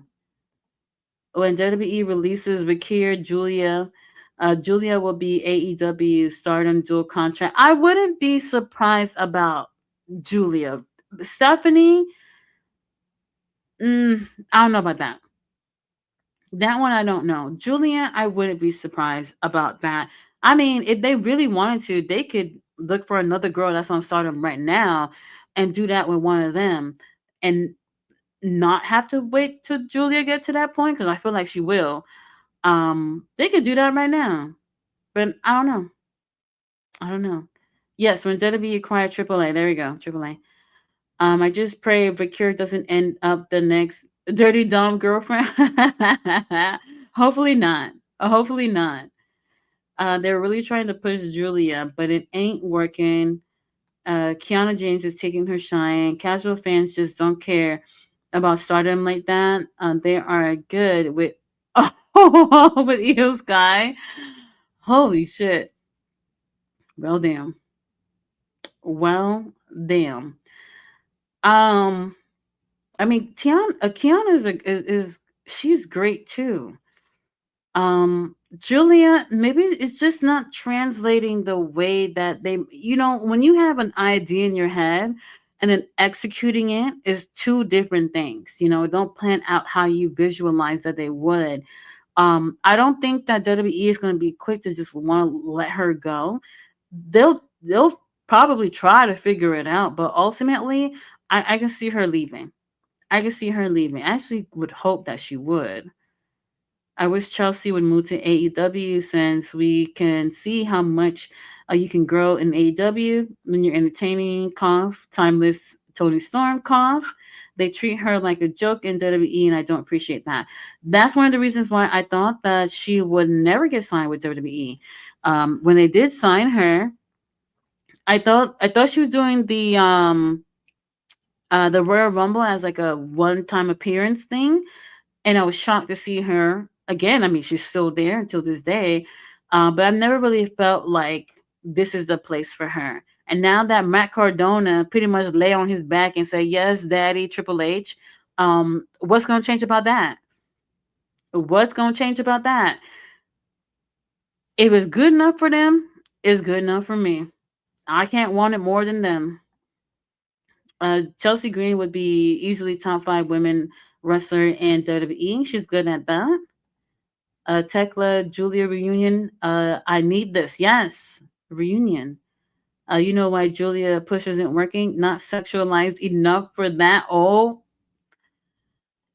this has been a problem in the past in WWE for sure, and could be something that's going on right now. I would hate to say that that is the case. I would hate for that to be the case. Unfortunately, they can't look at every woman like this. There are look. I'm okay if a woman, wants to go out there, show off the goods. She knows that certain aspects about herself are sexy and will get her over. If that's a woman's choice, that is fine. But if the company is like, well, how can we sexualize this woman to really get her over? And that woman's just not in for it. She just want to be there for her talent in the ring. They got to make that work. It can't just be that. And unfortunately, we do live in a world where sex sells. I'm not like saying sex, but you know what I mean. And if Julia feels like this is not what she is here to give, then the company is going to have to figure out a way to make that work. And probably they don't see that for her. They should. I mean, they should have seen her work and her as a character prior to her being signed over there too. A lot of times companies hire somebody, I'm gonna say mainly WWE, where they'll hire you, but they want you to be different from what you've been in your career. And this is mainly I see with women. They kind of want to take credit for you for what you are now in their company rather than what you've been able to build for yourself before that. And I don't think they're gonna get that with Julia. All right, Fletcher, good night. Good night. Not saying to knock WWE, but AEW just does the global thing better. WWE will always be about their top characters. Anybody without a gimmick struggles to get. Yeah, this is true. This is true.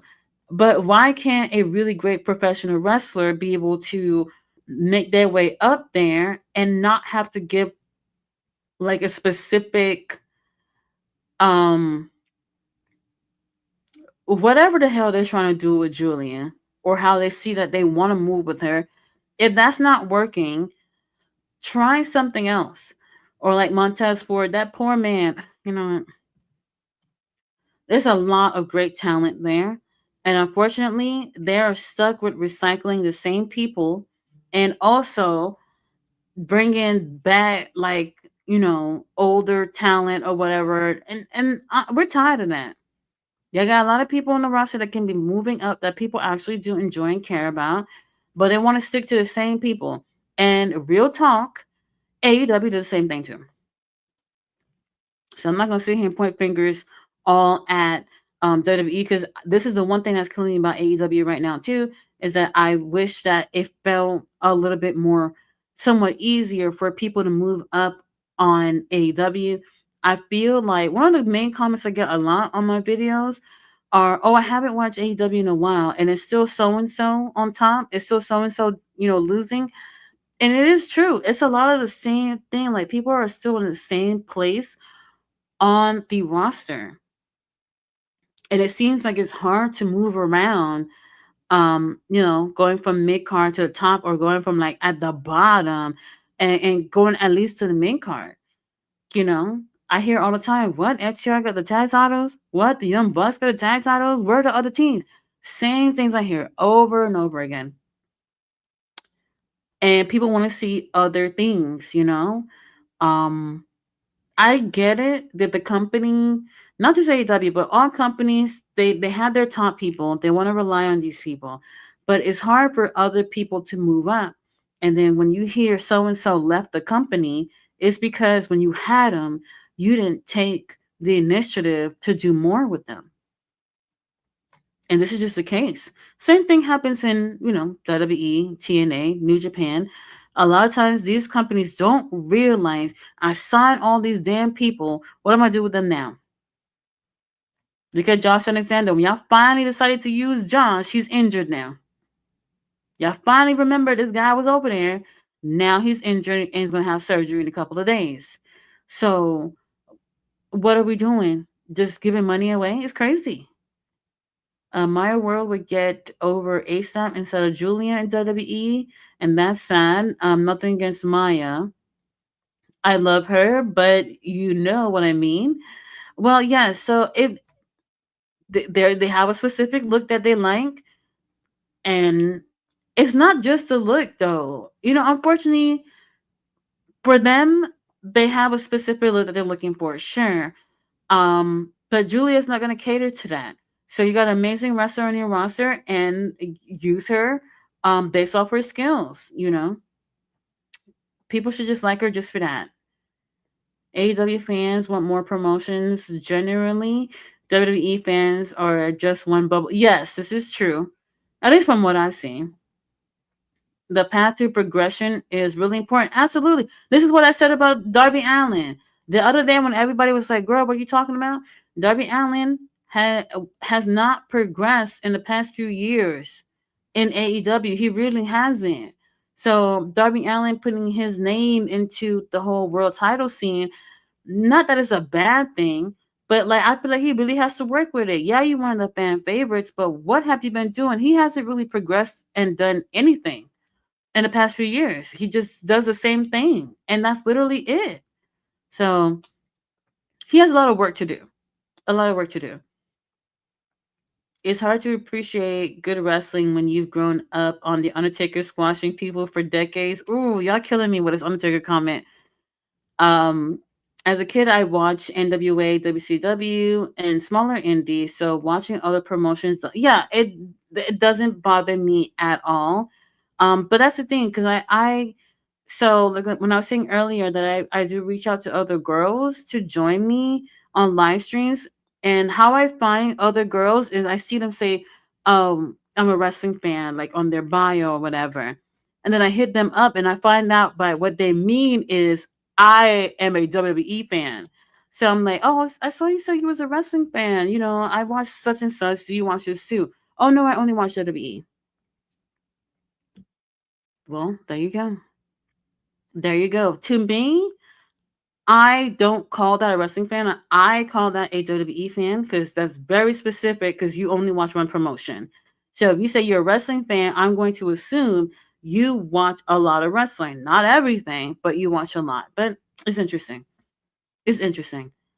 I really enjoyed the Alpha Wolf stealing the title for the GHC title from Inamura just to further the Onamura versus Teen 2000 X feud. Noah are furthering their 2000. What happened to Noah in WWE?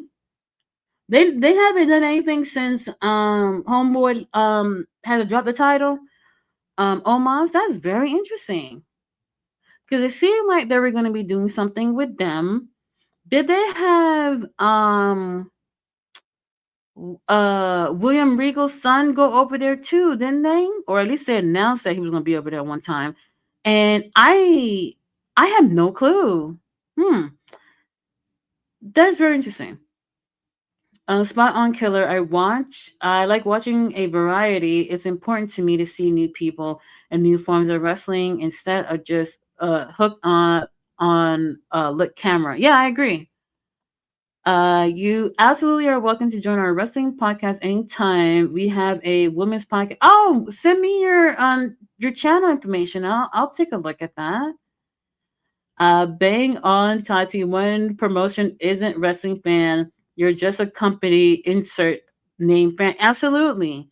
Absolutely. So this is something I see a lot of times, and like if I see other girls on wrestling on YouTube talking about wrestling, I would hit them up, and the response is always, I only watch WWE. And I'm just like, do you see how that's misleading when you say you are a wrestling fan?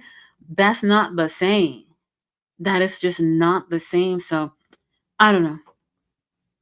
I don't know. The whole thing with Noah, I don't know what was going on with WWE.